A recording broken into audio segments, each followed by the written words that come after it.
Good evening, everyone. Thank you for joining us tonight, and we are reconvening from a closed session. There is nothing to report, so I'd like to adjourn the meeting at 6:16 p.m. At this point, I want to shift over to the regular agenda. I want to call to order the regular meeting of the City Council on Wednesday, January the 25th at 6:17 p.m. I'd like to request the City Clerk to read the Metro replay schedule. Thank you, Mayor. This meeting of the Elk Grove City Council will be replayed on Metro Cable Channel 14 on Friday, January 27th at 1 p.m. and Monday, January 30th at 6 p.m. It is being closed captioned. It will be webcast at sacmetrocable.tv. City Council meeting videos are also archived on the city's website at elkgrovecity.org. For members of the audience who may have personal electronic devices, please place them on silent mode during the meeting. The Elk Grove City Council welcomes, appreciates, and encourages participation in the City Council meeting. City Council requests that you limit your presentation to 3 minutes per person so that all present will have time to participate. City Council reserves the right to reasonably limit the total time for public comment on any particular noticed agenda item as it may deem necessary. If you wish to address the Council during the meeting, please complete a blue speaker card which can be found at the back of the room, provided to the Assistant City Clerk prior to consideration of the agenda item. If you could call the roll, Mr. Clerk. For the roll call, Councilmember Hume. Here. Councilmember Suen. Here. Vice Mayor Detrick. Here. Mayor Lee. Here. Let me see. Do we have any scouts out in the audience? We have a scout? Why don't you come on up? Let's have you lead us in the pledge.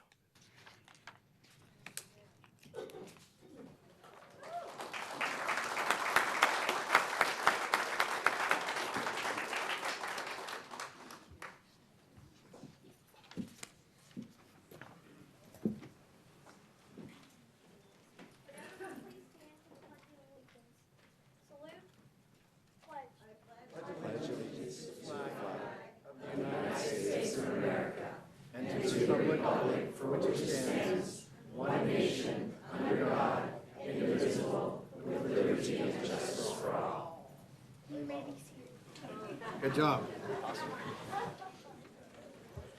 Thank you, young man. I think he deserves a hand. Absolutely.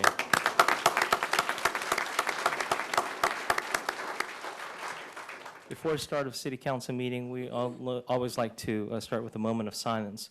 But considering that we had a tremendous loss in the community, for those of you who know Mary Lewis, who was an important part of our community, I would like to ask the City Council to join me in adjourning this meeting later on in her honor. That's okay with you, gentlemen? Thank you for that. Okay. Absolutely. She was an icon of our community for sure, and be a wonderful person, and be definitely sorely missed. Yeah. If everyone could join me in a moment of silence, please.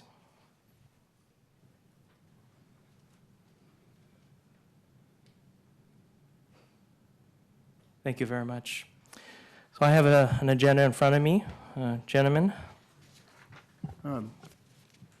Mayor, with item 10.3, we received a letter from Stand Up California, and I don't think that our city attorneys had a chance to vet that through the process and be able to give us the updated information related to that, and definitely want to proceed with caution with any votes that we are going to be making on any items.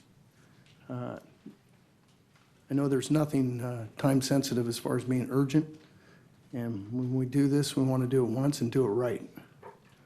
10.3, for anybody who's not sure, that's the referendum item. And related to that, we also have some flyers that are in the back of the room related to the Rancheria project. And so I would make a motion that we move item 10.3 to our next council meeting until we get these items resolved. We have a motion to move 10.3, continue it to the next meeting. Do I have a second? Yeah, I will second that. Yeah. We have a motion, a second. All in favor? Mr. Mayor, Yes, sir. given that this is related to the item related to the DA, I'm going to abstain from this vote. Okay, for the record, Councilman Hume is abstaining. So let's, all in favor? Aye. Opposed? Abstention is Councilman Hume. Closed session, we have none. Next item, Mr. Clerk. That'll take us to section 4, our presentations and announcements, which starting with item 4.1 is a presentation of certificates of recognition. And the first I would call up Fidelia Sparky Harris for his service on the Planning Commission. Commissioner Harris, where are you? I'd like to ask the Vice Mayor, since he had the honor of appointing you, to present to you a token of our appreciation.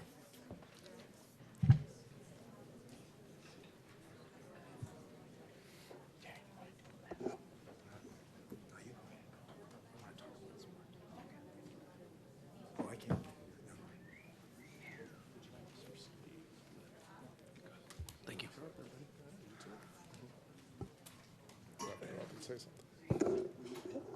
Ladies and gentlemen, I have the honor tonight to recognize Sparky, who's served 8 years on our Planning Commission. He was one of my first appointments when I was elected in 2008. And he has gone above and beyond what my expectations ever were. More importantly, Sparky's not only been a great asset to this city, he's been a great resident of this city. It's very sad to see him step down as a planning commissioner, and unfortunately, he's decided to move closer to his office into Sacramento. But for me, it was very important that we had the opportunity in front of our entire council, our staff, which many of them you've worked with, as well as the residents of Elk Grove, for you to be recognized for 8 years of service. And so I'm going to read the recognition. So the City of Elk Grove recognizes and appreciates Sparky Harris.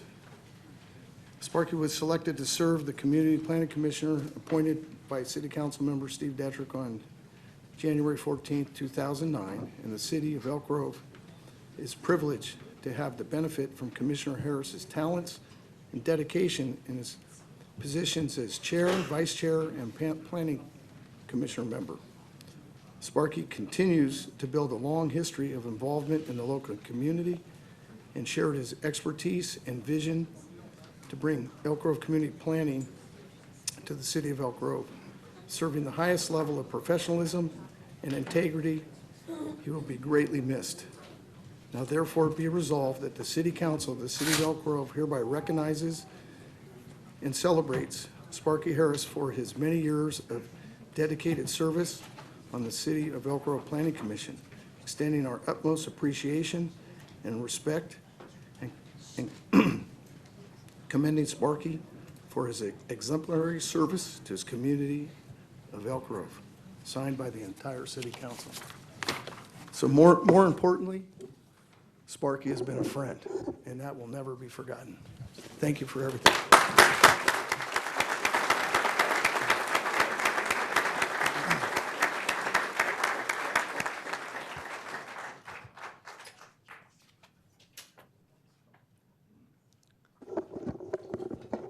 Thank you, Councilmember Detrick, and thank you, council members, for having me tonight. You've got a long agenda, so I'm not going to take up too much time. I just wanted to thank you for the opportunity to serve the community. It's been an honor and a pleasure. Hopefully, you express your appreciation to your staff on a regular basis. You've got some really good people here.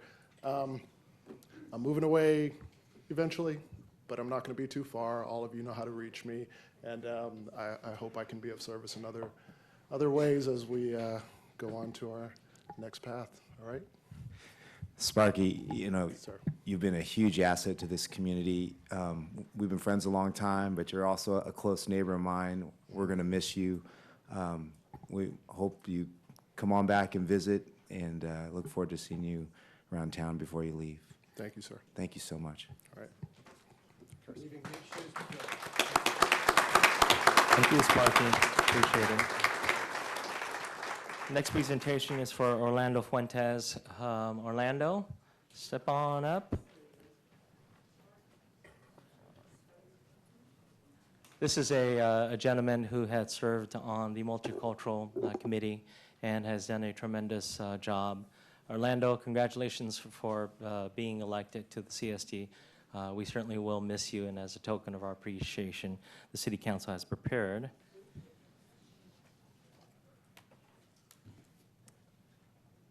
looks nice, huh? Oh, come on down. Okay, thank you. Orlando, congratulations while he's coming down. We look forward to working with you on the CSD board. Thank you, Councilmember Soon. It's been a pleasure to be a member of this committee. I was appointed in 2011 when the committee first began, and I see in the audience several members of the committee and former members of the committee. I'm very grateful to the City Council that created this committee in 2011. I think it was very forward-looking, very 21st century thinking. And so all of those who voted unanimously for this committee, I'm thankful to. And in the ongoing service of this committee, I want to thank the city staff that has been behind us 100%, beginning with Christine Brainerd and Kristen Nelson and Jody Moreno. What a team that they've been in helping us achieve our goals of putting on a multicultural festival and bringing to your attention, all the issues that we think are important, including passage of the recent resolution that Elk Grove is no place for hate. So here in the audience, I know we have Yana Schober. Raise your hands. And Yana Schober and Raquel Lujano and Bernice Bass de Martinez, current members, and a former member, Norm DeYoung. And did I forget anybody? Oh, yeah, and the chair of the committee, Scott Matsumoto, who's standing in the middle to make sure I don't forget, and who's taking pictures. Anybody else? It's been a wonderful opportunity, very emotional for me. I'm very passionate about issues that are about helping us get to know each other better as separate individual ethnic groups, and putting on the festival to bring us all together so that we understand each other and to represent that this is the kind of place Elk Grove is, that we're this multicultural community that gets along, and will continue to build bridges between and among our different groups. I thank you so much for this opportunity. And I'm not going away. I'll probably be a volunteer on the festival. Good. Orlando, I was just going to say that you're really not going anywhere. You're actually accepting a bigger responsibility. But thank you for your service, and on behalf of the City Council, we have a certificate acknowledging your service. Yeah. Thank you, Steve. Appreciate it.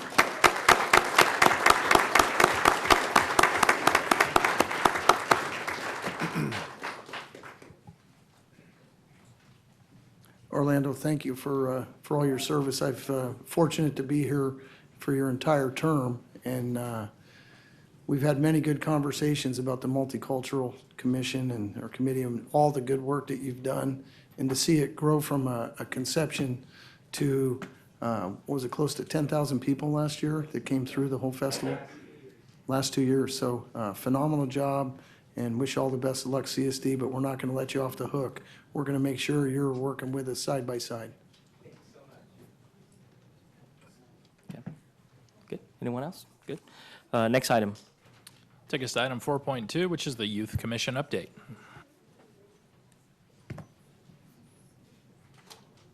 Where's all the youth commission?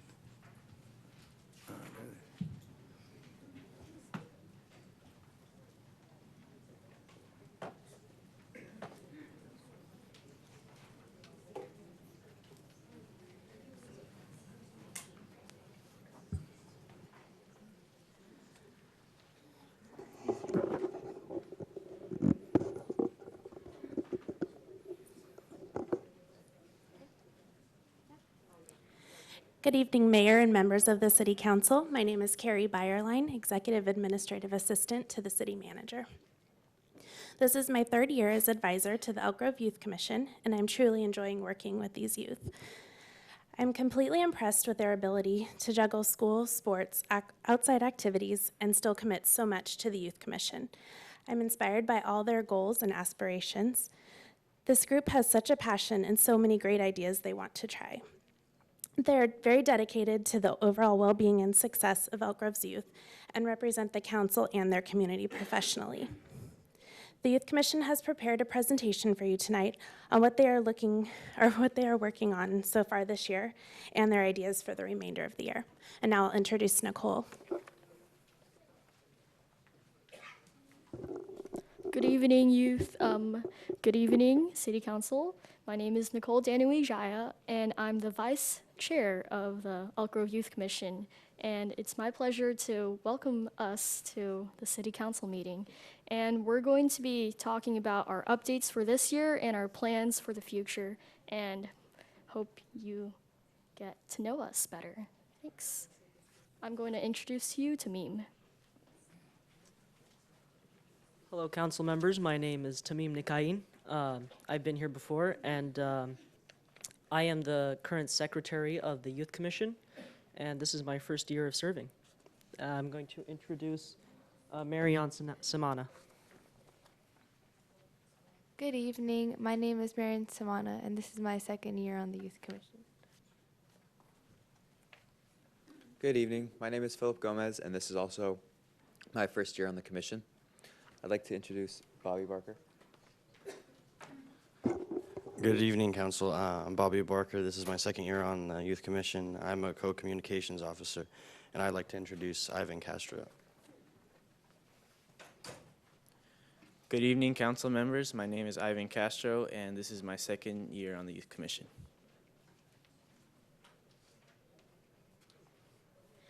Good evening, Youth Commission. I'm so sorry. Good evening, council members. My name is Madeline Bagel, and this is my first year, as you can probably tell, on Youth Commission.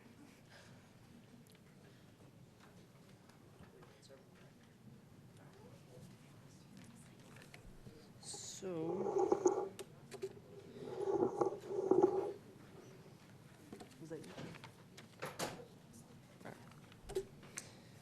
all right, so an overview of what we're going to be doing today. We're going to start off with the summer retreat, which is what we did before we started planning for events and everything.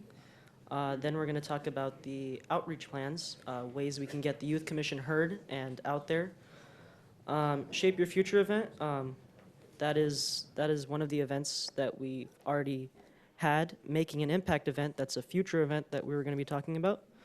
The spring event is also a future event that we are currently planning. And the Party on the Palms was one, I believe, our first event of the year. Thank you. So in August, we hosted our summer retreat program, and we participated in team building activities to get to know more about each other. And we also reviewed the city policies like the Brown Act and looked over roles within the Youth Commission to run for in the next meeting. So one of our goals this year was to really make sure that teens know who we are and what we are about. So we created a survey to pass out to teens that we gave at the Pumpkin Festival and the Party on the Palms. And from those surveys, we found that the two biggest issues that teens seem to be facing in Elk Grove is that they have nothing to do and that there's a lot of pressure in school.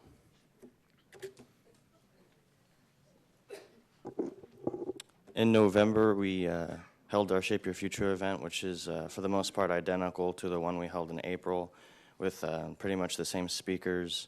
And we held workshops on balancing checkbooks, college preparation, and job applications.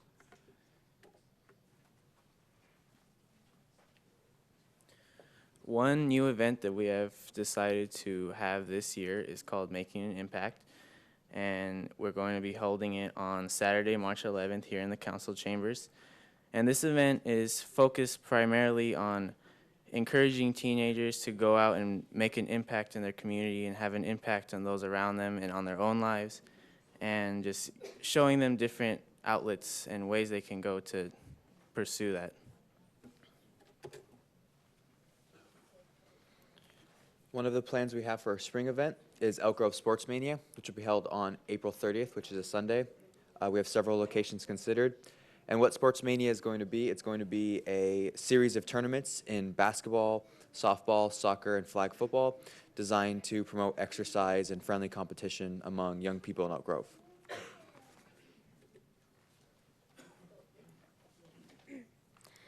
Another event we plan to host is Party on the Palms. It's September 16th, 2017, from 6 to 9 p.m. The event includes music, food, entertainment, social media allowed, and of course, fun. We would like to spread the word a little bit more this year to get more people to come.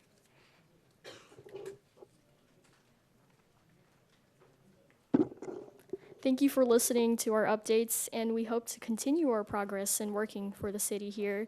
And as youth commissioners, we really want to outreach to teens and make sure that their voices are heard. So it's a real honor to be able to serve and support the Elk Grove City Council.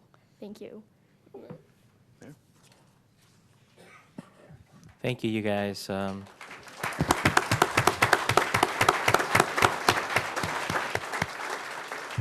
I can tell you that working with young people, I really appreciate your efforts and your willingness to give back to the community. So thank you very much. And the leadership skills that you develop now will benefit you later on. I want you guys to remember that. Appreciate it. You know, you guys do a phenomenal job. You know, this has been, I think I don't know if you said, is this the 6th year? 6th year now for the Youth Commission? I'm sorry? Closer to 8? So, you know, there's been quite a few of you that have moved on, and some of you may or may not know even one of the Salvador, one of the original youth commissioners who, you know, was able to go on to college, and you guys are building a resume right now. Public speaking, that's one of the biggest fears that people have. And young lady, don't be embarrassed that we make mistakes up here too. So you did a wonderful job. I applaud you guys for volunteering to represent the youth of our community. Second, for all that you bring forward. And it's very, very special, and it's wonderful to be able to follow you guys not only through your years of service on the Youth Commission, but as you graduate from high school and move on to college, and we hear things back, and sometimes people come back as interns here at the city as well. So really appreciate everything. I'll echo those sentiments, and I just want to add, having taken my children to the Shape My Future event and the Party in the Palms, those were fantastic events you guys put on. I encourage any parents out here who, you know, have got kids of teen age, these events are great, and they'll learn a lot, and they'll have a good time. So great job, everybody. Yeah, I just echo all of those sentiments and the fact that the impact that each of you are having on your age group community by putting the effort into putting these events on and trying to give something fun but also positive for people to focus their energies on. And Madeline, thank you for flubbing at the podium there. That made Carrie feel so much better because she hates coming up to that podium. So. And Carrie, one additional thing that was mentioned about trying to get a better message out for some of the events. Wonder if we can see if we can work with the school district a little better to have them use their inter-school communication. I know they've been really reluctant with a lot of that, but maybe we can break down some of those walls and see if we can progress that a little bit with all these events that they do. Because, it's all about success and getting the network out there. And you guys are role models for all those other kids. So, Absolutely. thank you. Excellent.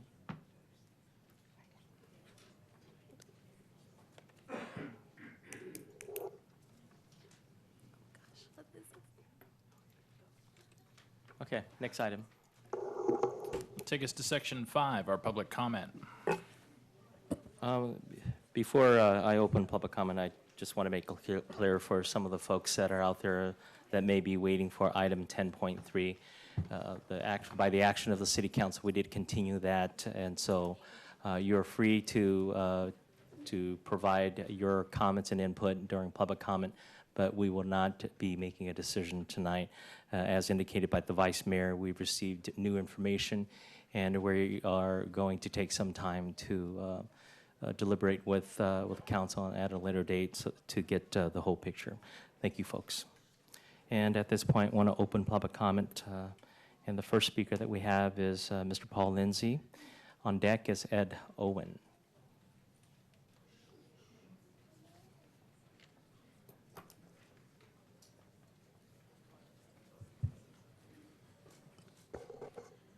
Good evening, Mayor Lee, council members.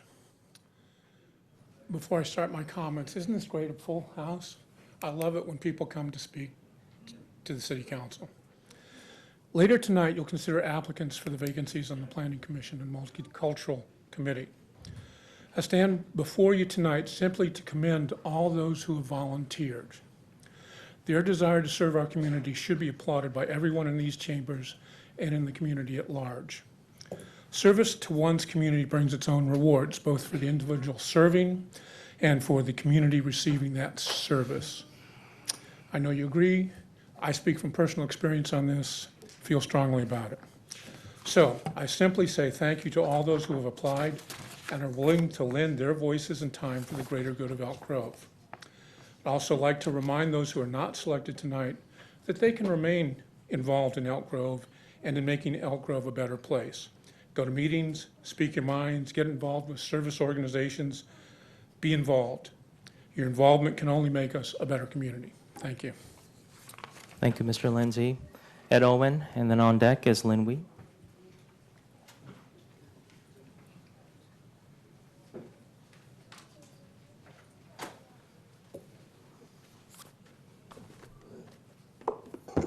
Council members, Mayor, Vice Mayor Hume. Oh, he's the Vice Mayor now? You changed on me. It hasn't been that long since you've been here. Well, it's been long enough. I'm here for two reasons. First reason I'm here is now that the flooding is over, kind of, I would like to see some public work crews out there in force, especially taking care of ditches, fallen trees, things that are going to block the next rainstorm that's due in here this weekend. I had like 2 feet of water flowing across my backyard again, and so I just want to make sure that we just don't sit back and get ourselves caught again, okay? You know, we did have a lot of money, but I don't know where that money went. You know what I'm talking about, Pat, the sports club property. The other thing is that's really disturbing is that Franklin High School, Toby Johnson, I was reading the Elk Grove Laguna Forum, and there was a lady reporting that when she was picking up her child at Toby Johnson School, that there was just cars doing U-turns, not stopping at stop signs, not stopping for kids. Supposedly a car, she did post a photo of it, pull in behind her, then pull up beside her, and someone flashed a weapon at her. And we talked about the kid that got beat up over there last year, and Vice Mayor Detrick, he donated some money for cameras. But we don't really need your donations. I think the city's got plenty of money for that, and we're moving forward with that. I think we should probably run a sting operation over there. Catch these people. If they're making U-turns, not stopping at the stop sign. My grandson goes to school, Toby Johnson. My granddaughter goes to Franklin. God forbid if something happened to those kids and any other kid. So let's put a concerted effort into taking care of the citizens in these problem areas before someone does get killed. And there was that drive-by shooting just 3 or 4 blocks from that school. So I know we've got a lot of things to take care of, but I think our citizens' safety is probably one of the most important things. Thank you. Thank you, Mr. Owen. Lynn Wee, and then on deck is David Kano.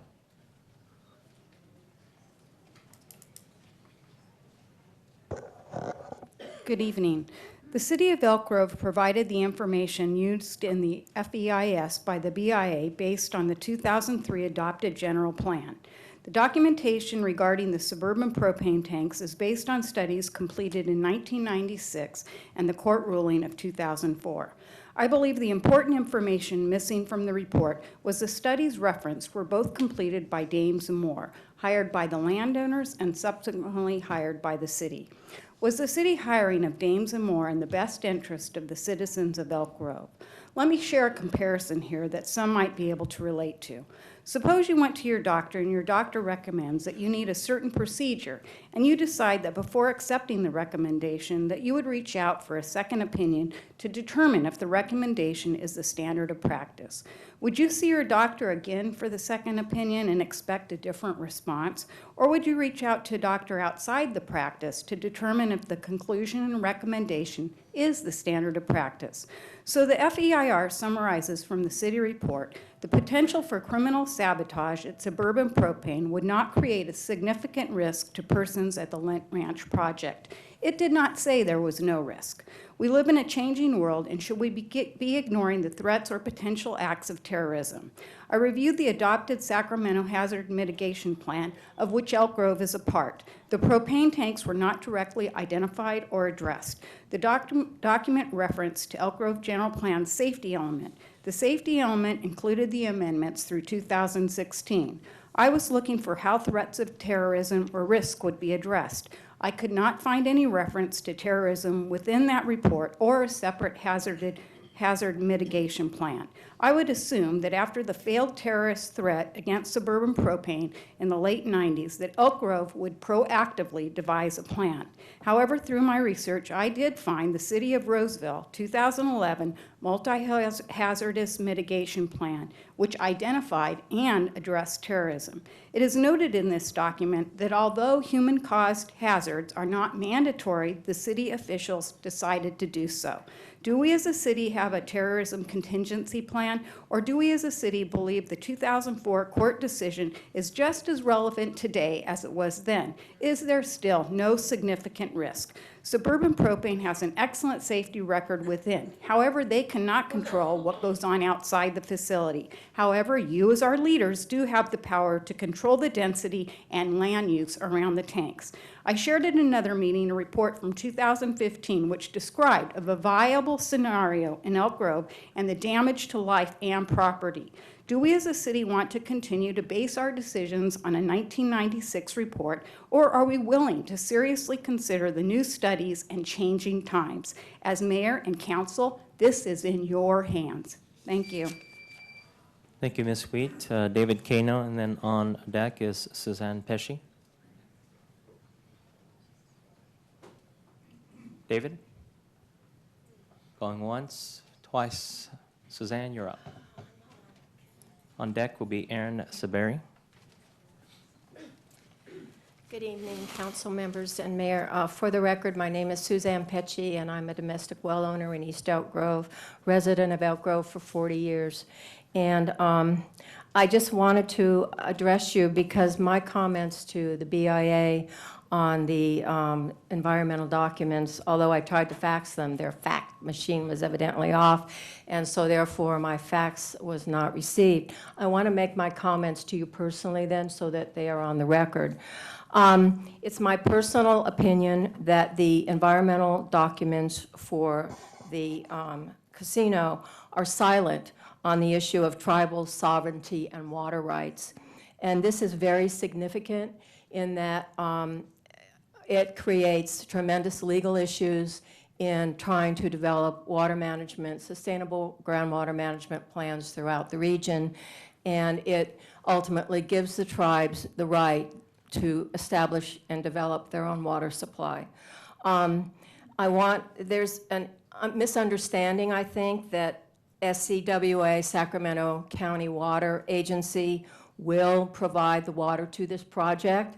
There is no service agreement in this document to evidence that guarantee. The feasibility study that is cited in the appendix is just that.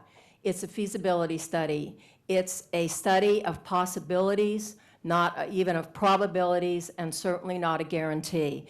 It really speaks to the necessity to expand Sacramento County Water Agency in order to accommodate the water needs of the casino.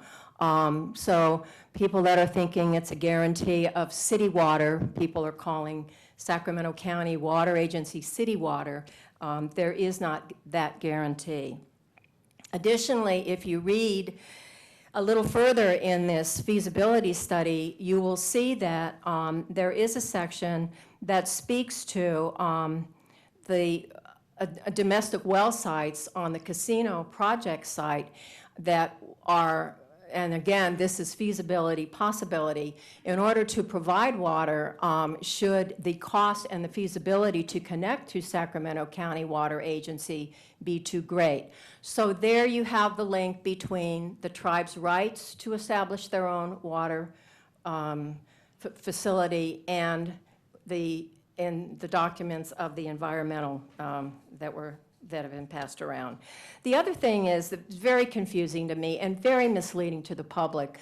You know, there is no such thing as an Elk Grove Urban Water Management Plan. And therefore, there is no section in that plan that affords for the planning of commercial water for this site. There is, however, an Elk Grove Water District Urban Water Management Plan, and this casino site is outside the boundaries of that water management plan. Please let me finish. I think it's important. Thank you. So therefore, any discussion of this is very misleading to people that are, you know, trying to read this, because there is no water management plan in the city and not even in the region. Sacramento County Water Agency did not include the casino site in its 205 water management plan, which is the very basis for the regional water management plan that was recently filed in December by Sacramento Central Groundwater Authority. So there is no water management plan for this casino. They do have provisions within these documents to create their own water facility.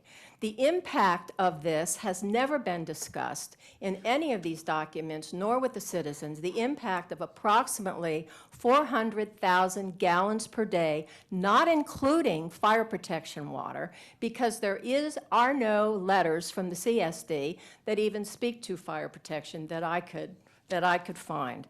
So, you know, it's really concerning that when Galt, who thought they were the first choice to be the casino site, their city came up with 69 pages of questions, deficiencies, mitigations for their citizens, some concern.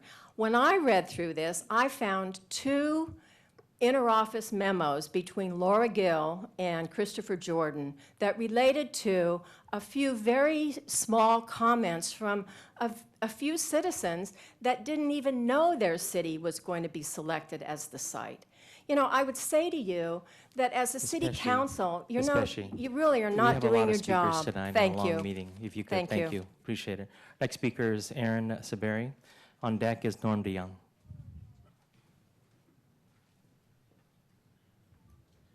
Good evening, Mr. Mayor, members of the City Council, and my fellow citizens. I wanted to just introduce myself. I won't take very long, but I submitted an application for the District 4 Council seat. I wanted to say hello to you all.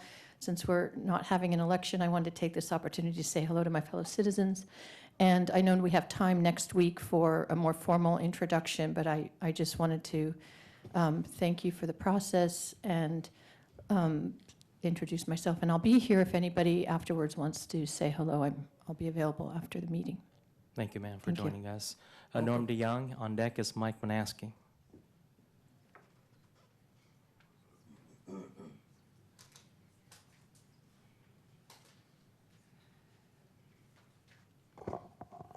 Your Honor, members of the City Council, my name is Norm DeYoung. I've lived here in Elk Grove since 1991-ish, and I've been very active in many of the organizations here in town. And I come before you tonight being against the ballot measure, therefore I'm for the ordinance, because it's a little confusing. But I did want to say that I support the jobs that will be part of the construction and the jobs that will be continuing ad infinitum in the facility itself. Those are things that are very important to the city of Elk Grove. And I did want to say that the Stand Up California has twice requested and twice denied federal intervention. That's what's great about our country. You can seek federal intervention ad infinitum and still be denied. Thank you. Thank Thank you, Mr. DeYoung. Mike Manaski, and then on deck is Tom Waltman.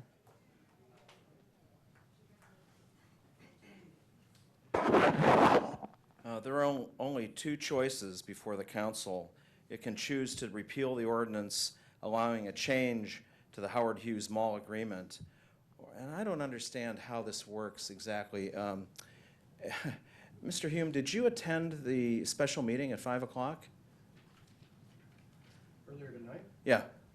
I did. Oh, okay. So I'm concerned about conflicts of interest that you have with this entire thing and how you could sit at the dais while we're, commenting an open comment about something that can financially influence you. Anyway, there's only two choices before the City Council. It can choose to repeal the ordinance allowing a change to the Howard Hughes Mall agreement, or it can put it to a vote of the people. It's as simple as that. You have no other choices. The forced land grab by the U.S. Department of the Interior, City of Elk Grove, Howard Hughes Corporation, and the Miwok-Wilton Native American Tribe can be a complicated court battle too, but that doesn't change the fact that a properly crafted referendum has been submitted in time to put a stop to the casino. We the people expect this council to either take a step back and repeal its October 2016 decision or put the decision to the vote of the people. Those are the only two choices. Should it decide for a public election, then that election should include the opportunity to replace Mr. Steve Lee, who abandoned his city council seat, and that's why that seat's empty, when he became mayor, or perhaps all of you. This body should know the people are frustrated by the council's juvenile planning and amateur squandering of city funds and resources pursuing projects which have no foundation in physical reality, such as a lavish civic center, Olympic-style aquatics complex, and water theme park. Economic development in our bedroom community has stalled, while job growth is mainly retail and self-employment. Now we discover that a casino has been the plan since 2012. This plan reeks of desperation and is haunted by the twitching eye movements of our former mayor. The current council is but a corporate firm dancing to the tune called by their sponsors and suitors. I recommend repeal. It's like pulling off the Band-Aid all at once. Sure, it'll hurt and you'll have to wait a year, but at least you won't have to pay the price of a democratic election. Hey, you can even appoint your own replacement. Again. Every day I drive down Elk Grove Boulevard, I see the pictures of the veterans who you say shed blood, sweat, and tears to grant us the right to vote. It's more than ironic that this council makes decisions behind closed doors and appoints its own successors. That's not democracy. It's the bureaucracy of the commissars. Thank you, Mr. Manaski. Tom Waltman, and on deck is Zenny Yegan.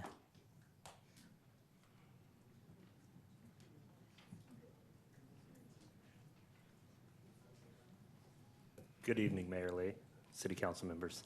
I'm here speaking our continued support for the casino project. I know you guys will do what's right by this project and by the citizens of Elk Grove. As a citizen, I'm here because I want to stand up for our city. I want to stand up for the jobs. I want to stand up for the economic development and the right thing to do. I want to stand up for Elk Grove. If you're here in support of the casino, please stand up.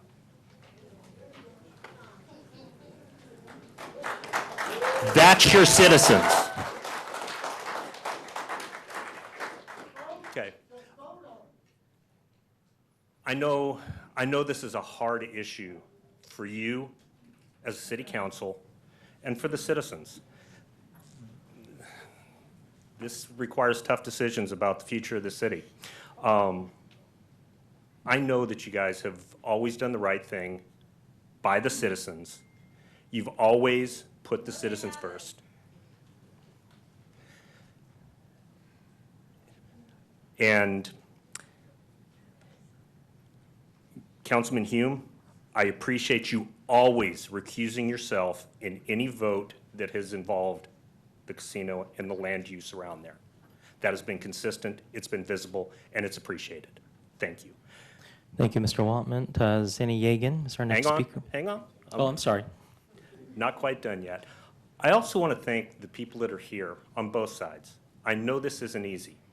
I know this is It's, at some level, really getting to the heart of what we want to be as a community. I just want everybody here to know that we're trying to do what's right.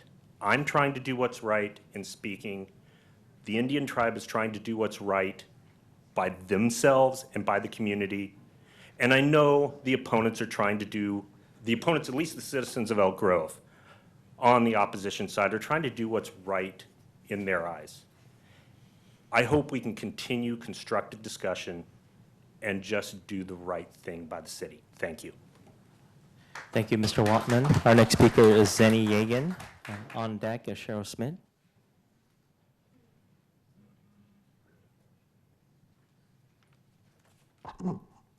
Good evening, Mr. Mayor and members of the City Council. My name is Zenny Yegan, and it's a pleasure to be here again. And I want to thank you for taking comments, although you're not hearing 10.3 tonight. But I would like to just say, as a citizen of Elk Grove, I am in support of the Indian casino that is going to be built on 99. The reason for that are, I am a grandmother, and my children go to school here. I'm also an aunt, and my nieces and nephews go to school here. This will bring additional revenue to the schools, but also to our police department and to the community as a whole. Economic development is always viable for any growth and the viability of any city.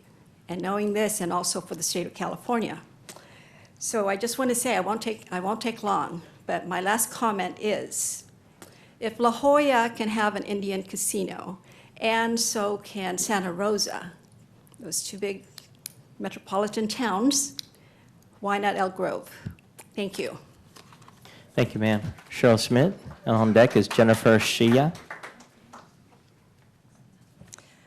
Good evening, Mr. Mayor, council members.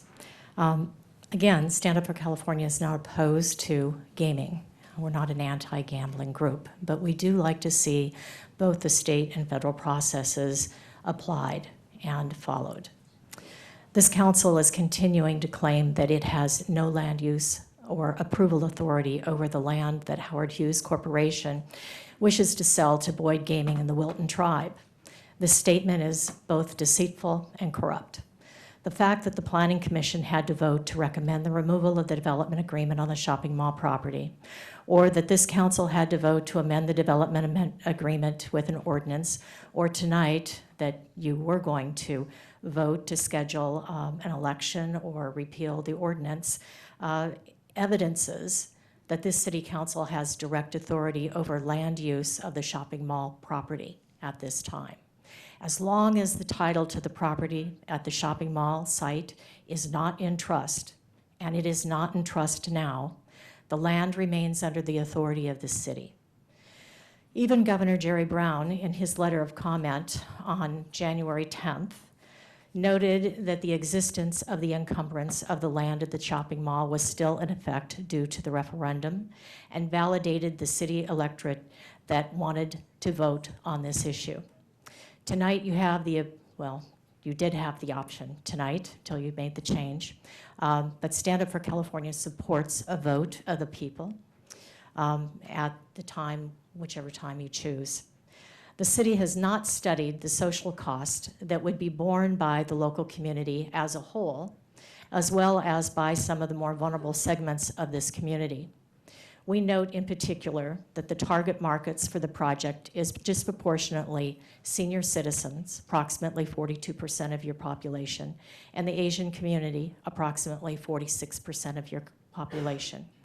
According to Councilmember Hume, in his recent press quote, the city has negotiated for $4.5 million a year for this prime casino market. It should be noted that the Wilton Rancheria's contractual arrangement with Boyd Gaming of Las Vegas, these typically provides for compensation of 30% of gross revenues to their management agreement. Gross revenues conservatively estimated at $449 million annually means over $130 million will be leaving this local economy annually, an impact completely ignored by the city officials. The California legislature in 2014, in reviewing an off-reservation casino economic impact, reported that the new spending increases of the casino will be more than offset by the $1.5 million in general revenue fund losses associated from millions of lost sales and other California businesses. The California Legislative Analyst's Office concluded that there would be a net decrease in the general fund revenues of approximately $1.4 million annually. The City of Elk Grove did not perform an economic study to determine what the loss of revenue would be to the other surrounding local businesses that support the city. So we were in favor of scheduling a vote. Thank you all. Thank you, Ms. Schmidt. Next speaker is Jennifer Shia. On deck is Judy Chen.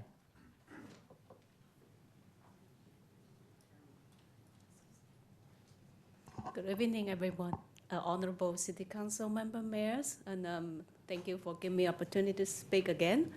I'm a resident in Elk Grove for more than 20 years, and I'm with a lot of parents who are not here. They are taking care of children at home and busy, for the family. And we oppose the casino building in the heart of Elk Grove, and it's so close to the hospital, so close to the mall, so close to the schools. We don't want the casino, okay? We want the mall. Okay, we oppose the casino doesn't mean we oppose the mall, okay? And we think the best way to teach children is to teach them work hard and then not thinking, go into gamble, and then get rich one day. So that's the biggest education concept in my culture, in my thinking. Maybe not everyone's thinking, okay? Elk Grove District has a good reputation of good schools, even though we don't have casino. Do you think so? Do we need a casino to make our school great? No. No, we don't need it. So for the long term, we want to make Elk Grove a good place to live, to teach children.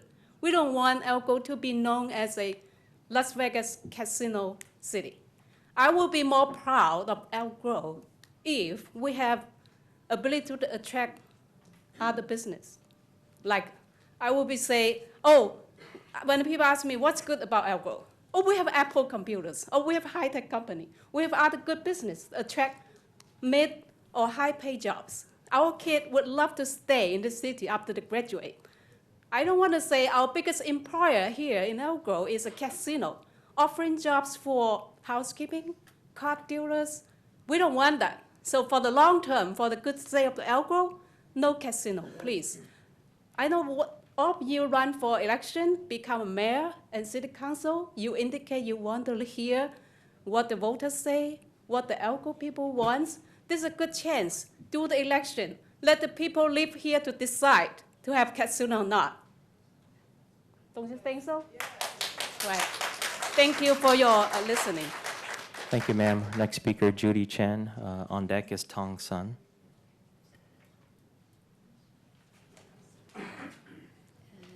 Dear member, dear council members, my name is Judy Chen. I'm from Elk Grove Chinese Association. I'm the citizen of Elk Grove for more than 13 years. I'm strongly against the idea of building casino in our beautiful city. And we are blessed with our lives in Elk Grove. We like the way it is, and we want to preserve our environment that is good for families, for generations to come. Thank you. Thank you, ma'am. Tong Sun. On deck is Yang Li.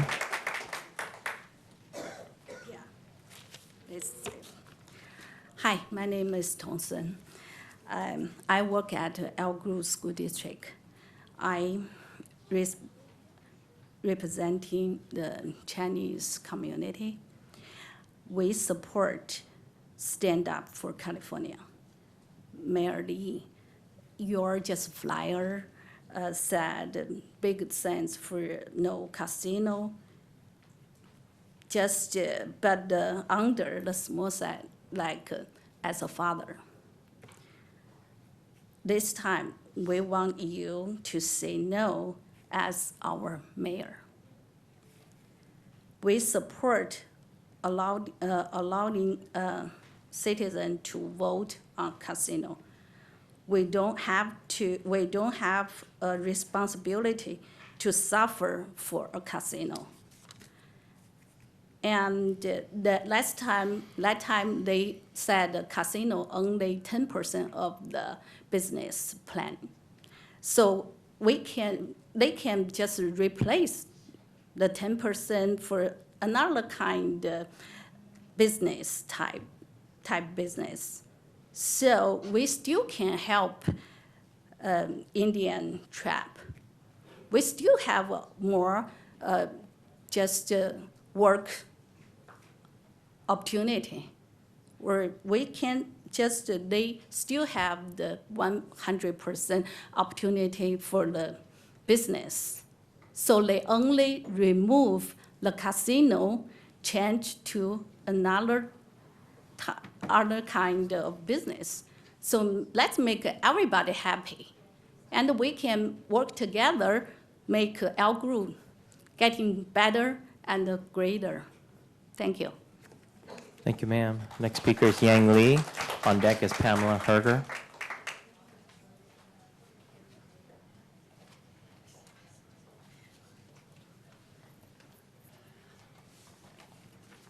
Good evening.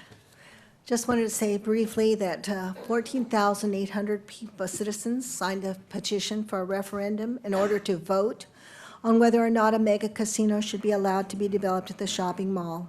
And we want you to please stand up for these citizens. Thank you. Next speaker is Pamela Herger. On deck is Patty Johnson.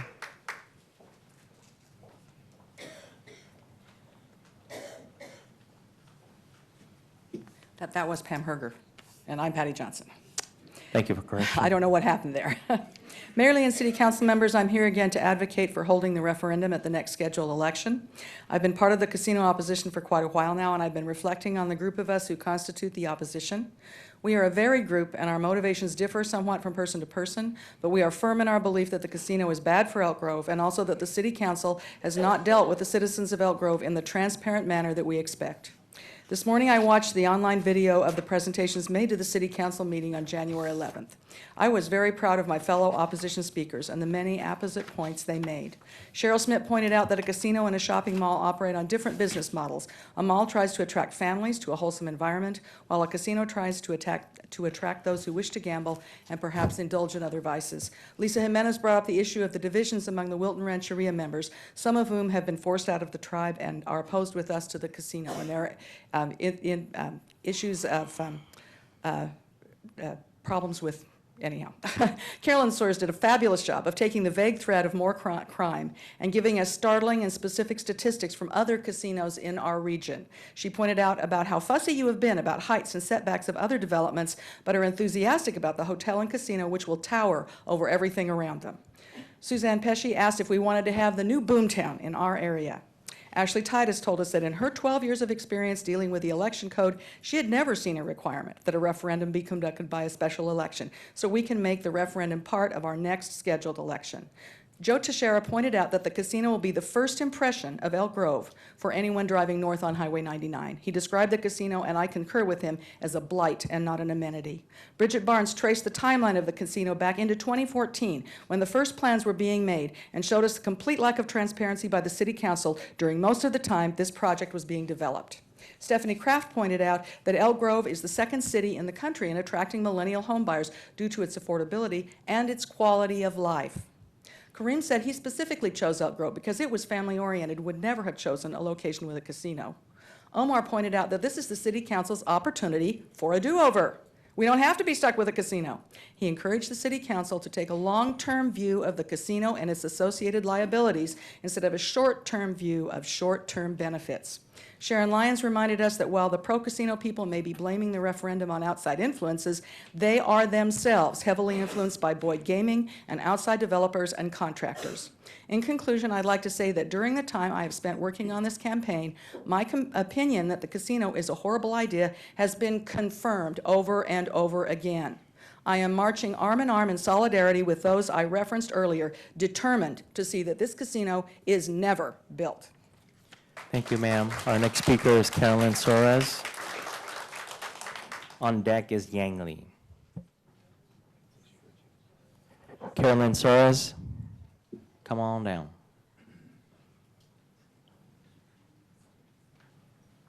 Sorry, I didn't hear my name called. Council, I want to thank you again for your recognizing the referendum last meeting. I had some other things I was going to say today, but then I picked up this in the back of the room. And it's just really disturbing to me how misleading this is.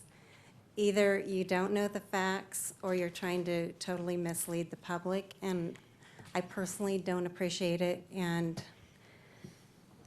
I guess I expect more of the council. It took a lot for us to become a city and to develop quality infrastructure, including our staff and everything else. And if you think this is correct and truthful, I just suggest that you do some more research. Specifically, you say, what role does the city of Elk Grove play in the review and approval of the Wilton Rancheria project? And you say the city is not approving and has not approved a casino project. And even if the city objects to the project and the taking of the land into trust with the federal government, the project could still be approved and built. Well, if that was the case, why in October did you modify the land agreement? If you hadn't made that vote in October, the land trust could not go to the tribe, and you know that. So by saying that the city has no say in it, that's not true. And again, if you think it's true, please do some more research, and I think you'll find otherwise. Also, you're saying that the proposed casino project is located north of the approved outlet mall site. North of it. That makes it sound like it's not part of the mall. It's north of the mall, of the approved site. And you're saying that the northern portion of the site remained unplanned and subject to future potential development to be determined. Well, isn't it true that I know 2 for sure, but 4 of the buildings that are built there that are part of the mall will have to be torn down for the casino. So to say it's north of the mall and unplanned in that also is not true. I really don't appreciate you misleading the public. And you also say that the BIA would still have the ability to take the property into trust for the benefit of the tribe in reference to the referendum. Well, if the referendum, if you hadn't signed that thing in October, taking the land out of the agreement, as you know, the BIA would not approve the land into trust. That's why you did the thing in October. So why, again, are you trying to tell the public that that's not true? Anyway, maybe if you could redo this for the next meeting and make it true, please. Thank you. Thank you, Carolyn. Carolyn, just a second. I just want to correct, because since you're trying to get this on the record correct and appropriate, I want to point out that later, I don't know if you had a chance because it just came out tonight, but later in this information document, the FAQ, from the BIA's record of decision, it says, quote, "The development agreement does not prohibit the BIA from approving the tribe's trust application."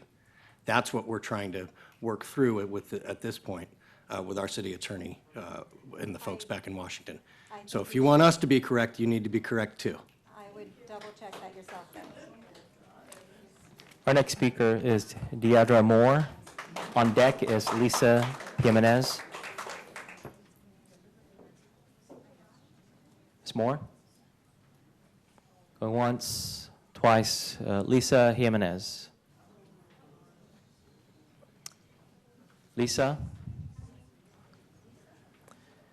After Lisa, on deck is Derek Glatz.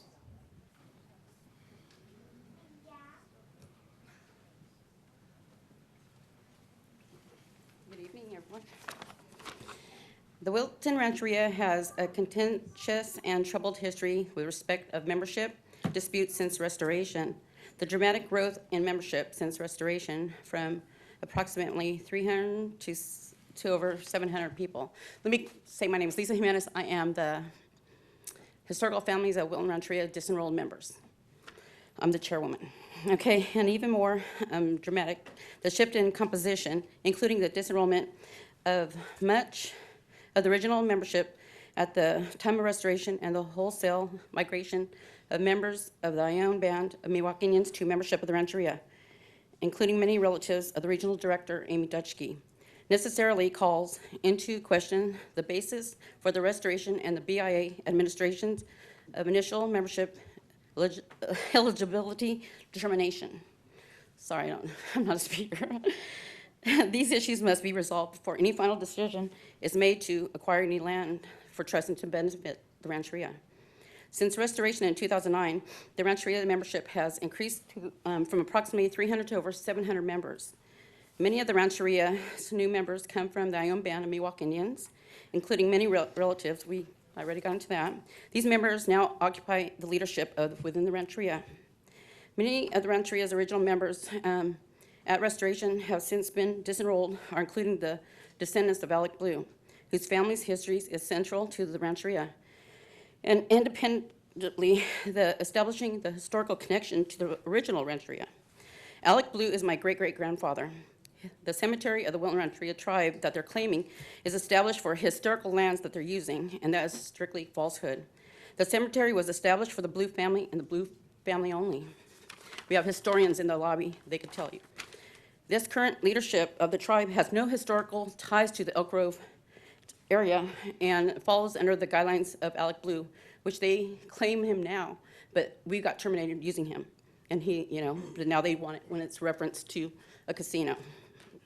In addition, other of the BIA's officials, including relatives of Ms. Dutschke, also are related to members of the Rancheria, but she has not recused herself from working on the matter that is related to the Rancheria and benefit of the Rancheria and their membership.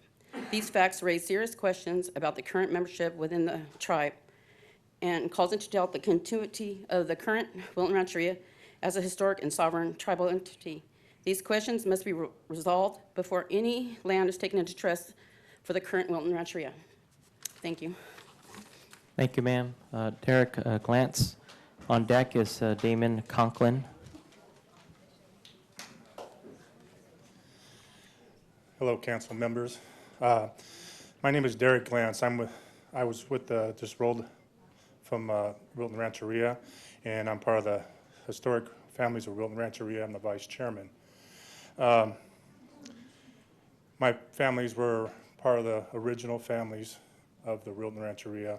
We were voted out just a few years back. I wanted to remind the Elk Grove City Councils that you serve the residents here.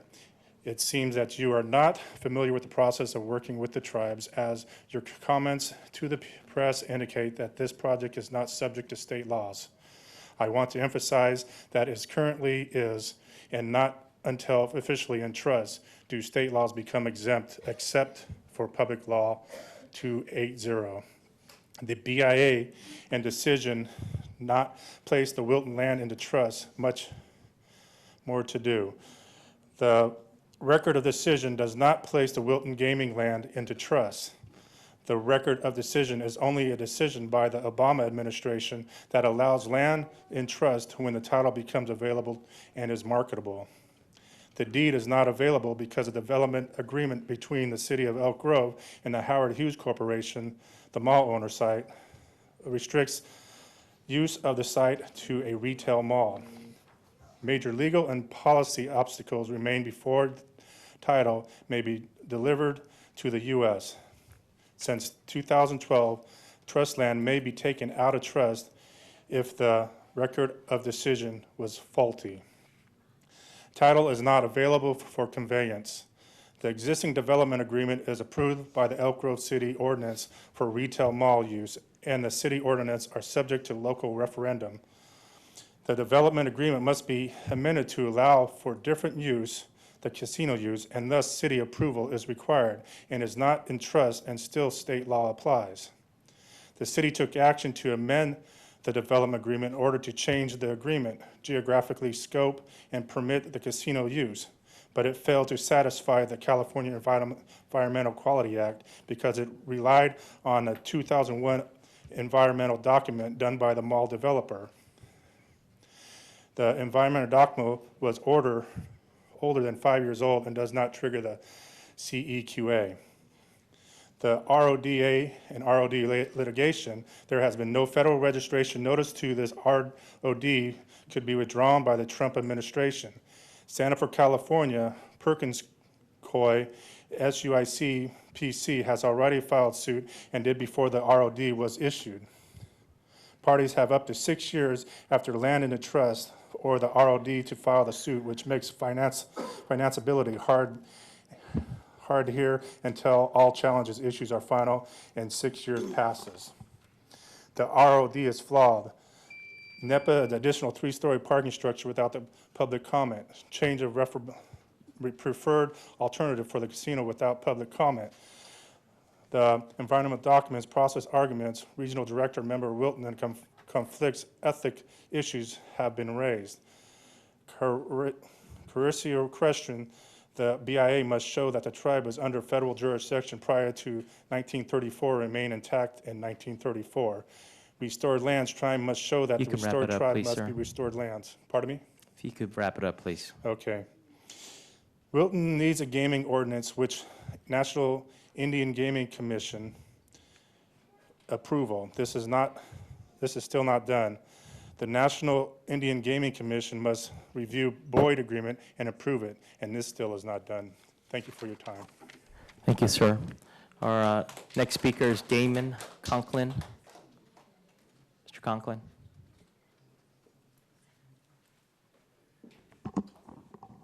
Good evening, Mr. Mayor and members of the council.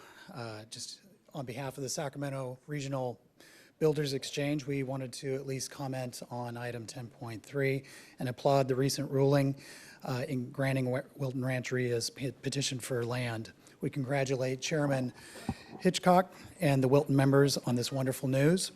For over 115 years, SRBX has represented our region's commercial contractors. Our 1,200 members and professional partners have enjoyed operating businesses with our neighbors here in Elk Grove, and we continue to work on that projects that help create much-needed jobs in the area, invest and strengthen in local infrastructure, and that will bring big benefits to the community to succeed and grow. SRBX wishes to restate our support of the City Council's approval to modify the development agreement that would allow the mall and the hotel entertainment complex developments to move forward. The mall and the entertainment complex will result in the creation of more than 1,600 good-paying construction jobs and 1,700 full-time positions for local residents. The Rancheria project in and of itself is a $400 million development in which includes 300-room hotel, second-largest convention center in the region, filled with retail and high-end restaurants and entertainment venues. This would be a significant economic stimulus for the city. We also would like to restate our great umbrage with United Ventures, a gaming interest from the Bay Area, who blatantly misled local residents by disguising their motives and true intent behind their signature gathering effort. The preservation of their card room profits by sabotaging their competition. United Ventures, along with Stand Up California, another special interest opponent that takes money from gambling interests to preserve their gaming monopolies, had deceived and fleeced the Elk Grove residents, and in doing so, threatened the agreement that would net over $130 million to the city for various services for the next 20 years. For these reasons, SRBX continues to oppose any forward movement on a referendum petition.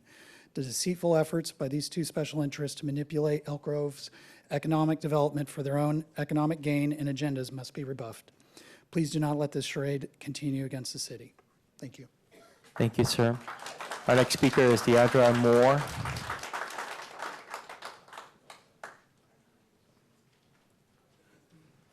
Hello, good evening. I am Deidre Moore, and I'm a part of the Disenrolled Historical Families of Wilton Rancheria. Whether I personally support the casino or not makes little difference here. My point is that the Wilton tribe cannot lie and mislead federal agencies, the city of Elk Grove, and people in order to gain a casino. They already lied to get federal recognition but we should not continue to allow them to lie to us. The casino documents clearly list out how the tribe used the history of the Alec Blue family to get a favorable Indian land determination from the United States. But not once did they mention that it was all of the descendants from the Alec Blue family that are purposely removed and disenrolled from the tribe immediately after recognition. The same tribal people that fought alongside them for restoration were denied membership to add insult to injury, used their history for their own gain. I'm sure this is just one of the many lies throughout the process. I urge you, the City Council of Elk Grove, to take a real look at who you are doing business with and to give us voters a real opportunity to consider real facts, which includes waiting until November 2018 for this vote.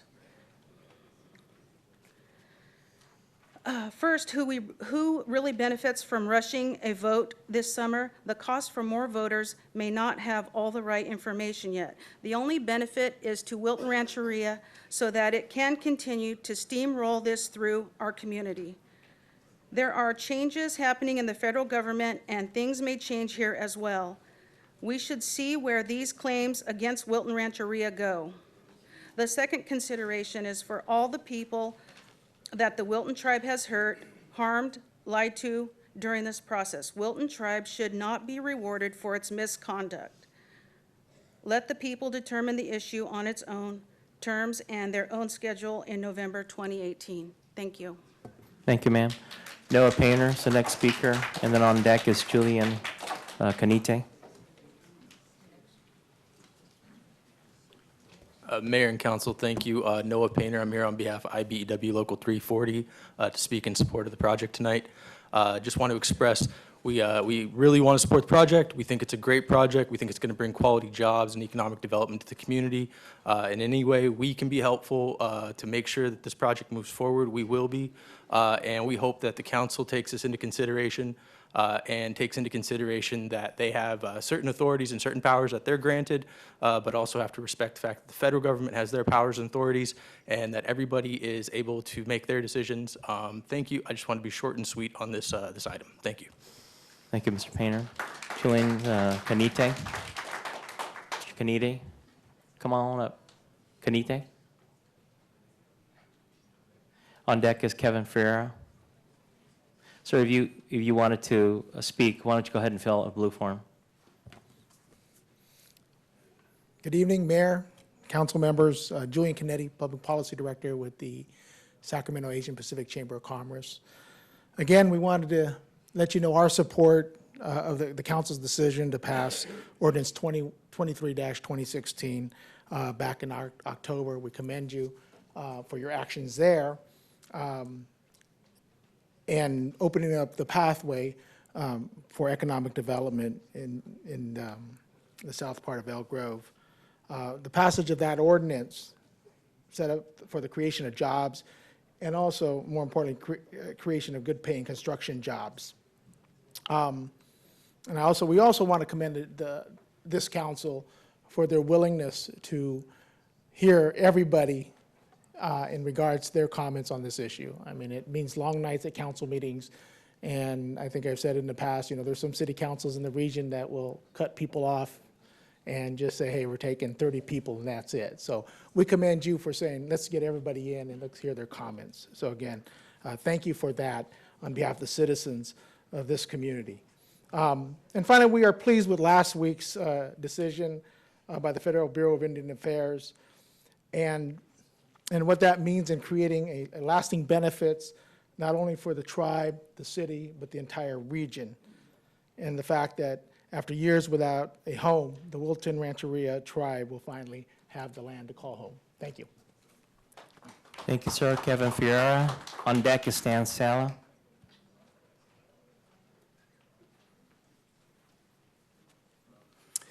Good evening, Mayor, Council members. My name is Kevin Ferreira. I'm the Executive Director of the Sacramento Sierras Building and Construction Trades Council.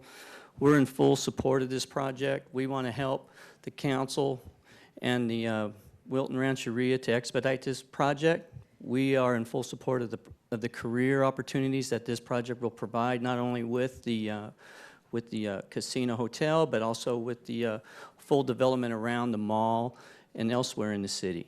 So we're here to support jobs, and we are in full support of the council for the bold leadership that you guys experience here and show us. So thank you very much. Thank you, sir. Stan Sala. On deck is Kyle Beckman. Mr. Sala? Mr. Sala, Stan Sala. Come on down. All right. Didn't recognize my own name. Mr. Mayor, fellow members of the City Council, first of all, I'd like to say I think we're seeing citizens of Elk Grove in full force, and I respect others' opinions other than my own. But as a tax-paying citizen of Elk Grove and adopting Elk Grove as my new home over 13 years ago, I stand here in support of the Wilton Rancheria project. And just a few things as to why my family and I do. First of all, it was interesting to me to find out where a lot of the dollars were coming from with some of the ads in the signature supporting. Naturally, it was coming from some of the competition, because I know that myself and friends and other people, sometimes we go to places like Thunder Valley Casino, and we go there and they have a great buffet and we eat there. And sometimes we even play a little bit there. And sometimes I go to Red Hawk Casino and I play a little there and I eat there. And sometimes I go out to Jackson Rancheria and I eat and play there sometimes. And not just myself, but other times too, I also go to the outlet center out in Folsom. Sometimes I go to the outlet center in Vacaville. And I'm not the only one in Elk Grove, I think, that does that. So let's keep the dollars right here.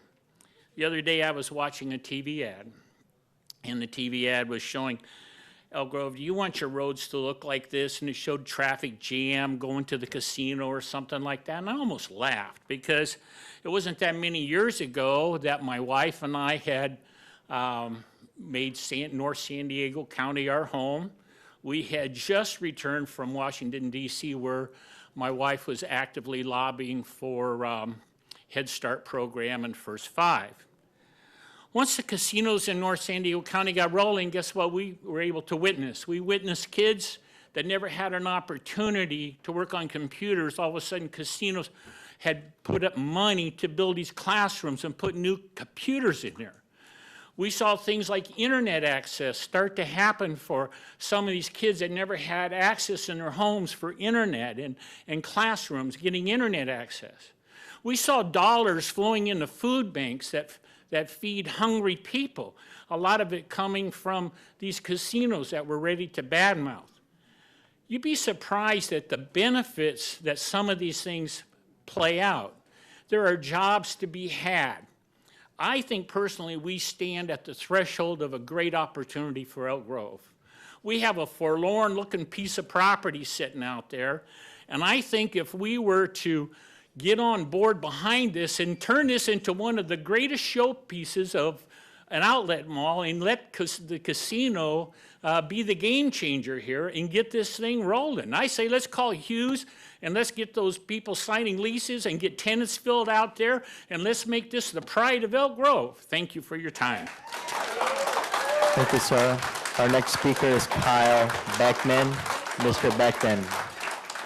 Kyle Beckman is our next speaker. On deck is Steve Redeker.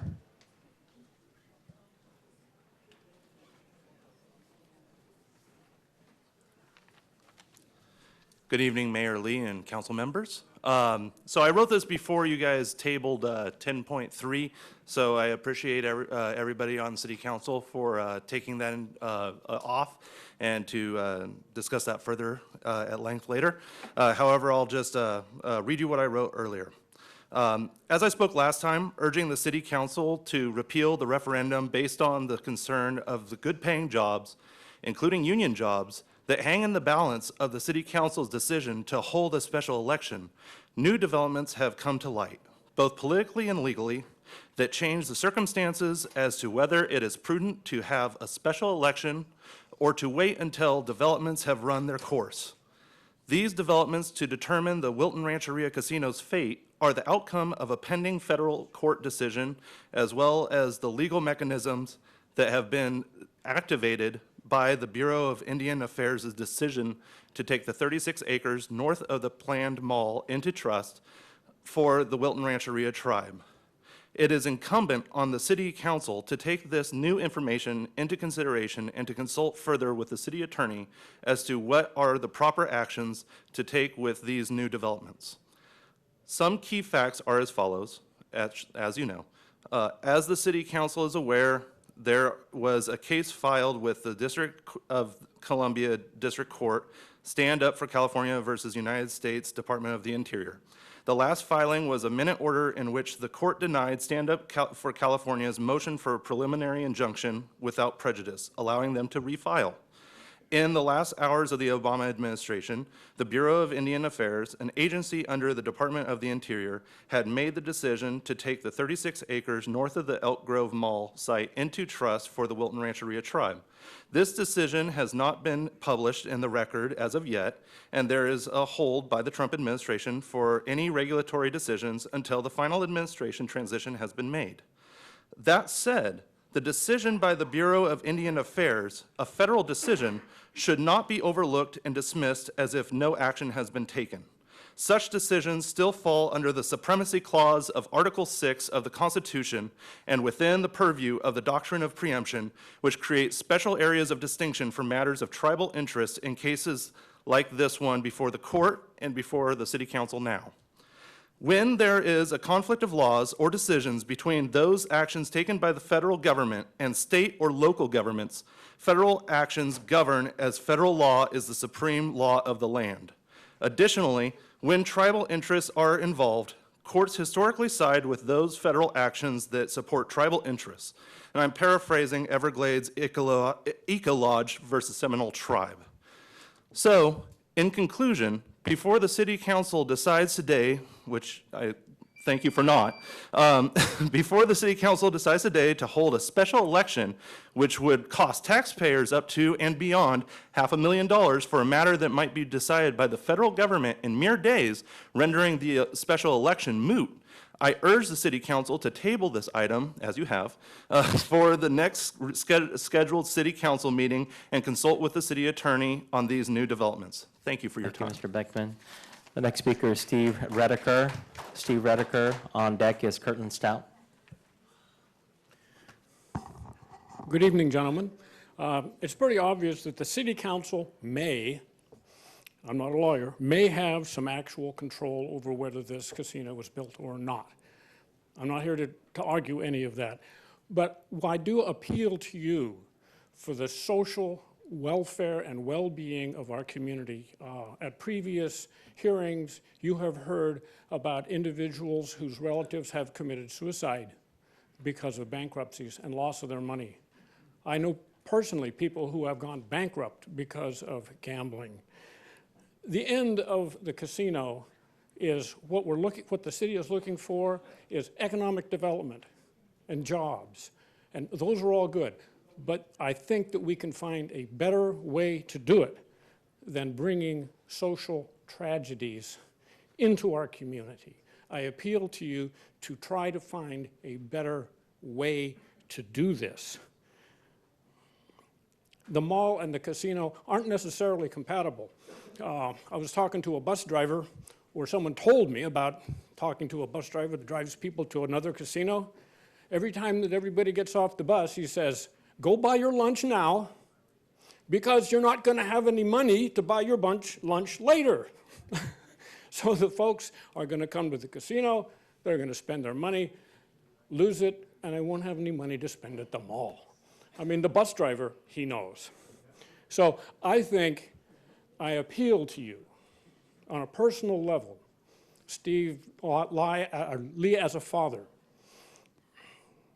Social tragedies do outweigh the other factors in this issue. Thank you. Thank you, sir. Next speaker is Curtin Stout. On deck is Randy Becker. Mr. Stout.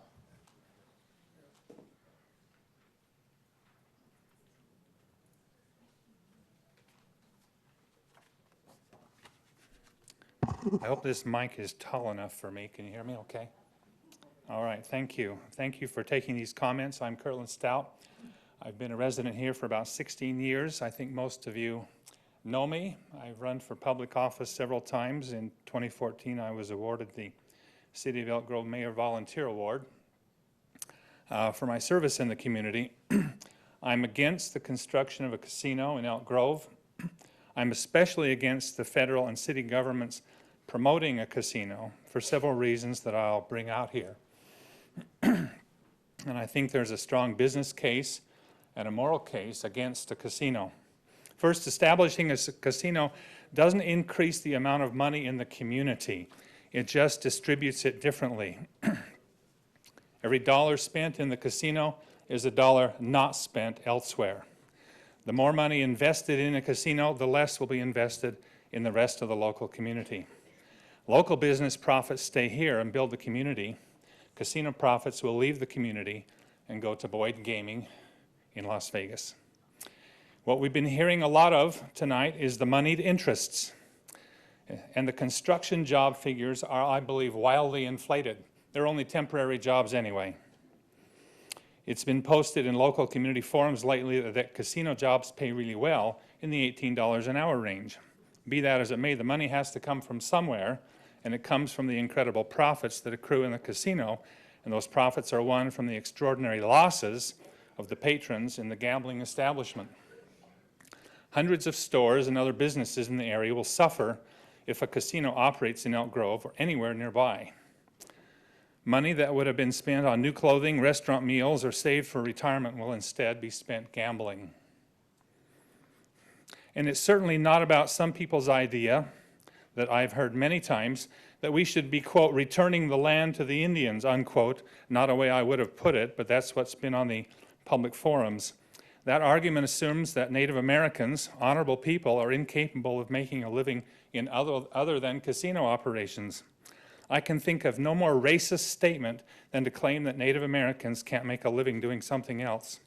Furthermore, Indian tribes are their own nation states and are exempt from many state laws. For example, the California Legislative Analyst's Office says that property taxes and hotel occupancy taxes do not apply to the reservations. Having federal bureaucrats in Washington decide that a separate nation state is going to be created here in Elk Grove is at very least a violation of the 10th Amendment, which gives to the states all rights not listed in the first 9.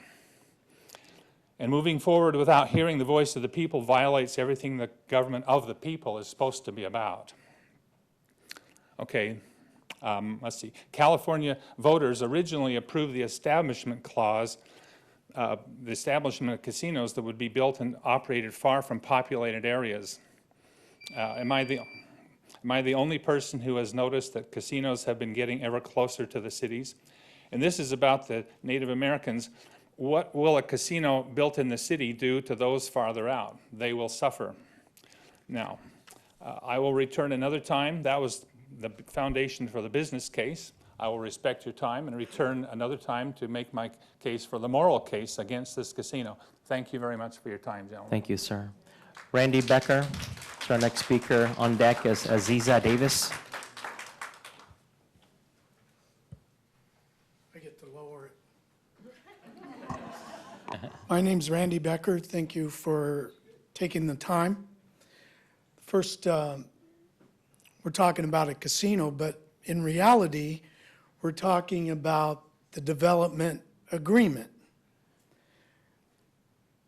All the rest of this we continue to talk about is a continuous of discriminating towards a group of people. That's what we're doing. Somebody says, well, they can choose another way. I don't choose how you guys go to work. State of California, the federal government has decided that the Indian tribes can have a way of life through casinos. So my first question is this. The development agreement that Hughes Corp stood here and asked you guys to take off the table to clear the land free, is that something that is normally done or asked of this body or the Planning Commission when a sale of property or transfer of property is going to take place? I think that in a business sense, clear property shows the fact that you're able to advance that sale, irregardless who's buying it. What if I bought it? Would that be something you guys would do? Because if it is, we're talking about discrimination. That's what we're talking about. Second, I don't think anybody has explained what a development agreement is. They're talking about a casino. That's not what we're up here for. That's not your decision. We're talking about a development agreement. What is a development agreement? How's it work? If the development agreement is part of the land and it goes to the BIA, that's the BIA's decision, not your decision, not these people's decision. It's the BIA. And if you don't act correctly, you're discriminating. We've got all kinds of people in this city of different faiths, of different nationalities. We've got a new mayor of a different nationality, but we can't discriminate, but that's what we're doing. So I think to be transparent, somebody needs to explain to us, is that proper, normal business that a development agreement would be taken off? If it is, then there's nothing more to talk about. Because if it stays and the referendum happens, we're discriminating against a group. That's wrong. Thank you, Mr. Becker. And for the record, I am an American. My nationality is a citizen of the United States. I happen to be of a different ethnicity. Our next speaker is Aziza Davis.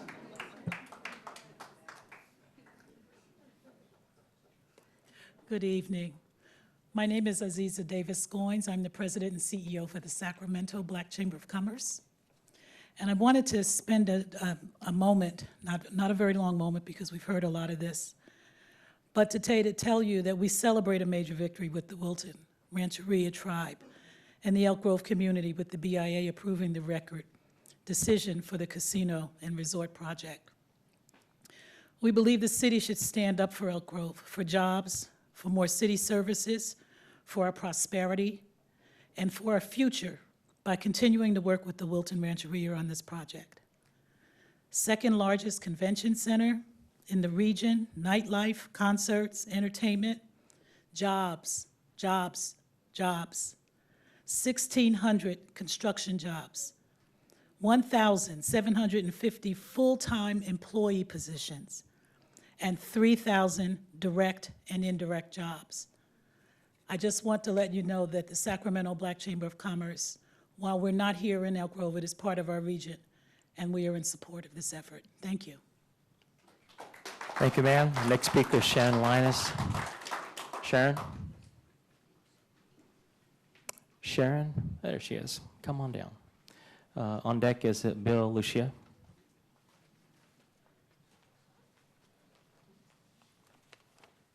Good evening, Mayor and council members. Actually, this is a question I have for the attorney, so I'd like to have him answer it for me, if that's all right. And it does concern Pat, and I have to tell you that, Pat, I've admired you from day one, not only as a city council member, but also a member of the JPA board, which we've all attended for many years. So this is nothing against you, but I just want to get clarification from the attorney, because I've heard the meetings I have attended concerning this casino, you have recused yourself So I'm not sure when, I can't remember when you did, during public comment or only during council discussion. So what is the law concerning recruiting himself? I'll field that one, Sharon, because Yeah. John has actually advised me that I don't have a conflict of interest. So what Oh. I do when I recuse myself is an abundance of caution to not Uh-huh. create the appearance of a conflict of interest. So let me explain for you and anyone else listening Yeah. that wants to know why I do when I do and seemingly don't at When. other times. So I didn't tonight because technically this is public comment on items not on agenda. Correct. Because they're not going to be taking action. Right. When I have recused myself, it's been over discussions relative to the development agreement. And to the gentleman's point that spoke just a minute ago about what a development agreement is, it's agreement amongst parties and municipalities that vest certain rights in exchange for other certain entitlements. My wife's ex-husband is a signator to that development agreement. Therefore, she, in her previous life, had ties to that development agreement. I have no financial ties to that development agreement. I have no personal ties to that development agreement, and I stand to not benefit financially from anything related to this project or any other project down there. However, because there is that connection, I find it just cleaner to recuse myself. So in the, for the person that mentioned about the meeting earlier tonight, there was no decision by council being made. I did not, I don't forget what the exact words is, but make, cause to be made, or influenced in any way the council on any action related to the development agreement, and we will be taking no action related to that development agreement tonight. So that's why I'm not recused here. Does that answer your question? Yes, it does. Okay. And thank you, Pat. It's just that I'm confused because I can't remember when you left last time, the other times before concerning the casino. So that, So I'm glad you I'll clarified. give you the history. I voted on the MOU because that was relative to a private party agreement between the tribe and the city. And I recused myself at the beginning of every discussion relative to the development agreement, the repeal of the development agreement, the referendum related to the development agreement, anything having to do with the development. So you can hear the public comments? Oh, of course. Oh, so you recuse yourself strictly for during council discussion? Well, no, I recused prior myself at ones. the beginning of the item, just Okay, because. right, and so that's been confusing to me tonight. Because Councilmember I did not know all these people were going to speak on 10.3. Neither did I, or else I'd have encouraged them to keep it on the agenda. I could be in the back with my feet up right now. What's going on but- here? It's like, it's been so confusing. So you'd have to step out all the time, so. Let me see if I can clarify, because I think I understand the point of confusion Yeah. here. As a general matter under conflicts laws, if the matter remains on the consent agenda and is not pulled from the consent agenda, the conflicted council member can stay on the dais as long as he or she does not vote in favor, for, or against that. They recuse themselves, or abstain, excuse me. And that might be the confusion, Sharon, because you might sometimes see council members, including Mr. Hume, not step away from the dais, but they take a separate vote. If there is discussion on the item, and if there actually is a conflict, I agree with what Councilmember Hume said about whether or not he actually has a conflict. But if there's discussion on the item, the council member is to step down from the dais, step out of the room, and that's why you'll see him do that from time to time. Does that help? Right, you're right, right. It was just very confusing tonight. So because the council pulled 10.3. So thank you, Pat, for that explanation, and I appreciate you being honorable by doing that. Thank you. Thank you, Sharon. Bill Lucia. On deck is Dennis Canavari. Good morning, Mayor and Council, or good afternoon, evening. I am a 20th-year resident of Elk Grove, 23 years, father of 5, and I know that there's a lot of controversy here tonight. I want to try and address in the public comment. I understand this is process and information for things that aren't otherwise on the agenda, but it does pertain to much of the conversation this evening. I think the controversies that you hear and the level of tenor of concern on multiple facets of citizens of Elk Grove show that there's a sense of anxiety and tension about the moving forward, and it, I believe, reflects in part on a lack of careful engagement on the part of the council and the previous council and the previous mayor in thinking about how to communicate to the citizens of Elk Grove about the future of Elk Grove. I was here before in corporation, and one of the inflection points ultimately after several failed LAFCO attempts in votes on incorporation was the notion of public safety. And we here now are here at an inflection point in the future of Elk Grove where the concerns about public safety and externalities are right at the front of the proposed development, and then the back and forth and everybody looking at different facets of this development agreement and what might go in. I do want to point to you that the vision back in the day, for some of you were here at the time, was the vision of a city that there would be good paying jobs, a good place for families, there'd be community amenities, and there'd be an opportunity to kind of advance yourself, and that you could hand off to your children a better place to live and something that you could be proud of and live in an environment of public safety.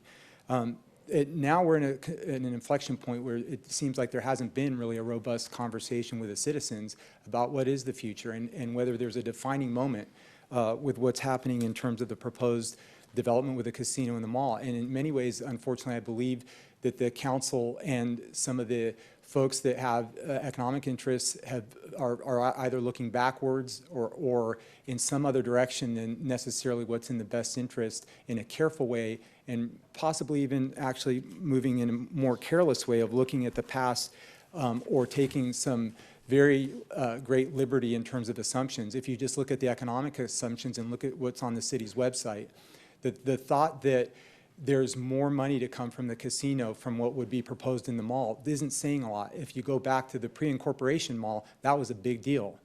Then there was a promenade, right? And then there was a bankruptcy. And now we have an unwilling, reluctant recipient that you've negotiated with that really is an arm's length level of interest in really looking at the city of Elk Grove and its citizens as really an ATM machine. What we have now is mustard seed and cow pasture and maybe compost manure. There's no economic, you're not going to get any, yeah, you can get more from a casino than that. But now also on the record and printed in the press is that the outlet mall is going to be for flip-flops. So of course you're going to get more money from a casino than flip-flops. I recommend when you go back to the development agreement that you think future and think big and think about whether you want to tear down a third of the mall or do something even entirely different with that property, and all the other things are going to resolve themselves in the courts and with the BIA and all the other things that you've heard today. I'm in favor of having you all talk more to the citizens of Elk Grove and even think about what's happening in the news just this week with Foxconn. You can wrap it up, please, talking sir. about a $7 billion investment in the United States. They're the single biggest supplier to Apple Computer that's right up on Laguna Boulevard. And you want to talk about good paying jobs and be a piece of a $7 billion investment, or do you want to be talking about flip-flops in a casino? Thank you. Thank you. Dennis Canaveri. On deck is Gary Pfeiffer.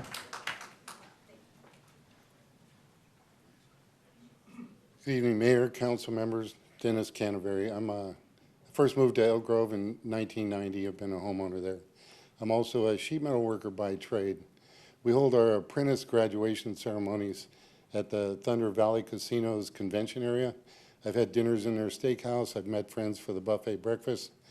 And I can honestly say I've not spent a dime gambling there. I'd like to spend more money closer to home. This is more than just a casino, and I support this project. Thank you. Thank you, sir. Gary Pfeiffer. On deck is Yolanda Carrillo.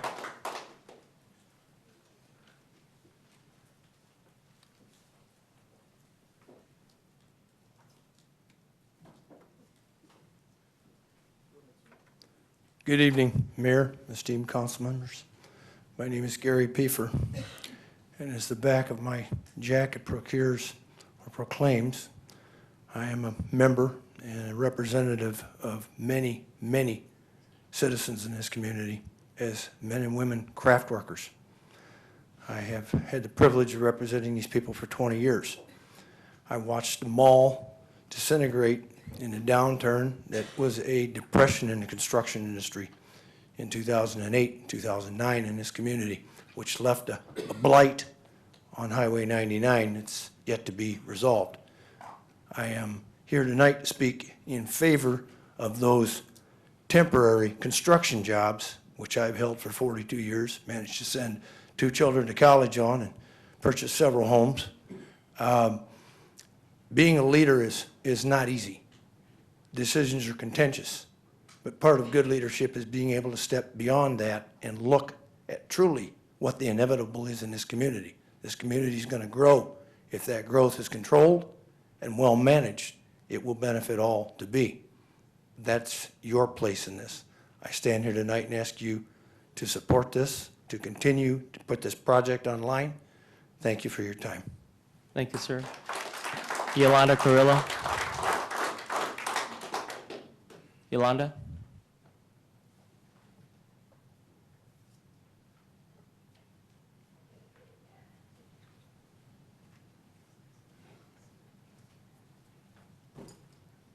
Good evening. My name is Yolanda Carrillo, and I'm a teacher, and I've lived in Elk Grove for about 15 years. Now, I personally have a question, and my question is, I don't know where you stand. I'd like to know where all of you stand, because I don't know whether or not you're for it or against it. So I don't know if you're for it, then all my talking in the world's not going to change your mind. So when do we get to know when do we get to know if you oppose it or if you are for it? When do we get to know?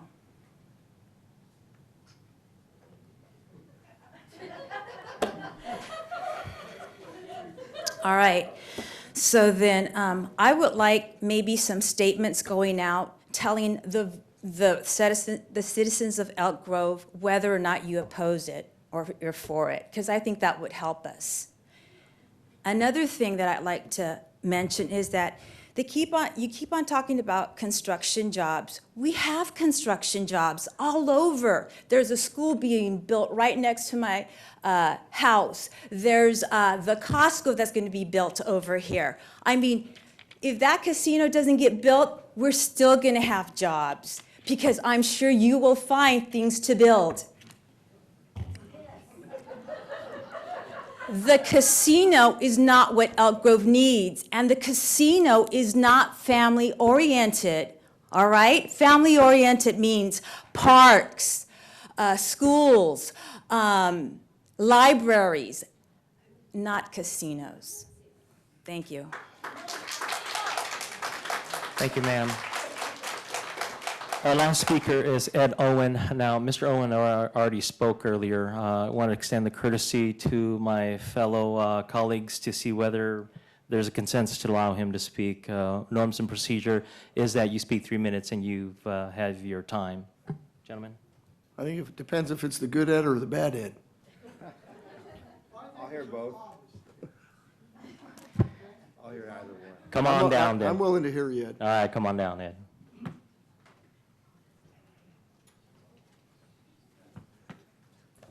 Well, first of all, I was going to speak on 10.3, but then it was pulled, but then it came back. Now, you can't make any decisions or anything about it. You're It listening didn't to come the back, public. Ed. It didn't come back. I know. You pulled.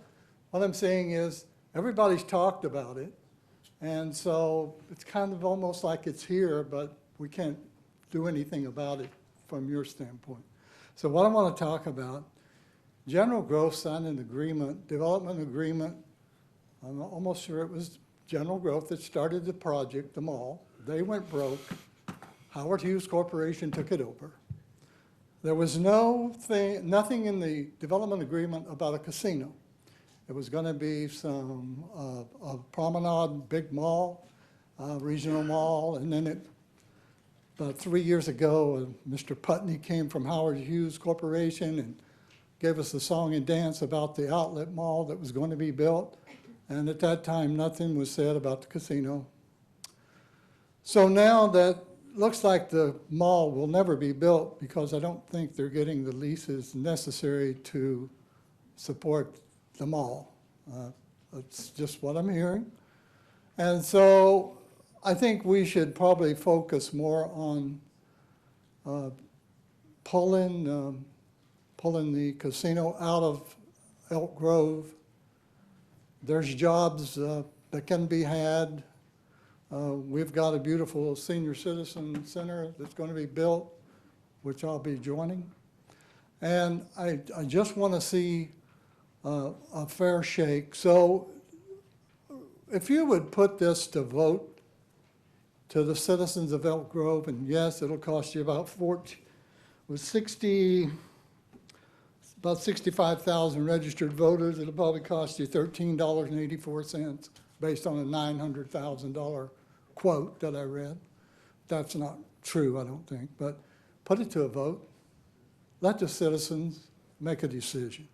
If you do it on June, you could add the vacant seat on it. There's 20 people wanting to be on and sitting in that seat. So let the people in District 4, the people vote for an additional city council member. It's time you keep appointing city council members, and that's in your best interest. I think we need to let the citizens. It's time for the citizens of Elk Grove to decide the future, not 4 gentlemen and 170,000 people. Thank you. Thank you, Mr. Ullman. And I see Tom Waltman, same situation. I hope we didn't open up a can of worms, otherwise we'll be here all night. But let's make this the last speaker, please.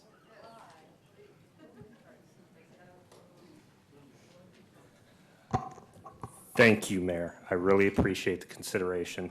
There are a few things that I didn't say earlier. Somebody mentioned a charade. We're sitting here listening to people from outside of our community tell us what to do. About the mall, about the casino. You know what? If we go to vote, we'll crush this. I don't want to have to spend that money, but I don't fear it because I know the people in this town want it. For all of the deceit, for all of the petition gatherers lying to the citizens, if we're forced to spend this money, I think that is a terrible crime and a shame that we were forced by outside influences to do this.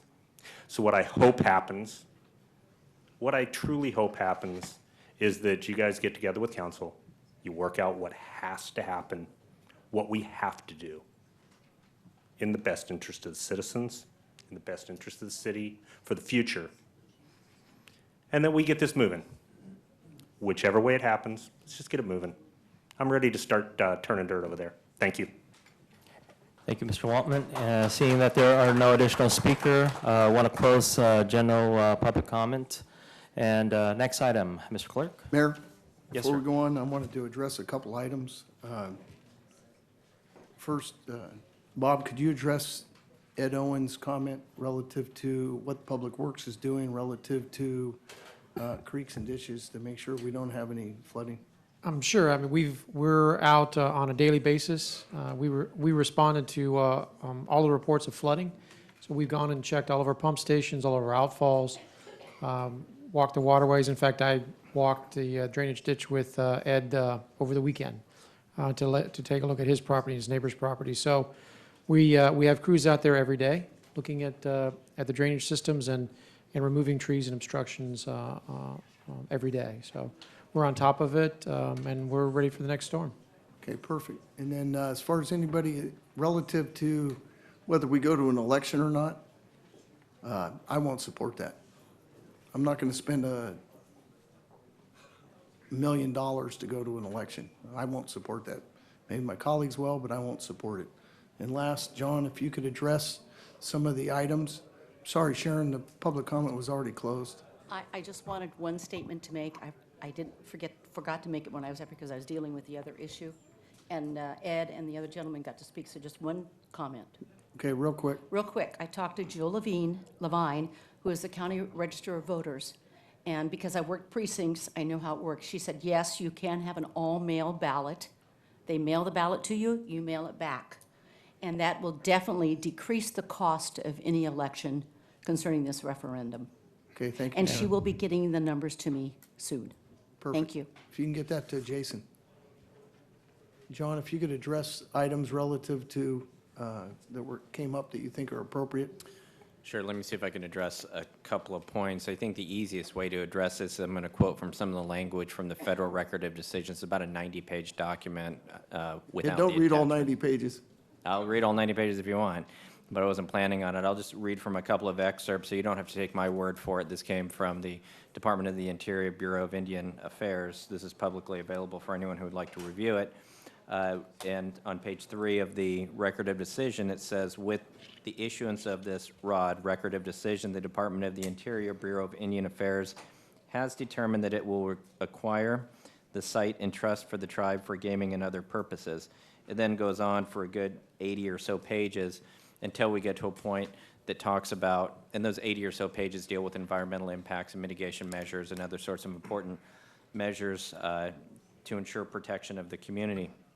We get to about page 83, and it deals with the issue that has been kind of talked about tonight as to what is the development agreement, what's the impact on it, how, if at all, does that affect the land into trust application. And I'll just read from page 83 of the record of decision, which says, Stand Up California and Perkins Coie, which is the law firm who represents Stand Up California, also stated that they have filed a complaint against the city challenging under state law the process by which the city amended the development agreement.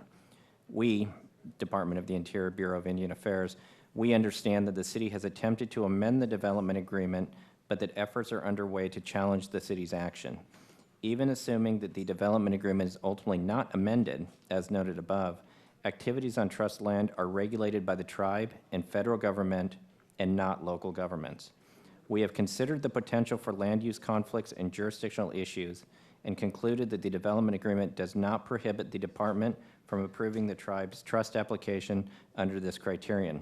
There was a concern by one of the speakers as to whether the quote in the handout that was presented tonight is accurate. I've now since double-checked that as requested by the speaker. Part of what I read was a direct quote which has been placed into this handout. Happy to answer any of the questions you might have on that. Yeah, John, I just want to clarify. So that record of decision, I'll paraphrase, said that irrespective of the development agreement being on title, it is not a factor that the BIA chose to acknowledge. Well, they considered it, but they decided through this record of decision that would not impede, would not prohibit the land from being placed into trust. Okay. And then decision, the decision for the referendum, the decision that is frozen right now is the council's decision on the development agreement. The development agreement currently, that decision is suspended. Therefore, the development agreement remains on title at this time. That's right, but just, I understand what you just said, but for sake of clarification, it's sort of an interesting process because the development agreement was on the land. There was an ordinance removing it from about 35 acres from the land, so then it wasn't on the land. That's the ordinance being challenged. So now that the ordinance is suspended as a result of the referendum, the development agreement now springs kind of back to life, is now back on the land. What the BIA has said through this record of decision is whether the development agreement is on the land or not does not preclude the property from going into trust for purposes of the tribe. Okay, and then the citizen referendum, should we decide to move forward, that referendum would be whether or not to remove the development agreement. Correct. Not decision on the casino. This is a decision about the development agreement that the BIA just acknowledged was not a factor in its decision. That's correct. Okay, thank you. That's all I have. All right, next item. Take us to Section 6, General Administration Information. Thank you. Mayor and council members, given the time, I'm going to try to click through these items very briefly, and if folks would like to have further information, it's available on the city's website under the City Manager tab. First off, just to be aware that the police department is holding beat meetings. Last night, they held a beat meeting for citizens who live in the beats east of Highway 99. Tomorrow night, they will have a beat meeting for residents in beats that are west of 99.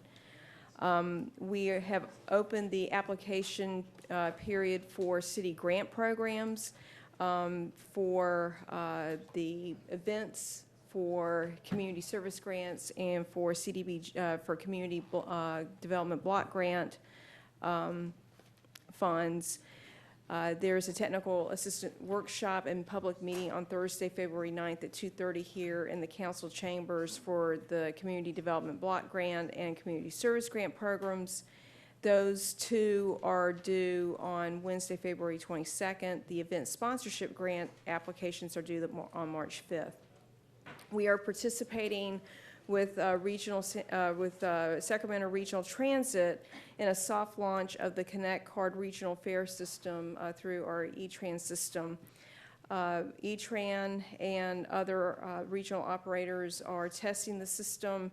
Sacramento Regional Transit launched the card system in November 2016, and now they're expanding to include the other transit agencies.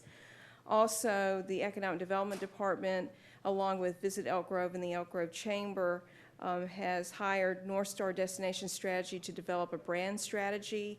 The strategy will promote Elk Grove's strongest attributes and encourage new business and visitation. We encourage folks to visit brandelkgrove.com to view the video about the project and to receive alerts and updates and learn how you can participate. Also, the Economic Development Department is sponsoring a hiring event with Volt on Saturday, February 4th from 9 a.m. to 1 p.m. at the Wackford Community Center. The Police Department will conduct Operation Crosswalk on Wednesday, February 1st, where the chief and other members of the Police Department will assist local elementary school children with crossing streets at a number of elementary schools in the city. We are asking for citizen input in the budget process. We've completed 2 of 4 planned town hall sessions, one here in council chambers Monday night and the other on a Facebook Live presentation. We'll have another in-person meeting here on Monday, February the 6th at 6 o'clock, and the second Facebook Live session is scheduled on Tuesday, February 7th at 5 p.m. We also encourage folks to take a look at the $500 funding challenge on the city's new Open City Hall online forum to provide feedback on budget priorities. It's not too late to purchase tickets for the special Elk Grove Night at the Kings game at Golden One on Sunday, February 12th.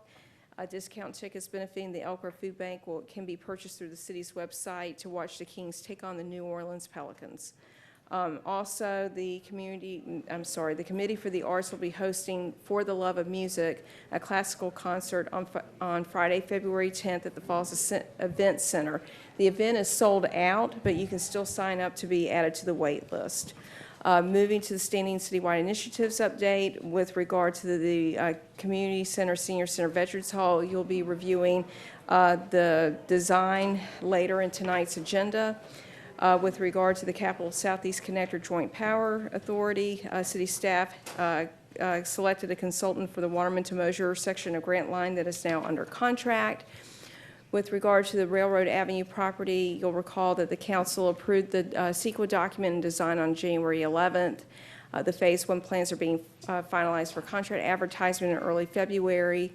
We are also preparing a separate maintenance contract to resurface the existing paved areas, and we would like to have all this work completed before May.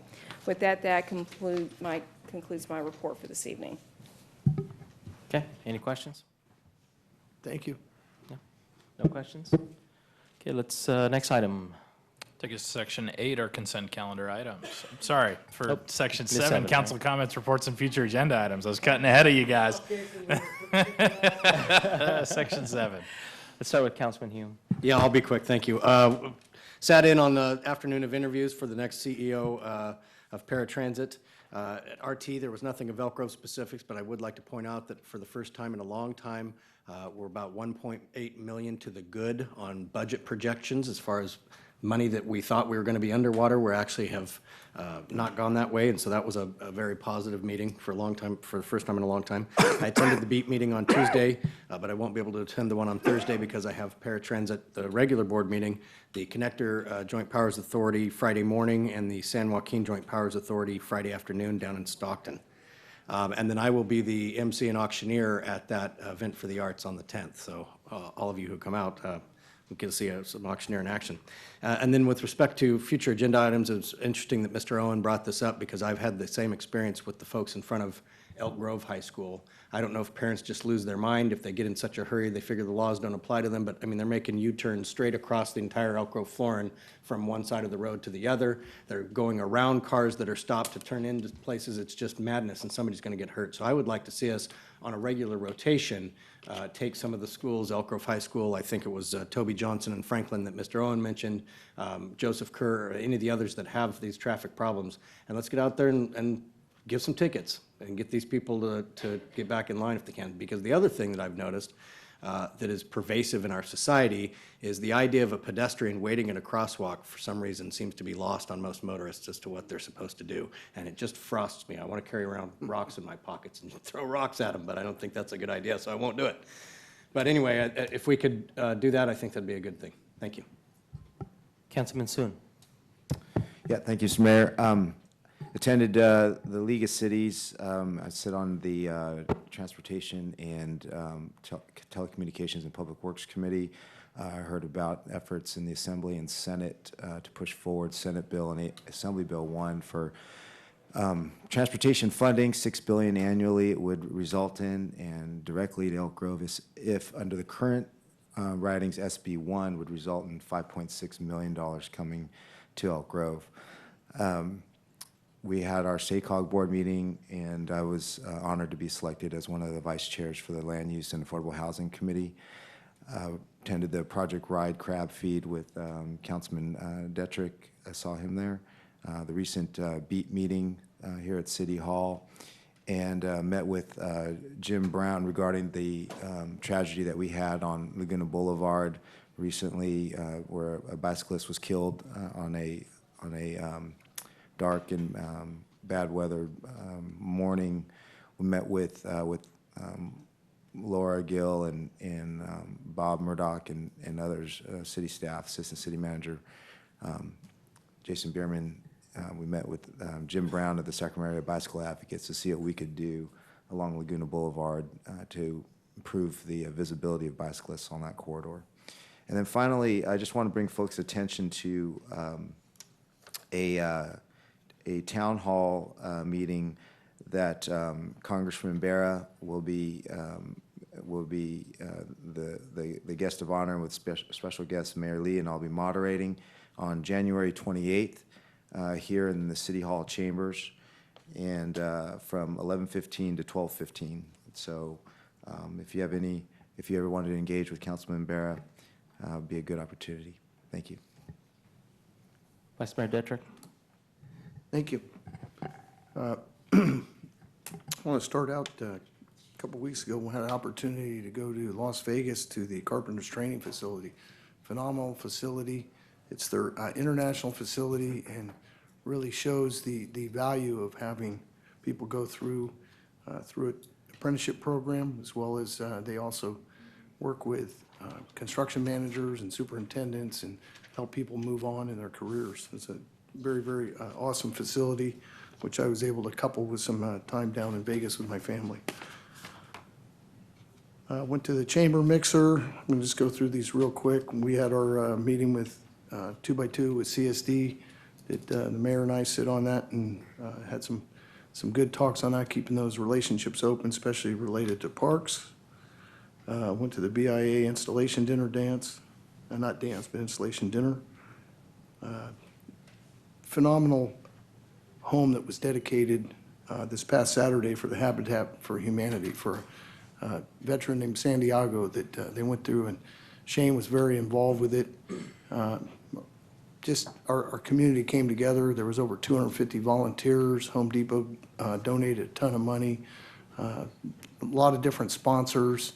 Just phenomenal. They put a new roof on, gutted the whole inside all the way down to the studs, from floor to ceiling, everything brand new. Just a phenomenal project for a disabled veteran. I went to the Project Ride Crab Feed. I believe that may be one of the biggest crab feeds in the United States, if not the biggest. There was estimated over 1,800 people served crab and shrimp spaghetti dinner, and all fundraiser for Project Ride, which is a phenomenal organization. We had the budget hearing on Monday night. We didn't get the turnout we would have liked, so anybody listening, if you come out, there's a couple more opportunities, but please be involved with our budget, because obviously that's what our driving force is, and there's an opportunity to come in with your own ideas for us as well. And then, as was mentioned earlier, we had a beat meeting last night, and there'll be another one in this chamber tomorrow night for beats 1, 2, and 4. So great opportunity to meet our PD, finest in the region. That's it. Excellent, thank you. Had an opportunity to participate in the Realtors installation dinner. Had an opportunity to speak at the Ties That Bind conference at UC Davis, and making sure that the university retains young people. Had an opportunity to march with a number of community members from Elk Grove at the Martin Luther King March. Participated in the Relay for Life in the presentation of a check from the city. Had an opportunity to participate in career fair at Sierra Enterprise Elementary School, one of our Elk Grove schools. Had an opportunity to participate in, as the Vice Mayor mentioned, Habitat for Humanity with Councilman Soon as well. Participated in the second annual Lunar New Year Luncheon, which the local Catholic diocese was very generous in donating 50 passes to the Elk Grove Food Bank. And of course, participated in the Yumin Lunar Dinner. And that is all. Next item. Now we're on to Section 8, the consent calendar. We have a consent calendar in front of us. This time I want to open up to public comment opportunity. Seeing that there are no speaker, I want to close public comment. Council deliberations, correction. Recommendation? Have a motion? Second. Have a second? All in favor? Aye. Opposed? Abstention. Next item. That'll take us to Section 9, our public hearing, starting with item 9.1, which is a public hearing to consider adoption of a resolution approving Amendment Number 1 to the Community Development Block Grant 2016-17 Action Plan. Good evening. I'm Sarah Bontrager, your Housing and Public Services Manager. This item is a routine amendment to the action plan. We had some projects that didn't move forward, and we'd like to move the money to a different project in order to expend it in a timely manner. If you have any questions, I'm happy to answer them. Are there any questions? Seeing that there are none. Very good presentation. Want to open up to public comment? There are no public speakers signed up. I want to close public comment. Make a motion to adopt the resolution. And Need to just close to the public- wanna clarify declare the that public we've got hearing the closed public first. hearing All right. opening. And so I have a motion. I have a second. Second. I have a motion second. All in favor? Aye. Opposed? Abstention? Next item. Take us to item 9.2, which is an extension of an urgency ordinance imposing a moratorium on all commercial marijuana land uses and all marijuana cultivation in the city of Elk Grove. Mayor, members of the council, your city attorney, John Hobbs, I'll be presenting this item on behalf of the city. This is an extension of a moratorium that was put in place by the city council at staff's recommendation by the city attorney's office and the police department on December 14, 2016, at staff's request. The council adopted an ordinance imposing a temporary moratorium on all marijuana use, including cultivation and distribution, both medical and non-medical, in response to Prop 64, also known as the Adult Use of Marijuana Act, or AUMA. That moratorium is in effect for 45 days. The council has the opportunity to extend the moratorium up to 10 months and 15 days tonight. This is being brought back as a public hearing for that purpose. During the moratorium period, staff will study the issues and implement or develop regulations to be implemented by the city council to regulate indoor cultivation of marijuana. Our goal is to bring it back in the next few months, but we recommend that the council go ahead and extend the moratorium for the entire 10-month, 15-day period. We anticipate that we'll have the regulations done well within that time frame. Okay, any questions? No questions. I want to declare the public hearing open. I want to open the public comment, and I see a few speakers signed up. Sandeep Singh is our first speaker.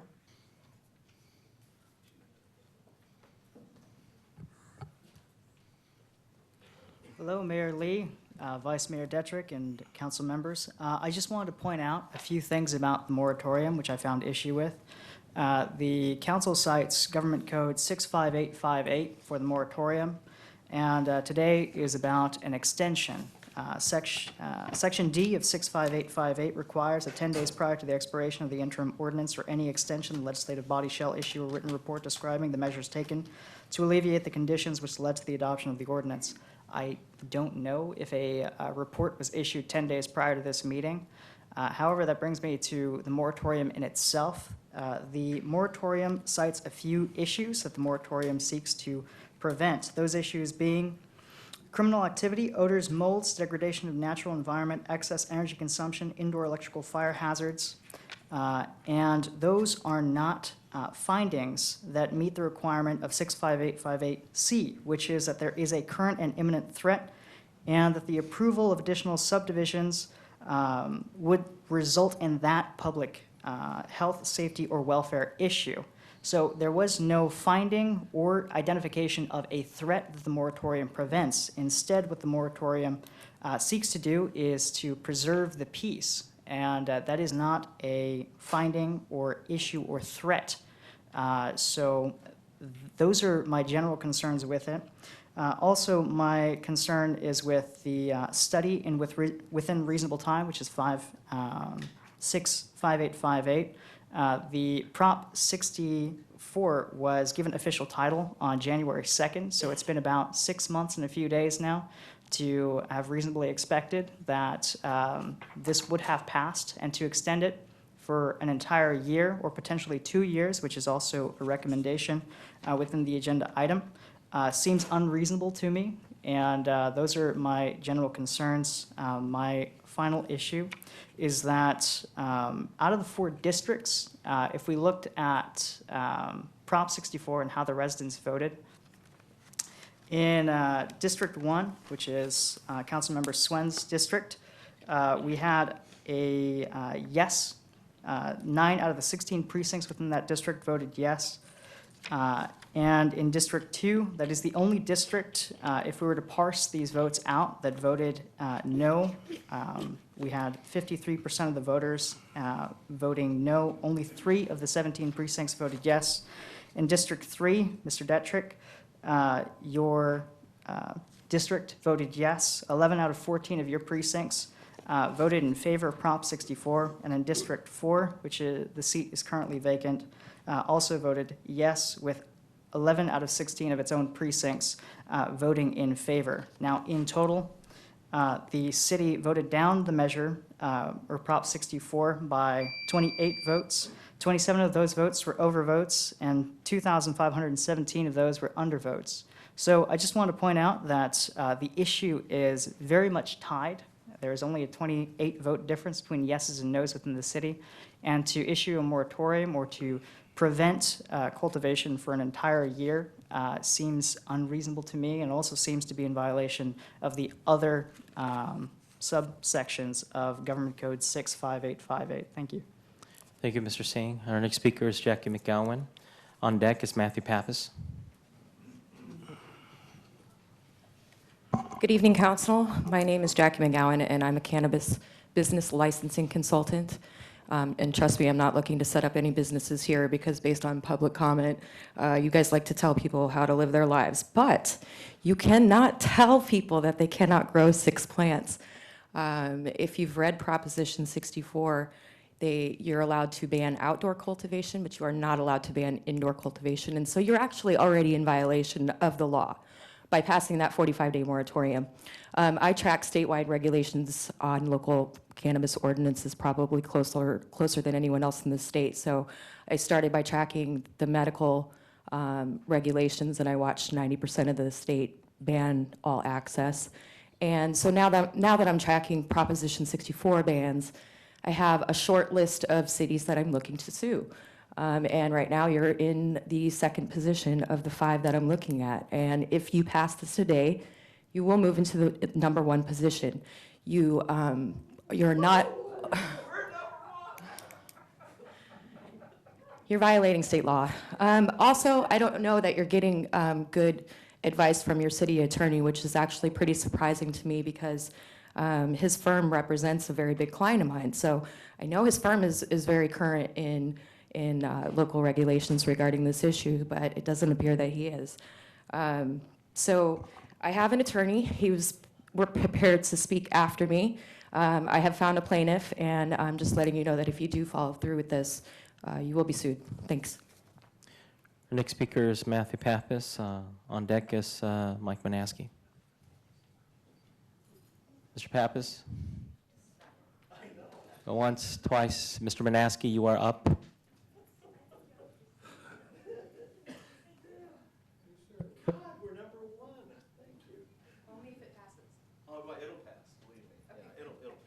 Yeah, because after I say something, you know, they always contradict Manaski. anything I say, you know. Thank you. Yeah. Oh, you guys have sidebars all the time. Come on. Get with the program here. Page 5 of the staff report. Who wrote the staff report? Was that your office? You guys wrote it? Somebody? Who wrote it? The staff report? Page 5 anyway. Cultivation may occur only in residential zones, no commercial or industrial. Okay, so in other words, no personal cultivation allowed in mixed-use zones? Personal cultivation shall require a permit issued by the chief of police. Oh, great. I'm going to go to the chief of police. Brian, I'm going to be contacting you in case I need to grow a couple of plants in my house. Why would I bother to contact you? I mean, you're not a botanist, you're not a nurseryman, and you're not a physician or a pharmacist. Nobody's going to seek that permit. I have to reside full-time on the premises. Well, what if I spend time at another residence for work or vacation? The excess plants may be seized and destroyed by the city. Oh, gee, isn't that the Fourth Amendment? Something about unlawful searches and seizures? Marijuana plants must be kept in a secure and locked location and not accessible to persons under 21 years of age. Man, talk about the nanny state. What about foxglove? Should I not grow foxglove?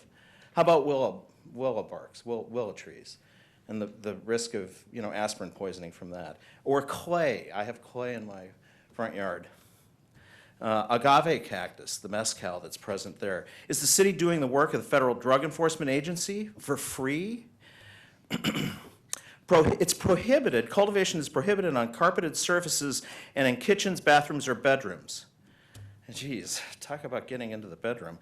Wattage restrictions will be imposed. SMUD doesn't care. Why should the city? Photosynthetic plants of any species grow better in natural sunlight. I'm not allowed to move the plants outdoors for fresh air, and I understand there's that's not the way 64 was written, but by golly, I don't know that that's going to be the way people are going to be growing a few plants. Use of butane, propane, and other gas products in the cultivation of marijuana will be prohibited. So I have to convert my interior heating from gas to electric in order to comply with this measure, no? Cultivation locations shall have adequate and city-approved ventilation and security systems. To grow 6 plants, the city will have the ability to conduct periodic inspections. That's why I'm not going to ask you, Chief Noblet, for a permit, because you don't have to come into my house to check my plants, and you have no expertise in it anyway. I mean, and the imposition of penalties for violations of the regulations. I think this council has to be daft to spend so much attention and exert so much effort to regulate a few plants grown at your home, grown at my home. I understand why this council is worried about residential personal pot use. I get it. You guys must be high. Since there aren't any women on the dais, and because half of you voted for the current misogynist in chief, I bet your thoughts are in the V zone. Maybe when you come down from your individual trips, you can direct your attention to fixing our crumbling roads, putting an end to burning our green waste, a living $15 per hour minimum wage, and engaging in real, practical governance. Thank you, sir. Seeing that there are no additional speakers, I want to close public comment. I want to declare the public hearing closed. Questions? Yeah, I'd like to hear from John on the comments relative Mr. to Hobbs? any legal-related items. Certainly, thank you. Let me see if I can try and address these in order. With respect to the report, the statute says that a report will be provided to the council at the end of either the moratorium or an extension of the moratorium. The purpose of this moratorium, of course, is to allow city staffs to study the issues, to bring back to the city council potential regulations, particularly in light of this new law that was just passed by the voters in the last election. City staff will do that, and we will look at some of the issues that were brought up by the last speaker. I want to clarify that the issues that were brought up by the last speaker, those are not the regulations that are being voted on tonight. Those are potential ideas of regulations, areas of regulation that the city is contemplating looking at for the city council's consideration, but those are not the regulations being voted on tonight. All that's being voted on tonight is a moratorium or an extension of a moratorium prohibiting cultivation and distribution of marijuana within the city. State law authorizes that. Prior to the passage of Prop 64, state law has authorized that. The law has been on the books for some time. We're proposing that you simply act consistent with that state law.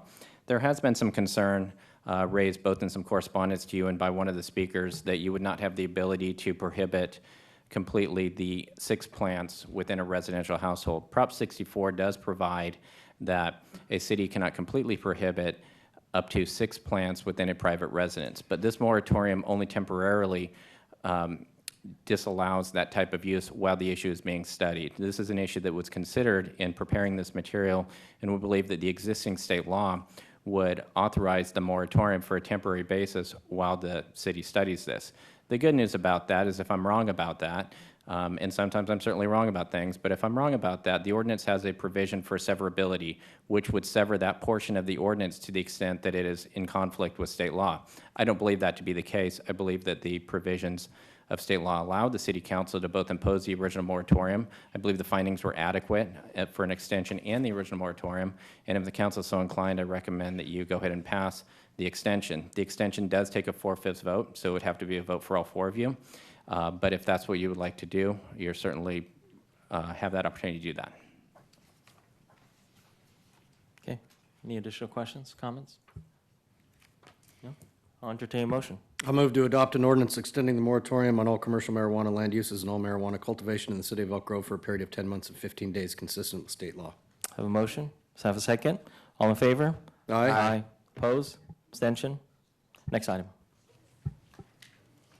Take us to item 9.3, which is a public hearing to consider amendment to a district development plan and approval of a uniform sign program for the Civic Center South property project and approval of a capital improvement program design review for major design review for the Civic Center Community Center building. Good evening, Mayor, Council. Christopher Jordan with the City Manager's Office. This will be a tag team presentation this evening between myself and the architect for the Community Center building, Dawn Merkus. You've met her before. She'll go through the architectural pieces. I'm going to sort of set some stuff up at the beginning and then come back at the end. So tonight's hearing, as the city clerk identified, is some modifications to the district development plan for the Civic Center site, which you approved back in July. Approval of the uniform sign program, basically what a signage package will look like overall as we're finalizing that content, the names of all the facility pieces.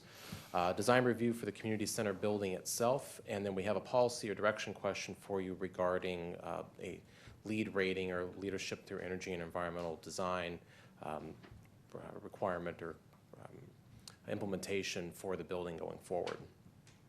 So just real briefly, the Civic Center site, as you're aware, it consists of both a 20-acre site on the south side of Elk Grove Boulevard at the southeast corner of Elk Grove and Bighorn, as well as a 56-acre park site that is south of Civic Center Drive immediately adjacent, all within the Laguna Ridge specific plan.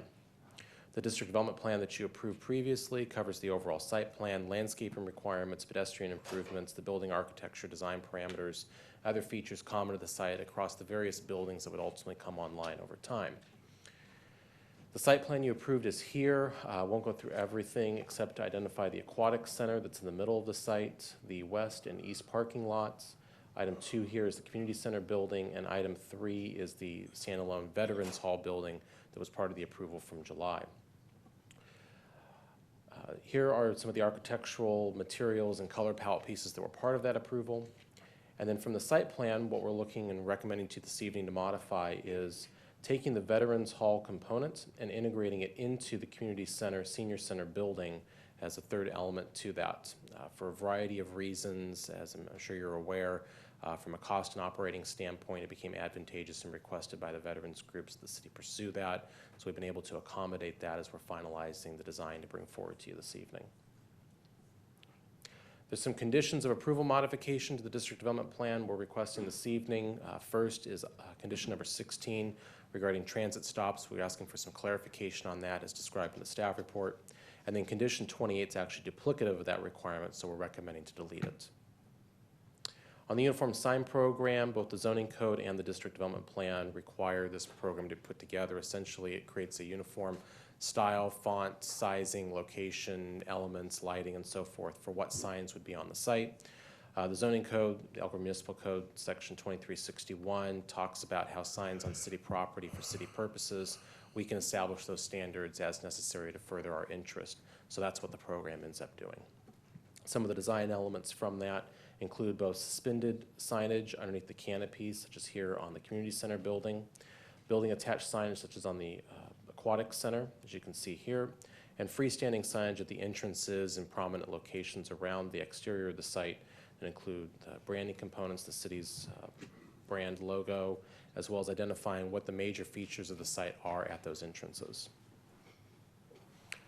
So the community center building here, I'm going to turn it over to Dawn to walk through that, and I'll play Vanna for her and hold up some of the materials pieces as we go through that discussion. So, Dawn? You don't make a very good Vanna. I do not, no, but I'll try. Good evening, Mr. Mayor, members of the council.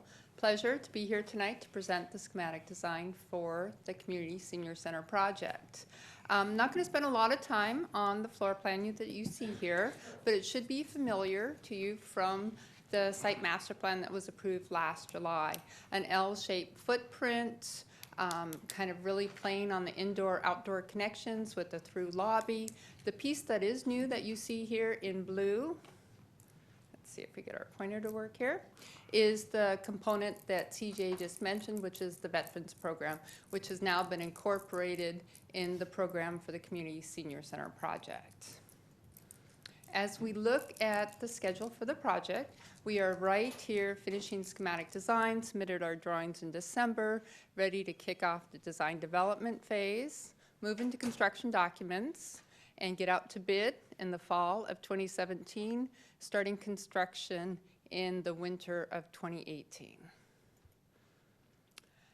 Kind of building on the foundation of the participatory process that we did during the feasibility study as well as the master plan, we've continued working with city staff, 5 project management team meetings, the Senior Center of Elk Grove, 2 individual stakeholder meetings with them, as well as our new kind of center occupants of the Veterans Group. Had 2 specific stakeholder meetings with them as well. And then in addition to that, we had 3 joint meetings working through the operations of the facility with both groups and the city. Technical meetings included the building department, an integrated design workshop, really working through the operations of the facility with our consultants, our engineers, as well as city staff. We had a community meeting and went to the Planning Commission earlier this month. Summary of the program. All of the spaces here are summarized in terms of the square footage. Again, the new piece that's been added in this last phase is the Veterans Memorial Hall piece. And we're going to spend just a minute walking through the floor plan, going over each of these items in just 1 second. As we look at the site plan, just reorientating ourselves here, we have Civic Center Boulevard on the top, Bighorn Boulevard, with the east parking lot here, which is really the main area of parking for the senior center and the community center, with overflow parking available in the west parking lot as well as street parking and drop off along Civic Center. As we look at the floor plan and start looking at each of the components, we're going to start with our senior center wing, and we're going to start here with the music room. So these are the program spaces that make up the Senior Center of Elk Grove spaces that are being designed for their use. The music room will be a place that will support both individual and small groups, as well as be flexible for other program space. The classrooms along the high bar here, which are up along Civic Center Drive, are really one of the main program spaces in the center. This is where they'll do activities, they'll do bingo, they'll do physical activity, Tai Chi, Zumba classes. Moving over here on the right, we have our arts and crafts room. Spaces both integrate into each other as well as open up to the outside here where we have an art yard. Moving down to the staff areas, within the staff areas is both their travel offices, which are open, and a big revenue generation for the senior center, as well as a consultation space where HICAP and other partner agencies can come in and provide services. Moving down, we have the lounge, which is replacing their current library, place for both informal and formal programming, has a fireplace, as well as access here to the general lobby area. We have staff reception and the gift shop. One of the things that you don't see here is there's actually a roll-down grill that drops down and allows this portion of the wing of the senior center to be closed off and secured from the rest of the facility so it can have independent operations. We then have the cafe, which is right off the lobby. This has both access from the interior as well as the exterior. It can also be used independently. And then here in blue, we have the Veterans Hall main program space, their offices, storage space, and they as well have independent access from the outside. One of the nice things is the location of this program space allows others to use the program space right off the lobby when it's not being used by the veterans programs. The staff area for the city staff is located here to the left of the lobby, supported by the public restrooms, which support the whole facility. One of the things that's being talked about for the lobby, and I think is coming up in a minute, is the public art. A hanging sculpture potentially be located in the main lobby here, where you can see it from both the inside and the outside. Moving over to the left side of the facility, we have our main hall, which is quite large, about 7,500 square feet, 450 to 500 people seated. And then complementing that, we also have the outdoor patio here on the north side, indoor platform, which actually spans both indoors and outdoors, or a stage, if you will, can be used on either side, indoors or outdoors, or both, with the glass partition that'll open up to the patio area.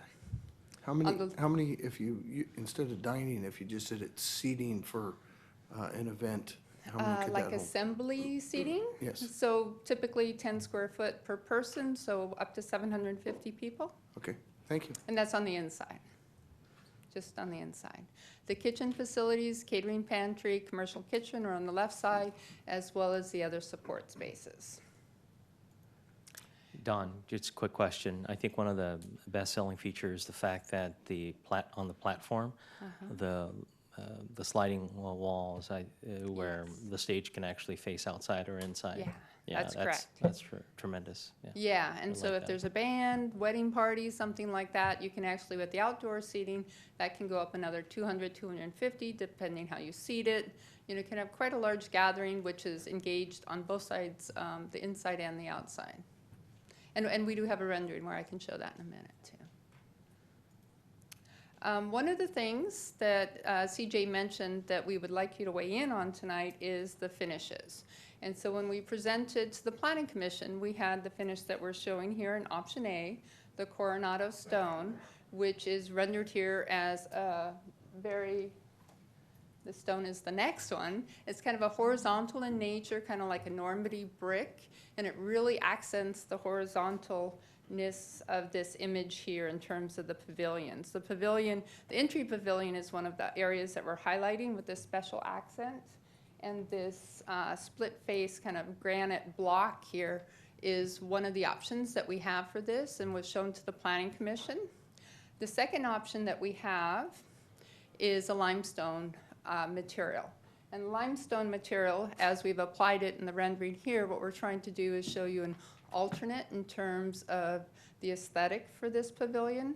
And the aesthetic on this one, we're really accenting kind of the verticalness of the stone. As you can see how we've lined up the joints here and how we're rendering it, it's kind of showing it in more of a vertical nature in terms of the aesthetic. And so those are two options in terms of the material. We'd love to get your feedback and direction on tonight.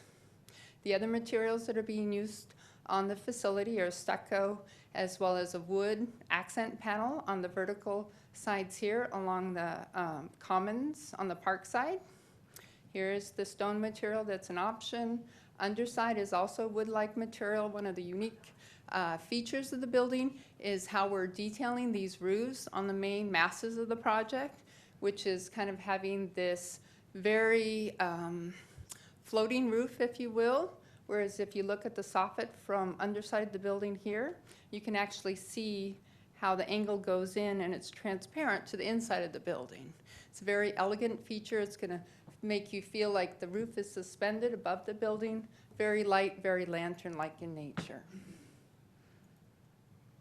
As we look at the view from the Commons, here's a rendered view showing the cafe that opens up onto the Commons, the community center entry at the tall pavilion, and then also we're located right here, right about the drop-off on the east parking lot. You can see the entry to the senior center as well.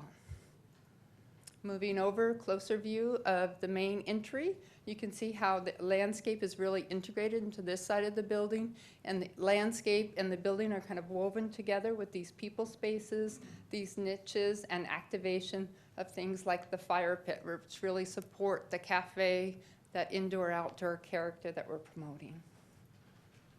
Moving to the front side of the building, it's a little bit more civic in nature, and in actuality, the grading of the site is that it's going to be about 2 feet higher than Civic Center Drive, too. And so looking, you know, the building is going to be up above the street a little bit and raised just slightly as you walk along this pathway. On the right here, you can see the main hall pavilion, the entry pavilion. This is our veteran space here, where there will be signage on the glass, similar to the Community Senior Center signage over at the Senior Center of Elk Grove. We'll have signage along the veteran side as well, right here, for access to that space. And then the main hall, or the main program space for the seniors, this pavilion is located out here at the street. And over here on the right, you can see how we're looking at that indoor-outdoor stage area for the main hall, where something on the platform can be enjoyed by both the inside and the outside. This outdoor space is a nice distance from the street, and so it actually has a semi-private feel and access to it, so it can really be primarily used by the main hall participants. We just have this quick fly-through for you, which really kind of gives you a sense of the massing of the building and the integration of the spaces and how we're using these 3 pavilions as organizational pieces. So over here on the right is the senior center entry. We have the cafe, the fire pit at the main entry to the community center, the transparency that you can see all the way through the building to the street, the conference room. Looking here, you can see into the main hall. You can see the natural lighting that we're bringing into the main hall from all 4 sides, really making it an enjoyable space to be in with the daylight. Transparency into the main hall here, the activities, but a nice distance from the street to create some privacy. And then the kind of the prominence of this more civic entrance along Civic Center Drive. The pavilion, which is the main program spaces for the senior center, which is really going to create this nice transparency and engagement for the pedestrians and hopefully be a magnet to pull people into the facility. The arts and crafts spaces over here on the right with their outdoor spaces. The senior lounge with the fireplace here, creating nice warm ambiance, attracting people in. It's just a quick fly through. Oh, didn't want that. Sorry. Ah, there we go. All right, and just next steps is construction documents completed fall of this year, looking to go out to bid towards September to December and starting construction in the winter of next year.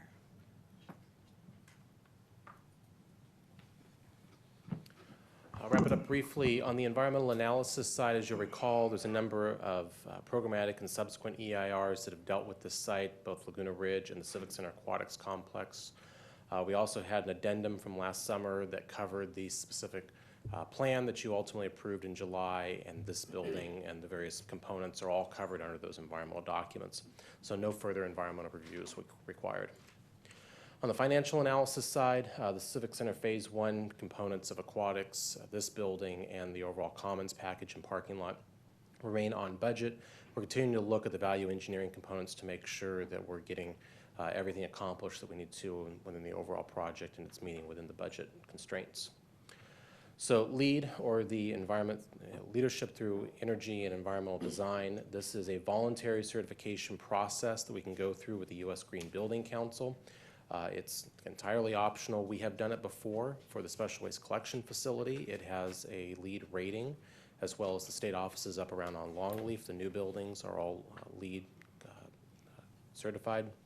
So we could pursue that. It would be additional energy efficiency and other design components. We're going through the scoring criteria now. We feel very confident that we can get through all of those program components. There are some additional costs involved with that, both in terms of the paperwork and the physical construction and materials. We're estimating at this time it's somewhere between about $250,000 and $300,000. So we'd be looking for specific direction if that's something you'd like to achieve. Is there some grants that we could get relative to doing that? Typically, no, not that we're aware of. Okay. What other value other than saying we're LEED certified would this provide? It's almost literally a badge on the building. Okay. So it's something that many communities do because it shows that leadership component. It's something many residents will value looking for. So it's certainly an option. We've done it before. It's up to the will of the council. Is there a calculated savings on energy based on that? Usually there will be energy savings as a result of this because you're using more energy efficient fixtures and systems. Is it nominal or is it substantial? Don, do you have any more info on that? We have payback period. Yep. We haven't done the life cycle cost analysis, but if council is interested, we could certainly come back with that. In order to get the energy efficiency points, what we would do to get us up to like the gold is we'll need to do on-site power generation, which is the photovoltaics, which can be through a purchase power agreement, does not have to even be part of your construction cost. But it's the amount we can exceed the current code requirements, which is really going to get us those points, which is if you go 30% over, 40% over code, that's where you get those LEED points, if you will, and those translate to direct cost savings for you in terms of energy use and energy cost. I'd like to hear what the net savings or if it'll ever pay back at all. Yeah, we can certainly get that information to you within a reasonable period of time, 4 to 6 weeks, life cycle cost analysis.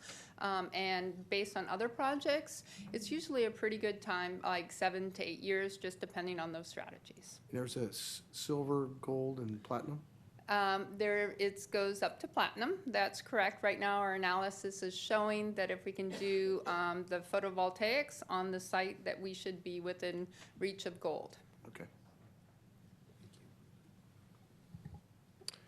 So Planning Commission, as Don mentioned, reviewed this a couple of weeks ago and ultimately recommended approval of the amendments to the District Development Plan, the Uniform Sign Program approval, and the design review for the community center. Although we do, again, are asking for the final direction on the materials as we talked about, and then we have the LEED request item. Planning Commission's recommendation comes as 3-0. Commissioner Maida was absent that evening. So that concludes our presentation. We're happy to answer any other questions you have. Did they pick one element over the other? At the time, we only had the stacked stone. We didn't have the other tile material. That's been a development over the last couple of days. Okay. I want to bring to you. CJ, I have a separate question.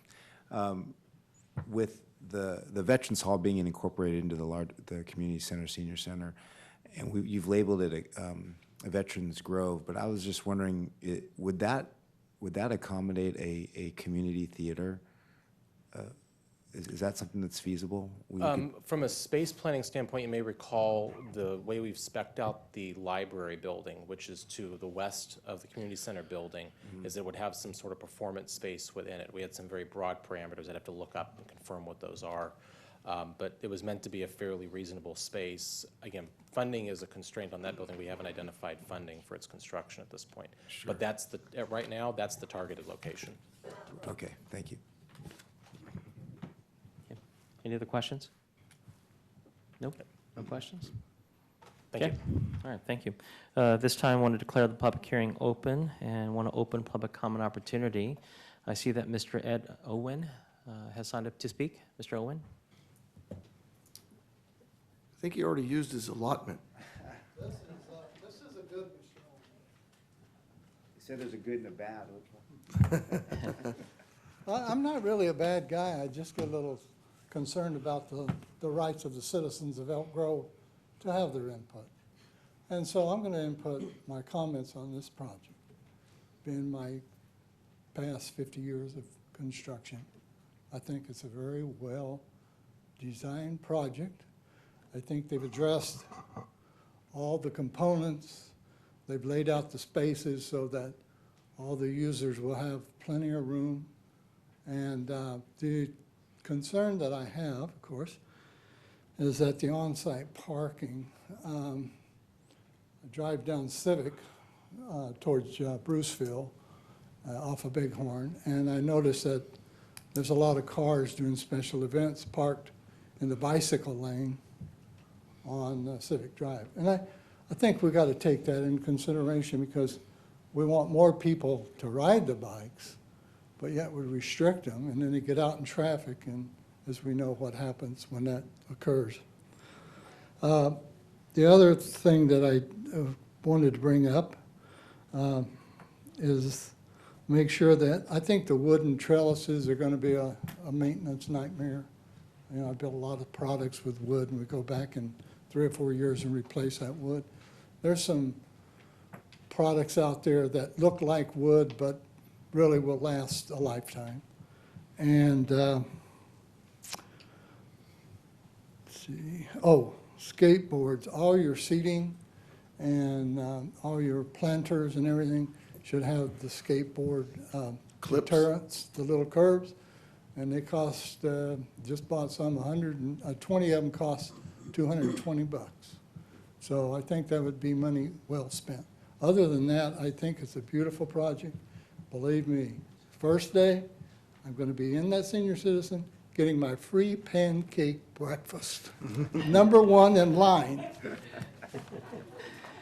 Thank you, sir. Our next speaker is Aaron Saberi.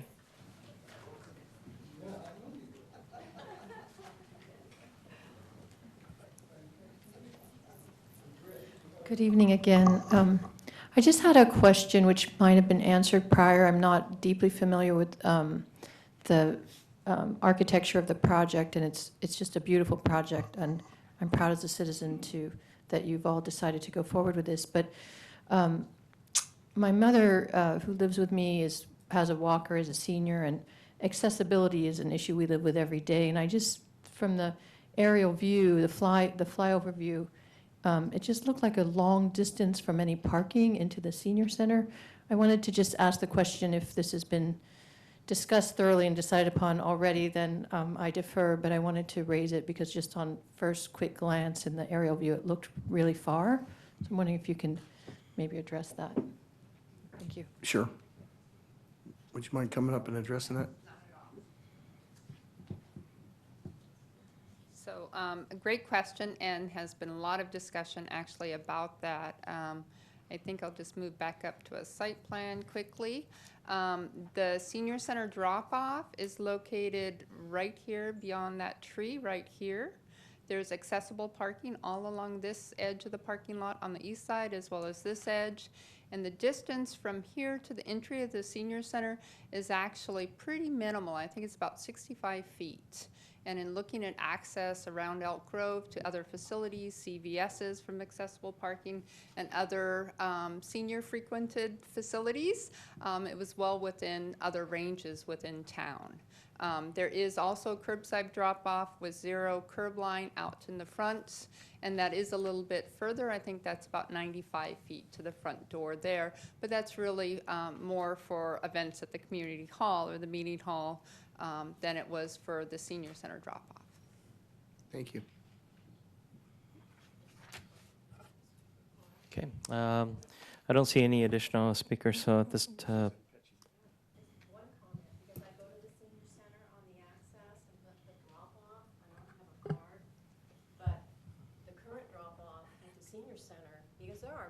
that are in wheelchairs, and I mean, there are people that are not mobile that are being dropped off by vans and by buses, by cars, people that stay there all day. I mean, it is right at the entrance. And I mean, I'm even getting a little bit rickety. I mean, I park a little bit down, but parking, some people I mean, they're older people, and I mean, you're a lot younger, but there'll be a day when you may be going there, and sometimes that journey seems like a long way to that door, and I think some kind of a drop-off where you can get them right to that front door would be really valuable. I mean, for the people that will actually be using it, not the people that are designing it for looks, but for usability. Thank you. Thank you, ma'am. And I do not see any additional speakers, so I want to close public comment. I want to declare the public hearing closed, and deliberations and motions.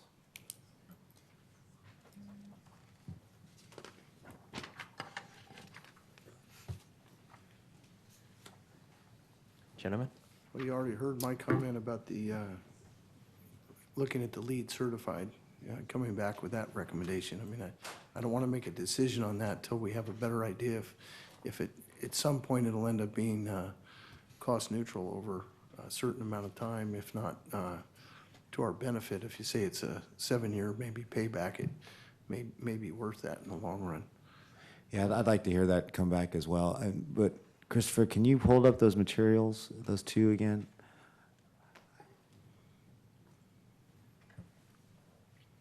Yeah, personally, I prefer the textured on the right. And then, I'm sorry, all right. Thank you for that clarification. All right, yeah, there you go. Thank Your you. left.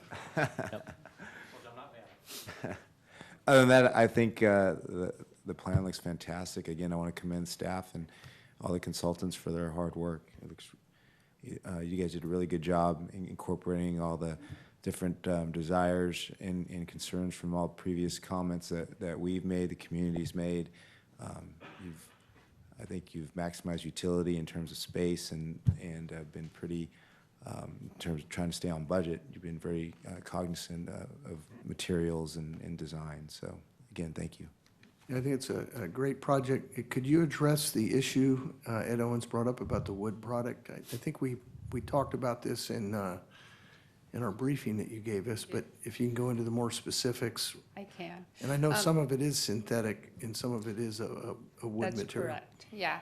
So the soffit material is a metal material which has the wood grain finish on it, which is very durable and long-lasting. It's like a baked enamel product, as well as the Trespa siding as well.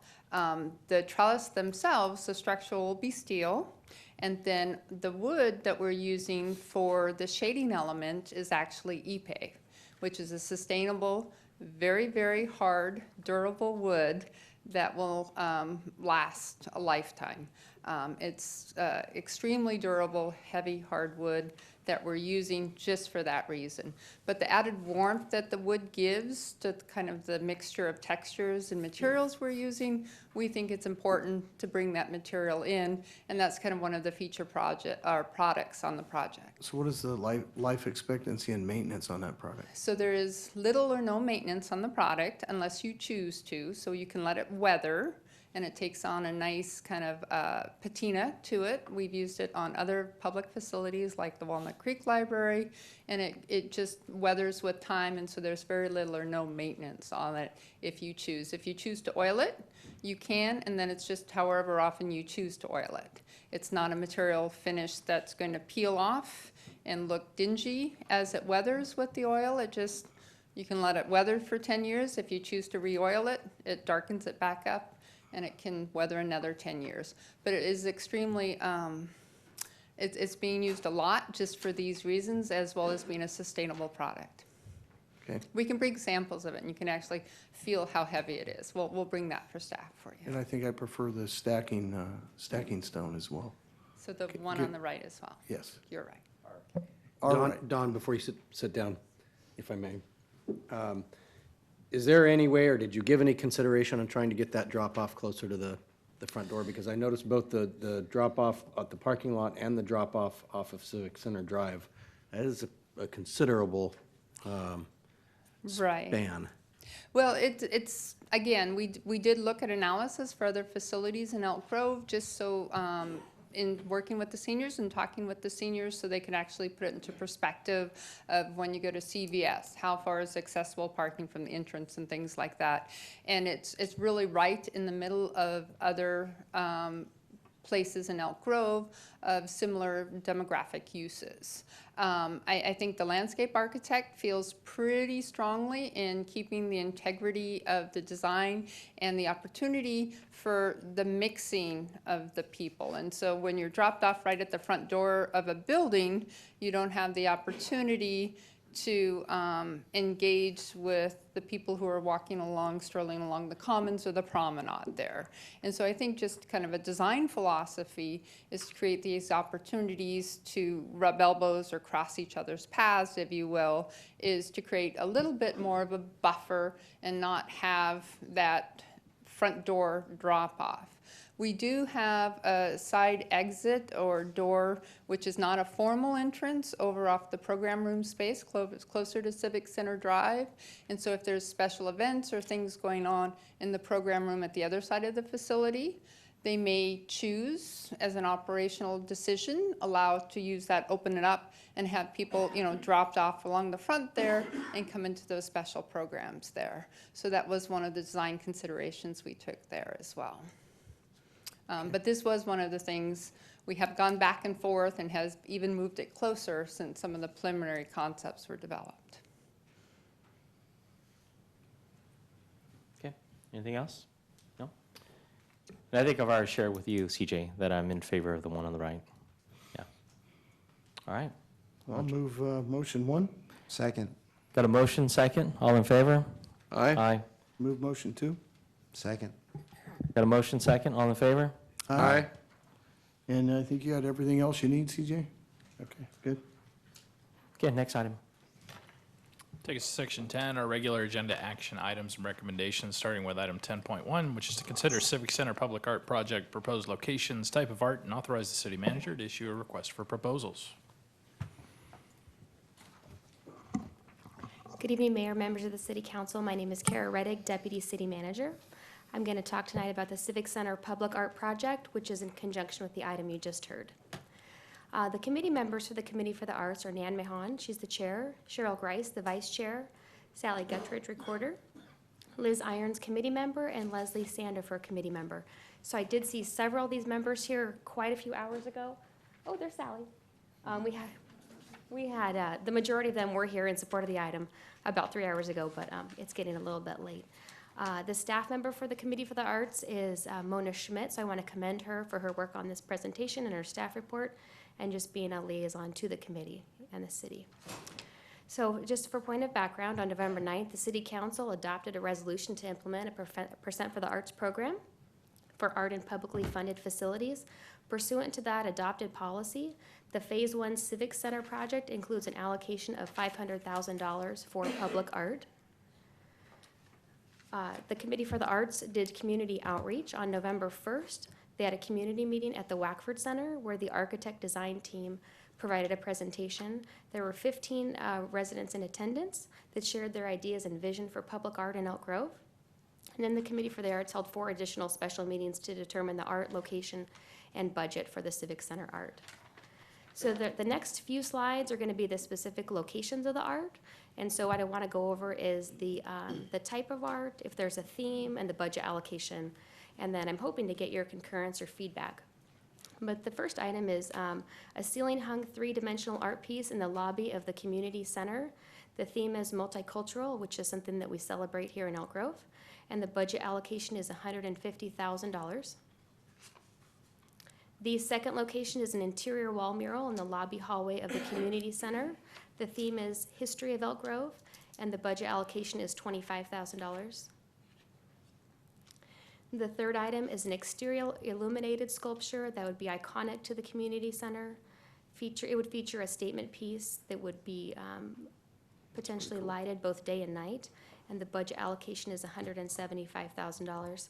I should have mentioned that we included some pictures here just for some visual representation of what something could look like, so these are just examples for you. And then the next piece is an exterior kinetic wind sculpture that would be in line with the Delta breeze that we experience in Elk Grove. and the budget allocation would be $50,000. And the last item is exterior sculptures along the walkway through the Commons area named Avenue of the Arts. There would be 4 sculptures that would represent visual art, music, literature, and dance, and the budget allocation is $100,000 in total, or $25,000 each. So here's an overview map of the Civic Center project. I'll just start here with the pink. This would be the iconic sculpture with lighting. 5 would be the Avenue of the Arts sculptures all along the Commons area. 4 would be the kinetic sculpture that would be in line with the Delta Breezes. The art mural would be here in the building, just to the left of the lobby ceiling hung art. So the next steps for the Civic Center Public Art includes, with council approval, to draft and release the request for proposals. There would be a selection committee comprised of the Committee for the Arts as well as some select city staff members to review the proposals. Those would be reviewed at a committee meeting in the future, and then we would return to council for review prior to contract approval. So we're really just seeking your feedback on anything related to the themes, the budget, the locations, or the type of art. Questions? Yeah, thanks, Kara. I was just wondering, in terms of placement, the iconic sculpture, I think I understand why you'd put it, next to the intersection, but given when you look at why not somewhere more centric into the community center? Did they talk about that? I don't think that I have the best answer for that. Is that something where? Does it have to do with the future phases, that it'll be in between all the phases when it's all finished? Oh, Don's coming. Okay. Sorry, just a moment. I'm gonna have Alvin answer that question. Come on down. Thanks. Hey, Alvin. Hi, Councilman. Good evening, council members and Mayor. I was part of several of those meetings, and I think the idea is that this intersection is where you first approach the site. And because of that, the Commons Promenade, the arcs, draws your eyes into the Civic Center site. So it just made sense that is a location where you could have an iconic piece, and it's sort of the signature piece, the first thing you see as you approach the site. That was the thought of the committee. Okay, I mean, I guess I was looking at with the drop-off we have in front, I mean, you're gonna have all this parking back here farther down.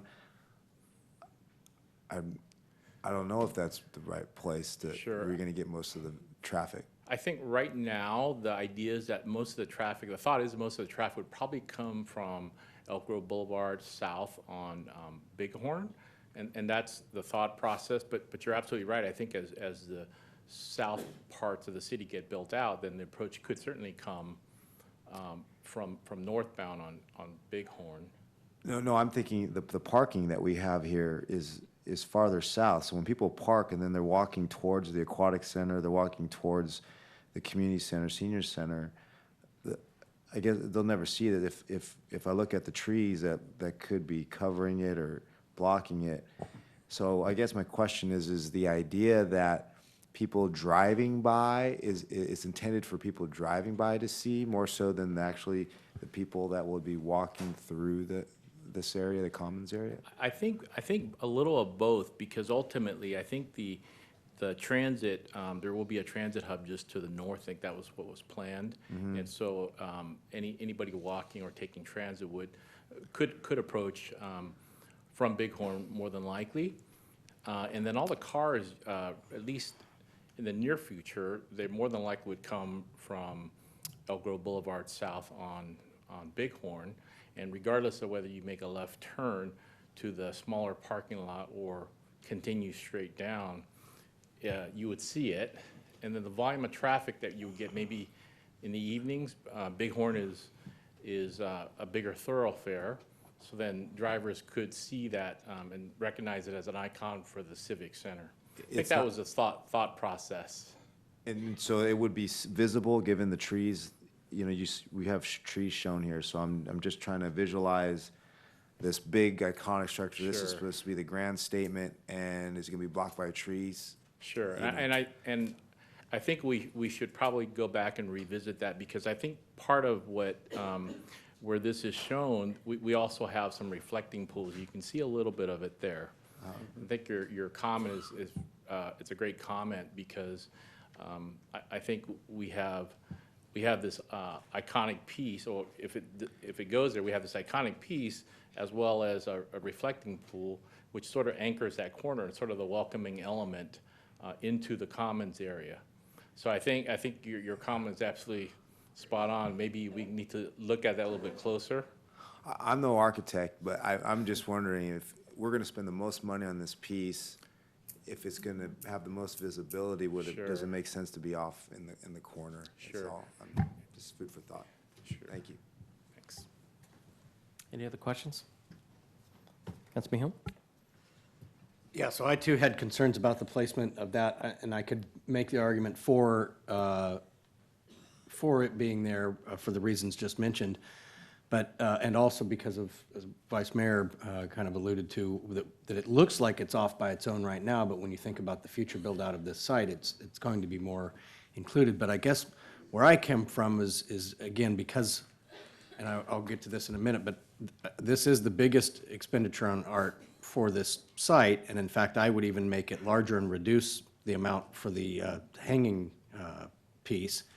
But one of the things I like in Chicago's Millennium Park is the big, it almost looks like a chrome jelly bean, and it's right in the middle of the park, and people interact with it, and it becomes a part of the experience. This piece stuck so far out, yeah, it's something that looks cool as you drive by, but there's no real association with it. And so I would rather see, if it's going to be a major investment in a piece, that it is something that has more of that human scale for the gathering places, and that it be, you know, maybe about where the, all right, so moving from left to right, the second orange asterisk is, where it brings in a little bit of the community center, a little bit of the aquatic center, and then would bring in a little bit of the future phase. Like right about here? Can you see Yeah, that? somewhere in there. Yeah, then it's more centrally located where most of the people will spend their time, and they can enjoy it and, like you mentioned, interact with it. You could almost, so you could switch out 3 with one of the 5, so you have, you know, the engineer in me wants always symmetrical, so you have 2 5s on each side and then the 3 in the middle. I don't know. Yeah, I think this is exactly what we're looking for, is your feedback, and then we can kind of go back and revisit this. But, so it looks like you're looking for something a little more interactive with people on the site. Yeah, that's what I personally would like to see. Well, I think as I mentioned earlier, it ends up being in the center when this all gets built out. And if you, it's one thing to drive by, but I think having that as an iconic piece in the middle of the project, that every one of those facilities that you come to would be able to enjoy it. Yeah, And so that's- then the other component to that I alluded to is, I think it was 175,000. Doesn't get you much in an outdoor piece of art. And so I would look at moving, say, 50,000 from the ceiling hung piece to the outdoor piece. And actually, I have a question along those lines. There's no indication here as to the deliberation related to the different pieces and what they would cost. Obviously, I'm not an artist, so was there any effort put into that, and there was justification for allocating these different values? for Like, them? how did they come up with the budgets? Exactly, right. Well, I think, you know, with any art, it takes substantial money to make a substantial piece. So the Committee for the Arts just kind of took their pie and tried to divide it up appropriately. But when we do put out the RFP, we'll put out the various sections and the budgets. And then I think depending on what comes back, we'll, you know, potentially have to reevaluate what we want to put in. Because if you don't like, you know, the pieces that are coming in at that price, we might have to, you know, take another look at it. Sounds like this is a starting point. Mm-hmm. Yeah, okay. Kara, is this reflection pool, was that intended to be coupled with the iconic sculpture? So if we're saying move it more towards the center, would you then move that reflection pool also? Or could you incorporate that reflection pool with one of the art, Avenue of the Arts sculptures? Why don't you come on up, Alvin? Yeah. Should probably stay up. Hello again. I think the idea of that reflecting pool was to sort of anchor the corner, because part of the planning requirements in Laguna Ridge requires, I think, some sort of element like a trellis or other element, design element to anchor the corner. In our case, I think the reflecting pool is a little more civic than a trellis, and we wanted to be able to draw the eye down the Commons corridor and kind of stand out from the other corners. And so that was a thought of having something at the corner, the reflecting pool at the corner. So I don't necessarily think that the art needs to coexist with that reflecting pool. Okay. I'm just wondering what the plan was. But Sure. yeah, either one's fine. Okay, is there anything else?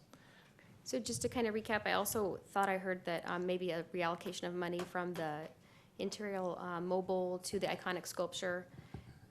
Maybe if we try to work in different ranges in the RFP, we can see what comes out, so we don't kind of limit ourselves too much to a piece that comes back that's too small, but we'll stay within the budget and maybe see if we can have people give us ranges. I would support that. Well, yeah, and I mean, I would defer to the Committee on the Arts. They know the price of art better than I Yeah. do, but I look at it as, from an investment standpoint, investing the majority of the money in the piece that will be used by the majority of people using the site. Yeah, I agree. Fair enough. Yep. Okay, thank you. enough? Thank you. All right, let's open to public comment. Seeing that there are no speakers signed up, want to close public comment? Move staff's recommendation. Got a motion? It was just provide input. We do have a No, we need an resolution action. on there. This is temp- Oh, template adopt one, yep. resolution? Okay. Yep. Got a motion second? All in favor? Aye. Aye, opposed, abstention? Next item.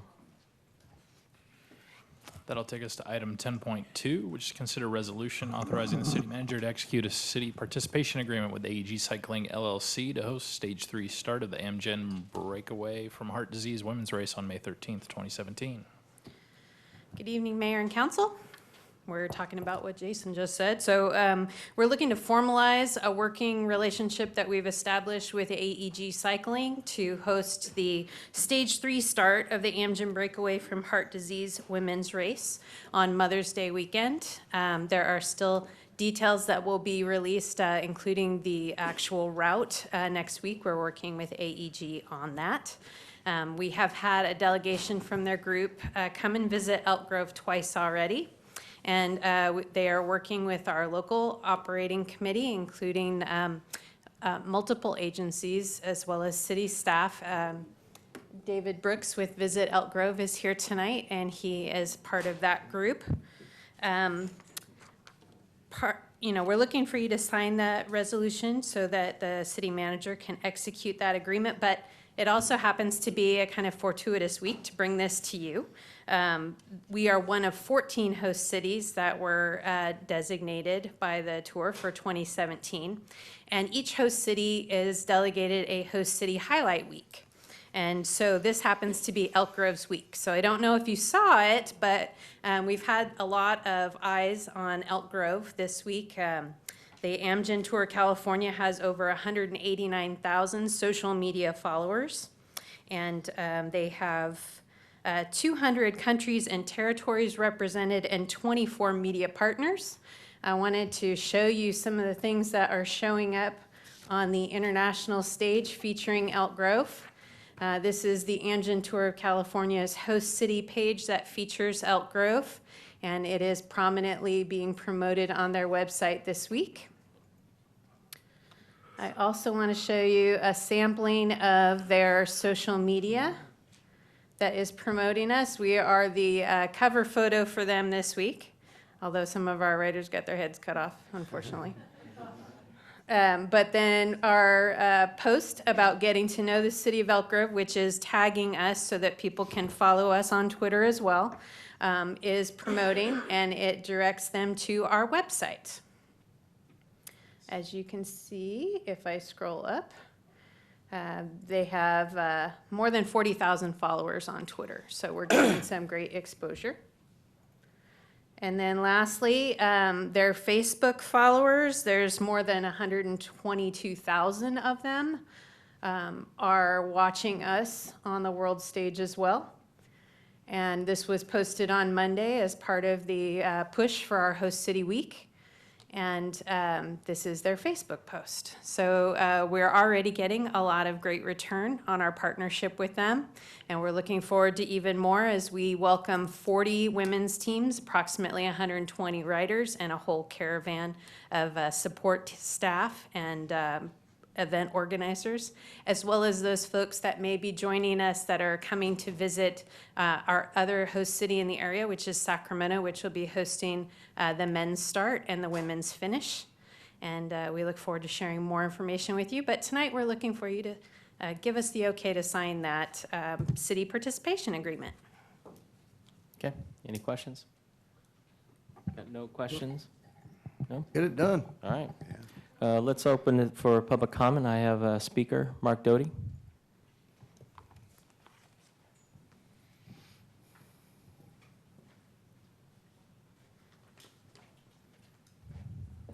Good evening, Mayor, Vice Mayor. Just wanted to throw my support for this item. Trails Committee looked at it, and we're all for it. It's going to be great for the city. I've gone to the starts in Sacramento, been to the one in Folsom. I rode my mountain bike to the top of Mount Diablo to watch the finish there. It's a pretty cool event just to see these riders. In this case, will be the start. But it's just festive. People are active. People bike there. There's bikes locked up all over the place. It's pretty cool. So just wanted to throw my support for that. And that's all. Thanks. Thank you, Mark. Seeing that there are no additional speakers, we want to close public comment. I'll entertain a motion. I'll motion. So moved. Got a motion, got a second. All in favor? Aye. Aye. Opposed, abstention? Next item. That'll take us to item 10.4, which is to consider appointment of voting members to the Planning Commission and the Multicultural Committee. This is the culmination of efforts that were started back in December to touch base with all of our current appointees to all city council committees and commissions. No resignations were submitted except for our anticipated ones, which were recognized tonight from Mr. Harris, Mr. Fuentes. That's a vacancy on the Multicultural Committee and a vacancy on the Planning Commission. We opened up the recruitment. You have 15 applicants for the Multicultural Committee. I did want to note that there was a green sheet on this item from staff. One of the Planning Commission applicants did remove their application from the Planning Commission pool. They still have an application in for the Multicultural Committee tonight. Others have submitted materials such as addition of a resume. And then there was one last item in which there was one applicant to the Planning Commission. We can discuss this after the discussion of the appointment. But it was someone who had applied to the district, to the Planning Commission, but they were also a District 4 member. And it was an inquiry whether they could also be considered for the District 4 council appointment. We closed all these application periods closed on January 18th. That was the initial direction from the City Council. So part of the question would be if there is any interest, since we did extend out the date to February 2nd for the special meeting to consider the District 4 council member vacancy, whether or not there's any interest to continue to open up that application pool for that district vacancy, or to review the one request from one of the individuals that submitted an application for Planning Commission. Of course, if they're appointed tonight, that would kind of moot the point. So, but with that, it's the appointment discussion. And we do have a few folks signed up on public comment for this item. Okay, let's start off. My feeling is since we moved it, it should be open. But I am certainly open to my colleagues to see what norms and procedures are, especially the two old guys up here. Where's HR when you need them?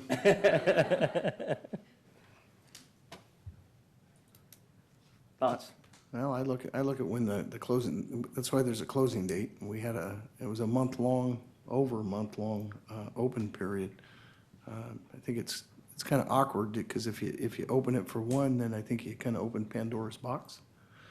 I think there's, if I'm not mistaken, I think there's about 8 other people who applied for the planning that live in District 4 as well. So, I mean, do we open it up for them? I think it just becomes problematic. I think, we set a hard deadline to have your applications in, and I think that's what we should stick with. By some miraculous reason that we weren't able to pick somebody out of the 23 applicants, I guess we could look after that, but I think we've got a very, very good pool of people, and I think we should have no problem finding somebody out of those that applied. Okay. Additional input? I would tend to agree with that, I think. Okay. Councilman Suen? Yeah, I would agree with that, too. Okay, all right. So at this point, I had a chance to interview a number of the applicants. There are folks who had emailed me, had asked for a meeting, a phone conversation, had the privilege of meeting with a number of people who are very well qualified. I think part of the problem is that there are only 2 seats open, one in the Multicultural and one in the Planning Commission. One of the things that I am interested in and was after is a diversity on both board, something that would add to the board as opposed to something that would replicate board members, one on diversity, two trying to spread as much as possible from the different council district. Starting off with Planning Commission, since I've been on the council.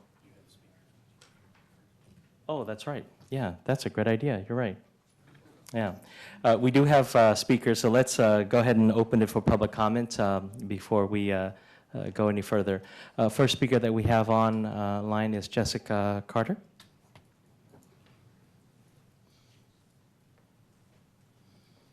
Hi, everybody. This has been a really fun evening. This is my first city council meeting. Thank you for having me here. I'm Jessica Carter, and I'm an applicant for the Multicultural Committee. Diversity is something that I'm very passionate about at work. I co-chaired a diversity inclusion group, and we had more than 30 members, and we worked from a zero-based budget, and were able to put all kinds of events and stuff together, and I would love to add value to this committee and be a part of the community in this way and serve the community. So thank you for your time and for your consideration. I really appreciate it. Okay, next speaker is Joel Broussard. Joel? Online is Hollis Herb.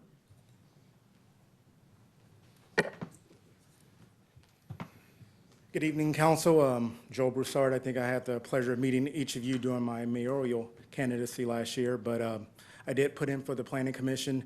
I think when I signed up for this, I wanted to become more active in the community. I think Vice Mayor Detrick, if you can remember at the Meet the Candidates event, first thing you said to me was, if you're getting into this to be liked or make a lot of friends, you can get into something else. And ultimately, it was to get in to better Elk Grove, to help Elk Grove. When I look at diversity, I necessarily don't lock it just to ethnicity. I wanted to join the Planning Commission because my diversity as far as background, I've been homeless. I was a firefighter, basically public service. In there, I excelled to become part of the ladder team within my first year. From there, I managed a mortgage company, Fortune 500 company. I was a district manager there till leaving there to start my own business here in Elk Grove. So even being considered is a privilege. To be appointed would be an honor. And if not selected, I do want to be part of the team, the leadership team in some form or some way to better Elk Grove. And thank you. Mr. Broussard, I just want to say to you, I commend you for the fact a lot of times we see people put their hats in the ring, it doesn't go the way they want, and they disappear right back into the shadow. So I commend you. You've been to council meetings since that race. You've spoke at the podium. You've put your hat in now for consideration for this. So thank you. Thank you. Stay involved. Thank you, Well Joel. said. Hollis Herb. On deck is Mackenzie Weiser.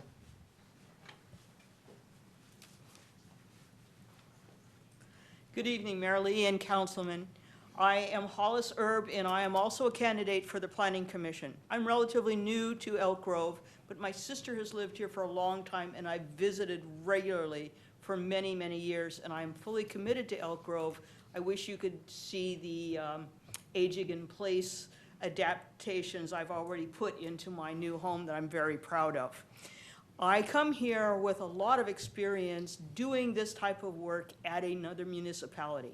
I really like planning commission type stuff. I have attended the current planning commission regularly since I came to town. I always read the applications ahead of time so I know what's going on. I've been doing that. Again, I like this kind of work. I was good at it in my former municipality, and I think I offered you a reference to the director of planning there. I also see it as a great way for me to stay engaged, to learn more about my new home, and to help my new home grow and see it into its future. And I came tonight because I didn't think you probably knew me, and if you had any questions of me, here I am. Thank you very much. Hollis, just a quick question. Yes, Darren. In your previous service, what was the challenges that your community faced, or your main challenge that you faced from a planning perspective? The main challenges from the planning perspective there revolved to a great extent around the geography and the geology of where I used to live. It was Ithaca, New York. It's the home of Cornell University.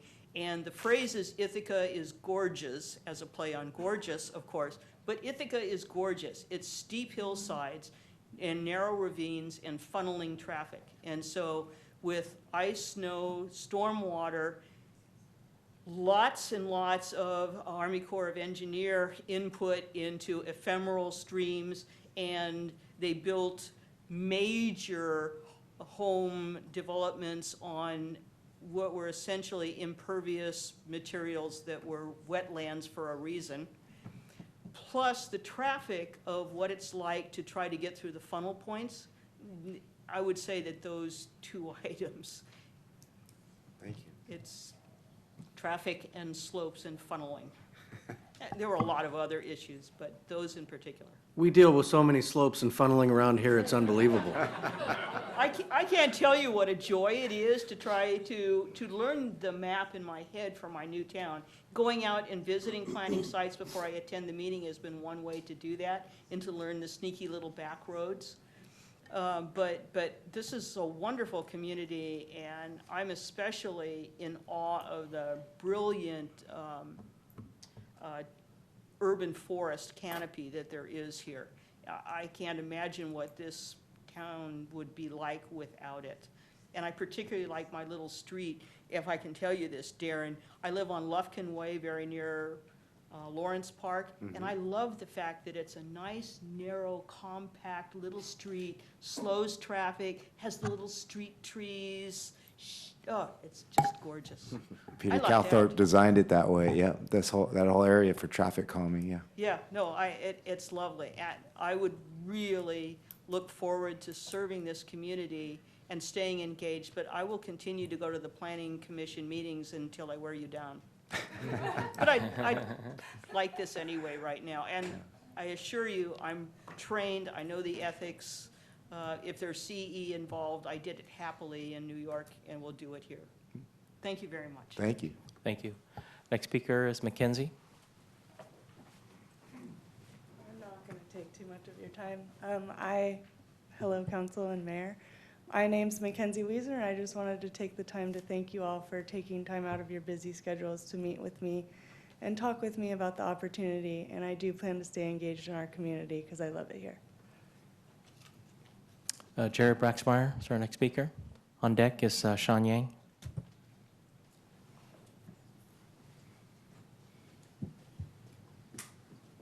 Good evening, Mayor, council members. My name is Jerry Braxmeyer. I know most of you because I've been able to work with you through my work through the food bank. I'm the vice chairman of the board of directors of the Elk Grove Food Bank and have been in that capacity since 2013. I've born and raised here in Elk Grove, been here for 49 years. I've seen this town grow and change in leaps and bounds and things that I would never ever imagine. As a little boy walking down the street, seeing 2 lanes with a red light in the middle. Pat, I think you can attest to that. So it's been an amazing feat. I'm a father of 5 kids. I have 3 grandchildren. I'm about ready to have another one. My daughter is due any day. That's Kayla, so we're really excited to meet Mason. I know that if I am appointed by the mayor and I am approved, that I'm going to take this position serious. I have a vision for Elk Grove that I believe that all of us are in the same line with. I want to see Elk Grove grow. I know growth is going to happen, but I think if you grow, in the right way and you do it with the right cause and with the right mindset, I think you can do it, and I think you can be successful at it. I look forward to working with you, and even if I'm not appointed, and even if I'm not on the planning commission, I get to work with each and every one of you still on the food bank, and also I'm on the board of the directors for the Elk Grove Chamber of Commerce. So I get to work with you guys and get to do, no matter what, I'm going to see you around Elk Grove, but I look forward to the opportunity. Thank you, guys. Thank you, Terry. Sean Yang?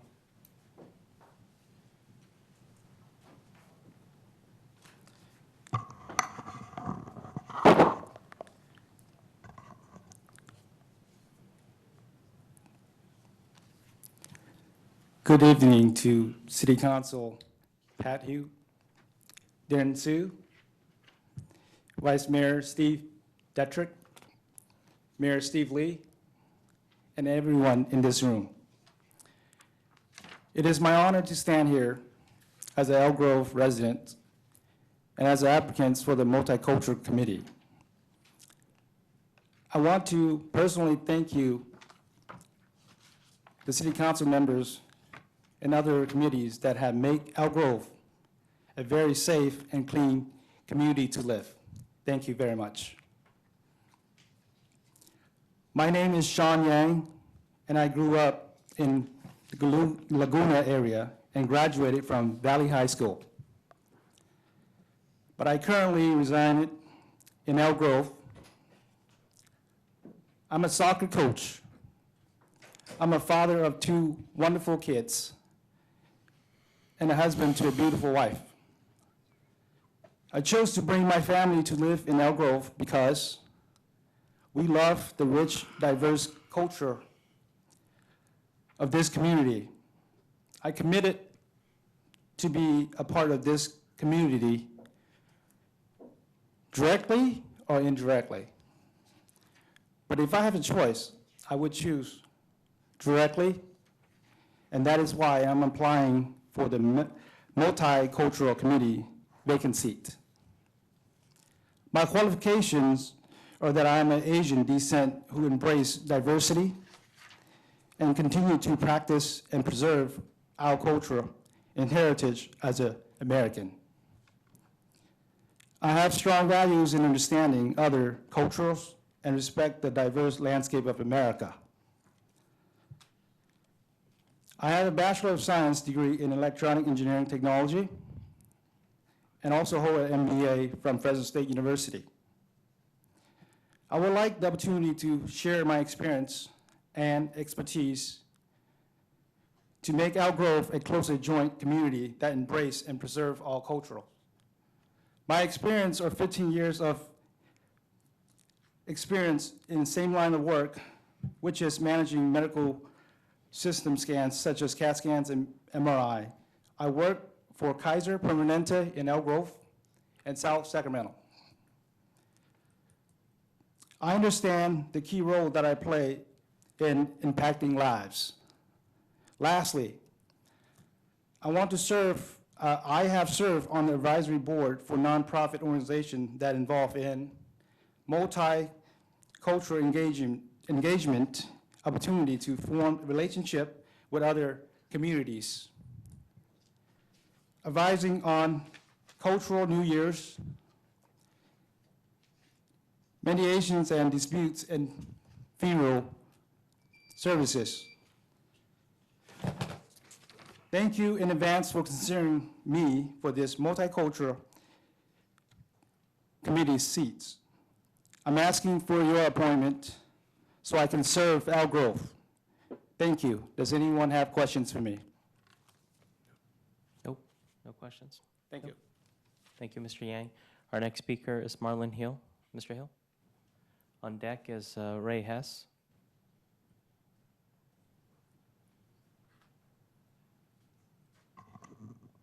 Good evening, Mayor Steve Lee, Councilman, and I want to thank you for an opportunity to stand before you.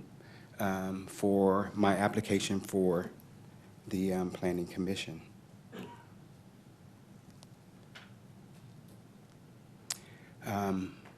It is my honor as a resident for the last 17 years to be here and stand before you for this very important position. I possess professionally and civically, I feel, all the qualities and skill sets that are necessary for this important position. Professionally, I've worked over 22 years as a project manager in IT software development.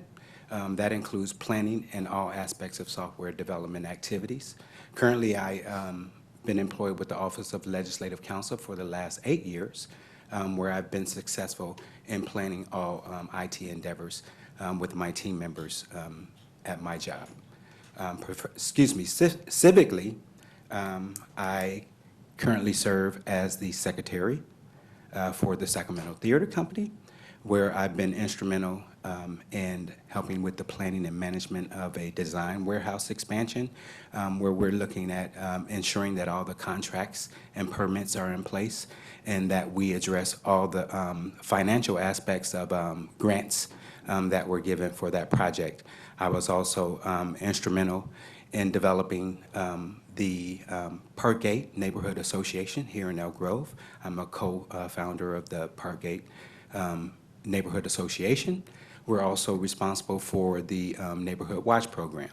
I'm very proud to be and serve on the School Site Council for Cosumnes Oaks High School, where I serve as a parent volunteer to ensure the physical responsibilities of the school. Prior to that, I served on Arthur Butler School Site Council. I also love the work that I do, and I coached at Harriet Eddy Middle School, where I was responsible for all the planning and all the aspects of the basketball program there. So it would be a great honor and privilege to serve on the Planning Commission and provide and add value to the existing commissioners and ensure that we provide transparency and represent the citizens of Elk Grove and the region. Thank you so much. Coach, I want to apologize to you. You reached out to me a little while back, and I just realized I never got back to you. And I Not a apologize for problem, that. not a problem. I understand the work that you do, and sometimes it can get very busy. So thank you for the opportunity to stand here before you today. Thank you, sir. Mr. Hess, on deck is Mark Doty.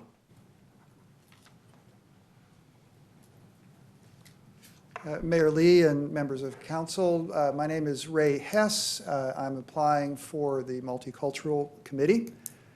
I'm an Episcopal priest. I've been a clergy person for over 40 years. I've served a variety of congregations in many places around the United States and mostly here in California. I have a passion for intercultural work in the church and in the community. I was co-founder of our Commission for Intercultural Ministry for the Episcopal Diocese of Northern California. I helped design and implement anti-racism training for our diocese and have been very heavily involved in that. Locally, I'm a member of the Laguna Sunrise Rotary Club, and within Rotary, I'm very committed and been a part of our peacemaking work internationally and locally to bring different cultures and people together. I love the multicultural nature of Elk Grove. I'm delighted to live here. I've been here for over 9 years, and I really enjoy being a part of that. It's a distinctive part of this city, and I very much would like to continue to support that by being on the Multicultural Committee, and I appreciate your consideration. Thank you. Thank you, sir. Mark Doty.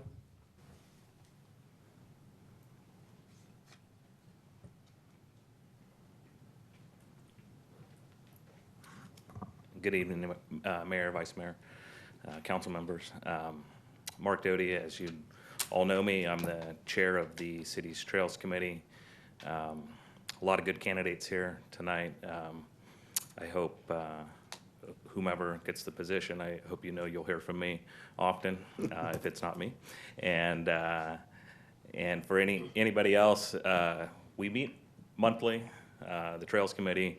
We review city projects, so the Planning Commission I see is just the next step. So Trails Committee, we've looked at, like Mr. Owen was talking earlier about the Civic Center project and bike lanes on the street and parking. We looked at that, and they're going to be restriping Civic Center Drive, so there will be bike lanes there and so on. So we only look at small portions of projects, namely trails and pedestrian mobility, but we've looked at Costco project, you know, you name it, it goes through our committee. So I'm familiar with the city process, how things work. I think Planning Commission is just the next step. As far as looking for diversity, it's a diversity of ideas. I'm going to just piggyback on Mr. Broussard, and diversity of ideas is what's important. And I think from being on the Trails Committee the last 5 years, I think that is missing. What I bring is missing on the Planning Commission as far as a voice for cyclists, pedestrians, those in wheelchairs, you know, alternative, you know, the term is active transportation to get to places. I've just seen that that's kind of missing on the committee, and I think I would be a great fit there. And again, for anybody else, a lot of good candidates, so people are going to be left out. And I'm not going anywhere. I'm already a member of a committee, so you know, again, I would love to. We sit right up here and we review projects, often to an empty house, and we would love to see all the people behind me. We'd love to see you there. You can talk to the developers. You can, you know, talk to staff members. They're very accommodating. It's a pretty good time to sink your teeth into what's going on in our city. So thank you very much. Good evening. Thank you, Mark. Sharon Linus. And then on deck is Lynn Wheat.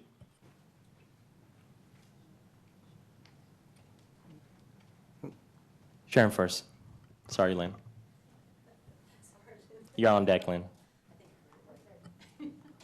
Anyway, gentlemen, it's been very interesting.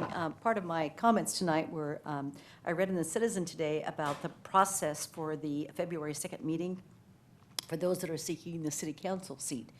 And they'll be having 5 minutes and then question and answers, I'm assuming by you gentlemen.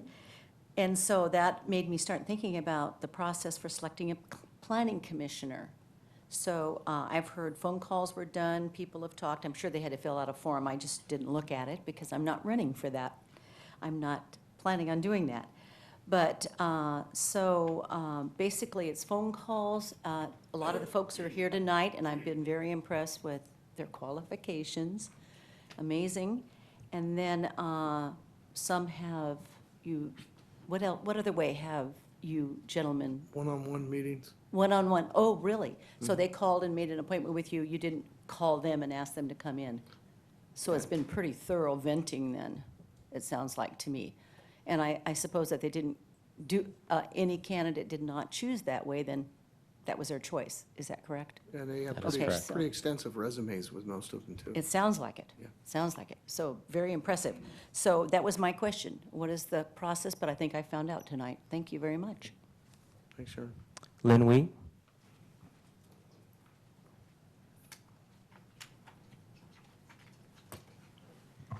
Good evening. I applied for Planning Commission, and indeed we do have many qualified applicants. I don't give up. I've applied for Planning Commission before, and as you know, caring so much about our city, I at one point ran for mayor. I believe what I would bring to the Planning Commission is diversity and a diversity of thoughts, and I would bring a public health nursing perspective that would be able to look at all those things that we need to look at when we're planning land use planning. And you all, I didn't call and make appointments with you, but you understand, and I've been pretty consistent in my thoughts about how we land use plan within the city of Elk Grove. And I believe that that is indeed lacking, and that I could cause us to have some debates and really move forward with the very best projects for our city. Thank you. Thank you, Lynn. The next speaker is Raquel Lejano.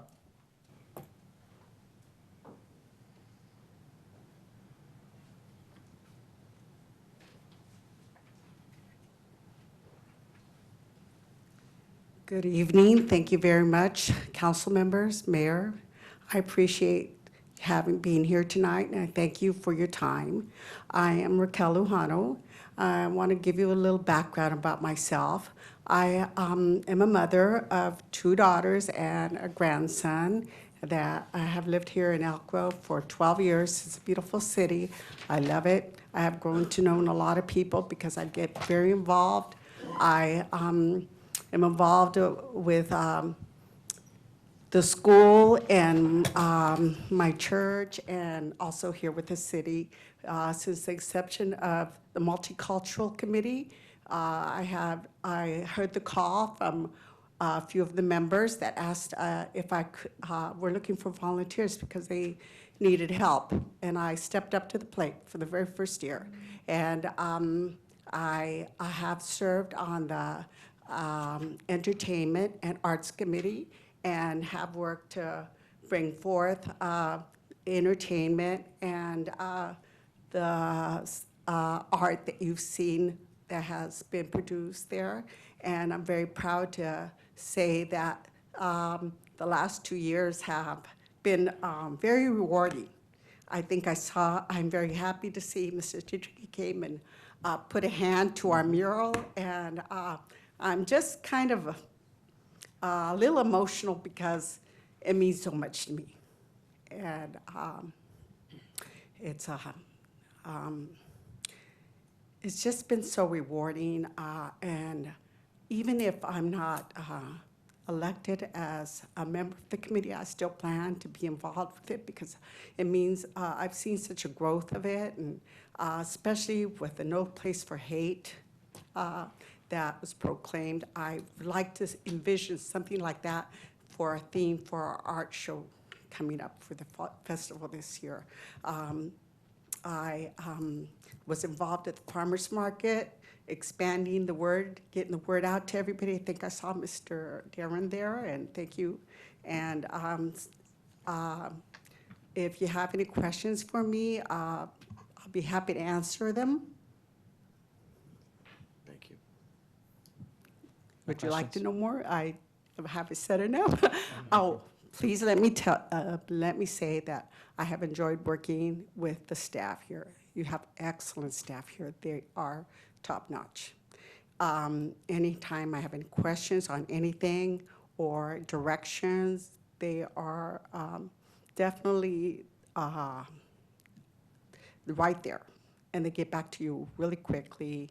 And I forgot to mention, Mayor, we were there with when they had the declaration, reading of the declaration, which was, as you recall, we read all the 30 articles in different languages, and that was a beautiful night for the community. And those are the kind of things that I love about Elk Grove. And thank you very much. Thank you, ma'am. Paul Lindsay is our last speaker.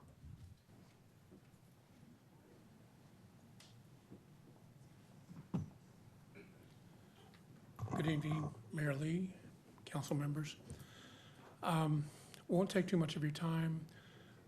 You have a very good pool of applicants. When we apply in a blind fashion, we don't know who's applying and stuff. My motivation was to make sure you had somebody who knew the territory, but I think you have a pool of very excellent candidates. So I'm actually up here to withdraw my application.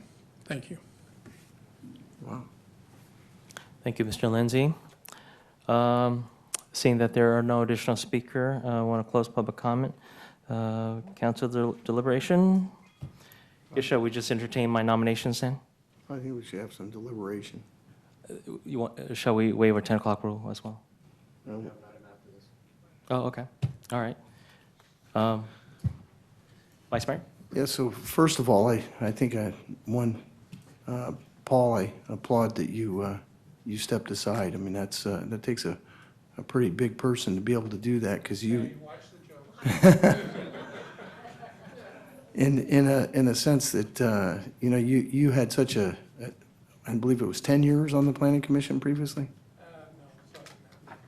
But It felt like 10 years. and you did a phenomenal job while you're on there. So I mean, you obviously have excellent credentials. And your comment earlier about no matter what anybody does, coming out here, putting yourself out, not just to us, but out publicly, because this all becomes public record, so people can review everything about you. And I'll tell you, I was blown away when I looked at some of the resumes. One of the things that we've always tried to do as a council is try to balance it across the city as well. So, one of the issues is we don't have anybody from District 4 on the council. So my thoughts would be that when you have qualified candidates, I'm not saying just because they live in a district that we're going to pick them, but when you have such a broad base of qualifications that we have, in this case, every district had somebody that could be an excellent choice for the Planning Commission. But I'll throw out there, Nair was very, very impressive. I've watched him over the last several years, and Nair would be, I think, a very, very strong candidate. I'm not sure what anybody else thoughts is, and he's in District 4. So I think, for my personal opinion, I'd like to see somebody from District 4 with whatever we do. Anyone else? Input? I'll echo Paul. I think that was a very stand-up thing to do. To, one, put your hat in the ring to make sure there was a qualified candidate, but then also to recognize that there are other people ready and willing and able to serve. So thank you for that. I had some of the same concerns that the vice mayor had with respect to geographic diversity of our planning commission. We talk a lot about diversity of ideas and other things, but I think planning commission, like council, is one of those things where the folks weighing in on it ought to be spread through the city so that you don't have a concentration of people who are only concerned with things happening in a single area. So pretty much, and I apologize for this, Jerry, because you're a friend of mine, but anybody on the east side of 99, I pretty much discounted because 3 of the 5 members are on the east side of 99. Same thing with you, Lynn. So, so if District 4, I don't know who you're recommending, but if District 4 is a determiner, I would go along with that. Although there are also some very qualified applicants in District 1. Yeah, I mean, I'll just echo those sentiments. I went through the same calculus, and actually, Mark, I was looking at you myself because, you've been serving on the Trails Committee. I mean, it's a good problem to have. Let me just say that. All the applicants that were going through these applications, a lot of great qualifications, very tough decision. And but looking at the geographical disbursement, you got 2 already in District 2, and so how do we balance it out? We replaced Sparky stepped down tonight. He was in our district, but we had actually placed Amy Tong on there, who's in District 1, so that's the District 1 representative. I also looked at Nair's application, and I also thought it was very good qualifications, a lot of good technical or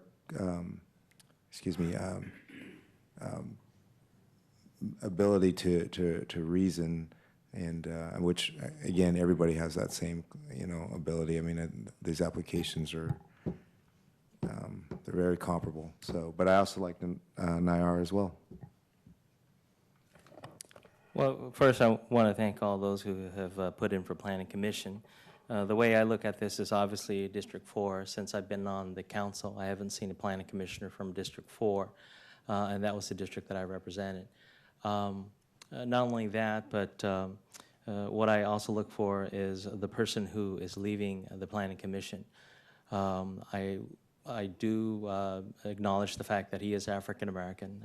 I am interested in that diversity as well. I know Nair, he has not reached out to me. Had he reached out to me, I would have spoken to him. And not only that, but I think it also says a lot for those who actually showed up on the appointment night. That being the case, I am not prepared to nominate Nair. I would be prepared to nominate Marlon Hill, who had an opportunity to vet himself in the community, is a coach, has been involved, and he showed up tonight, and he provides a perspective that I think is needed on the Planning Commission.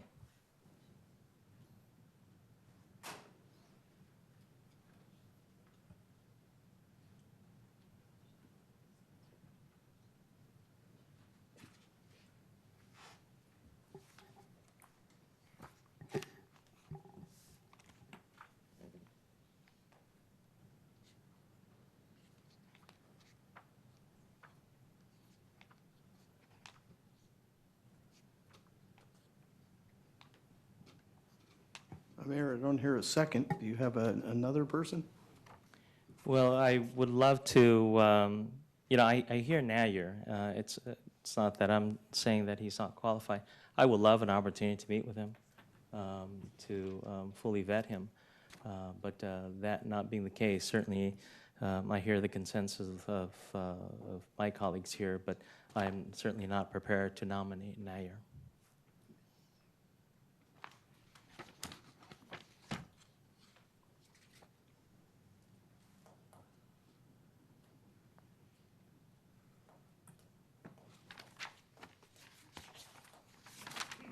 I can't find Marlon's packet.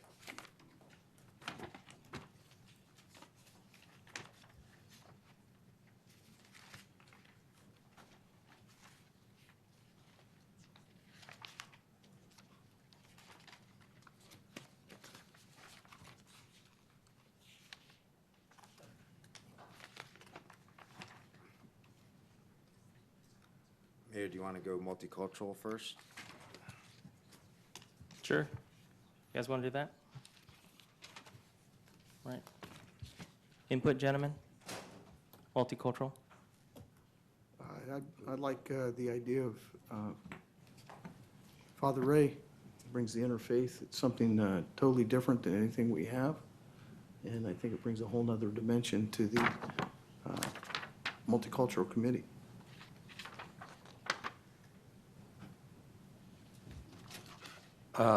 I also looked seriously at Pastor Hess, but for a completely different reason. And again, looking at geographic diversity, there are 3 representatives from District 1, 3 representatives from District 4, 2 representatives from District 2, and only 1 representative from District 3. And Mr. Hess was the only applicant from District 3. That was my other reason, too. Councilman Soon? Well, for those same reasons, I mean, I noticed Mr. Hess brought diversity of religion on there, which I think that might have been lacking on the commission, or the committee, so I would be comfortable with that.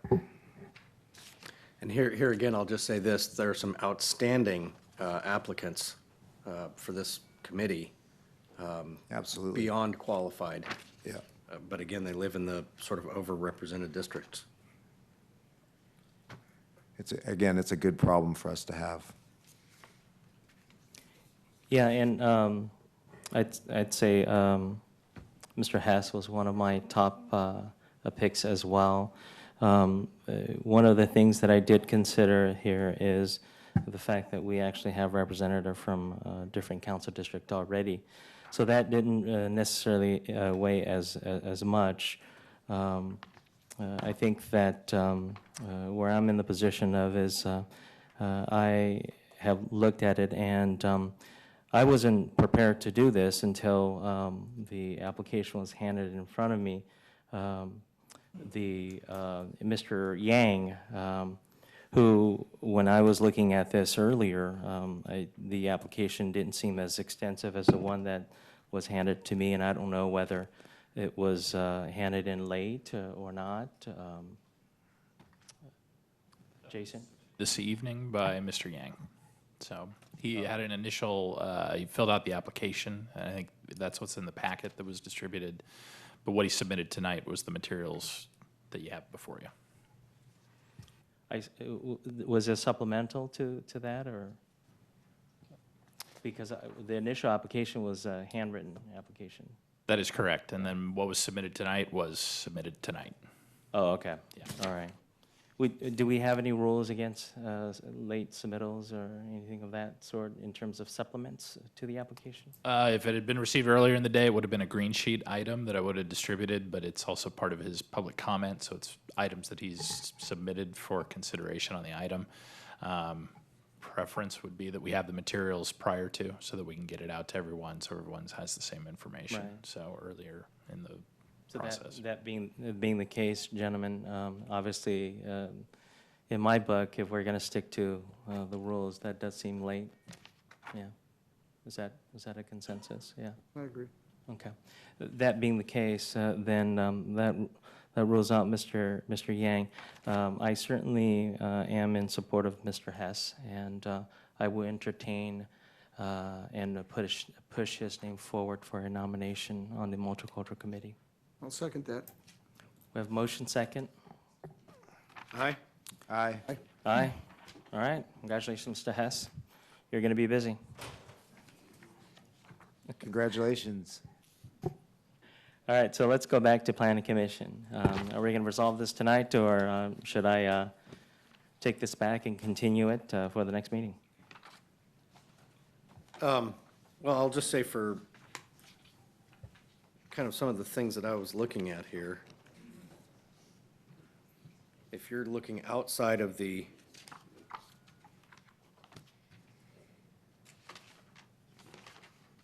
Marlin Hill is District 4, never mind.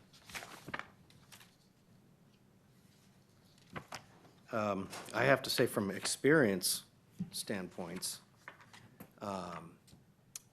both Ms. Weiser as well as Mamie Yee,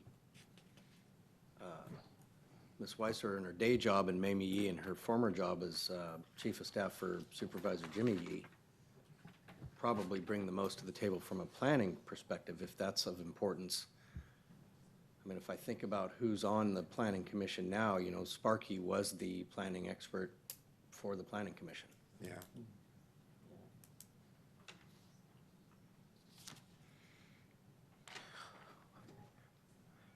Well, and then we could,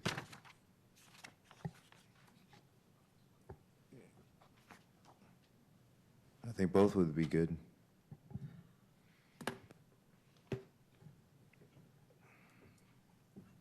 Vice Mayor? It's tough to go wrong. The applicants are so good in here.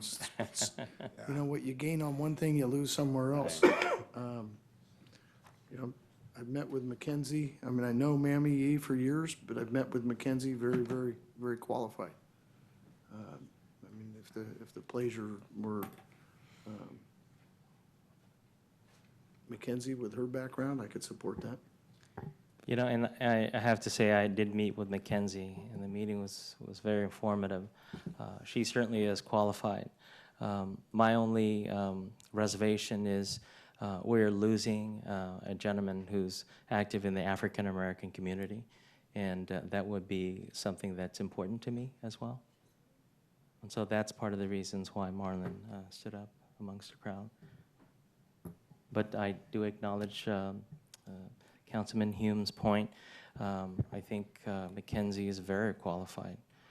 I wish there were additional seats on this planning commission so that we can, you know, put additional folks on them.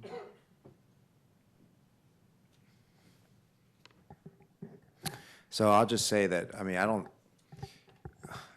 again, with all the applicants, we're in a way grasping at straws here to try to distinguish folks. And, you know, I mean, just to be forthright, Marlon, I guess the only thing that takes away from me personally is knowing you ran for school board. You were passionate about running for school board. I get that. But, and then now, all of a sudden, you're interested in planning commission. And so that, you know, I wish I had a chance to chat with you. I know we didn't try to get back to you earlier tonight, but we weren't able to touch base. But so if I have to look at something, you know, that given all these applicants and you know, going back to what Councilman Hume proposed, I would give Mackenzie an edge over Marlon. That reason, I mean, we can talk about, we're going to miss somebody from a diversity perspective no matter what we do. I could tell you we're going to add another woman to the commission. I mean, that's a good thing too. So anyway, just my 2 cents. And I'll piggyback on that because I have absolutely nothing against Mr. Hill, but in looking at his resume, both when I reviewed it the first time and now, you'd make an excellent school board member, and that's what I remember making that association. Your background is in youth and education and those types of things. And so if you are if that is your main criteria, which, again, having been a planning commissioner, I look at what you're bringing to the table from a knowledge set standpoint and how it blends with the other folks at the table. And so Mr. Broussard or Mr. Cooper, Oh, that's right, yes. if we're getting outside of District 4. Yeah. Well, we're not, Mackenzie is District 4. I agree. I'm just Oh, I hearing see what you're saying. that she's Oh. good, but she's not my pick. So I was, Oh, got again, it. throwing more out there. Right. Vice Mayor, anything else to add? Well, obviously, I appointed Sparky, so to me, it's not it's a matter of, it had nothing to do with his ethnicity. He was the most qualified person. Right. And not that Marlon's not qualified, and I think there's just some people that have a little edge ahead of them. I'm trying to put what I think is going to be the best for the city from a planning perspective. Yeah. Not for whether it's a woman or a man or what racial issue. I'm not looking at that as one of the factors. I think on planning alone, there's no doubt in my mind that Mackenzie is very well qualified. Not only that, but in my conversation with her, she shared with me that she's worked closely with our staff. That being the case, I hear all of your input, and I'm prepared to nominate Mackenzie. Second. Got a motion? Second? Aye. Aye. Aye. All right. Congratulations. Congratulations.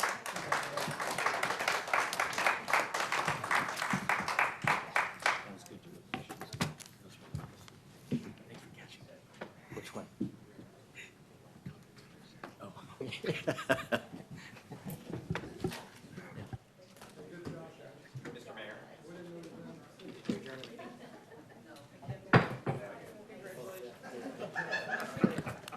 Thank you. Let's close the meeting. Meeting adjourned.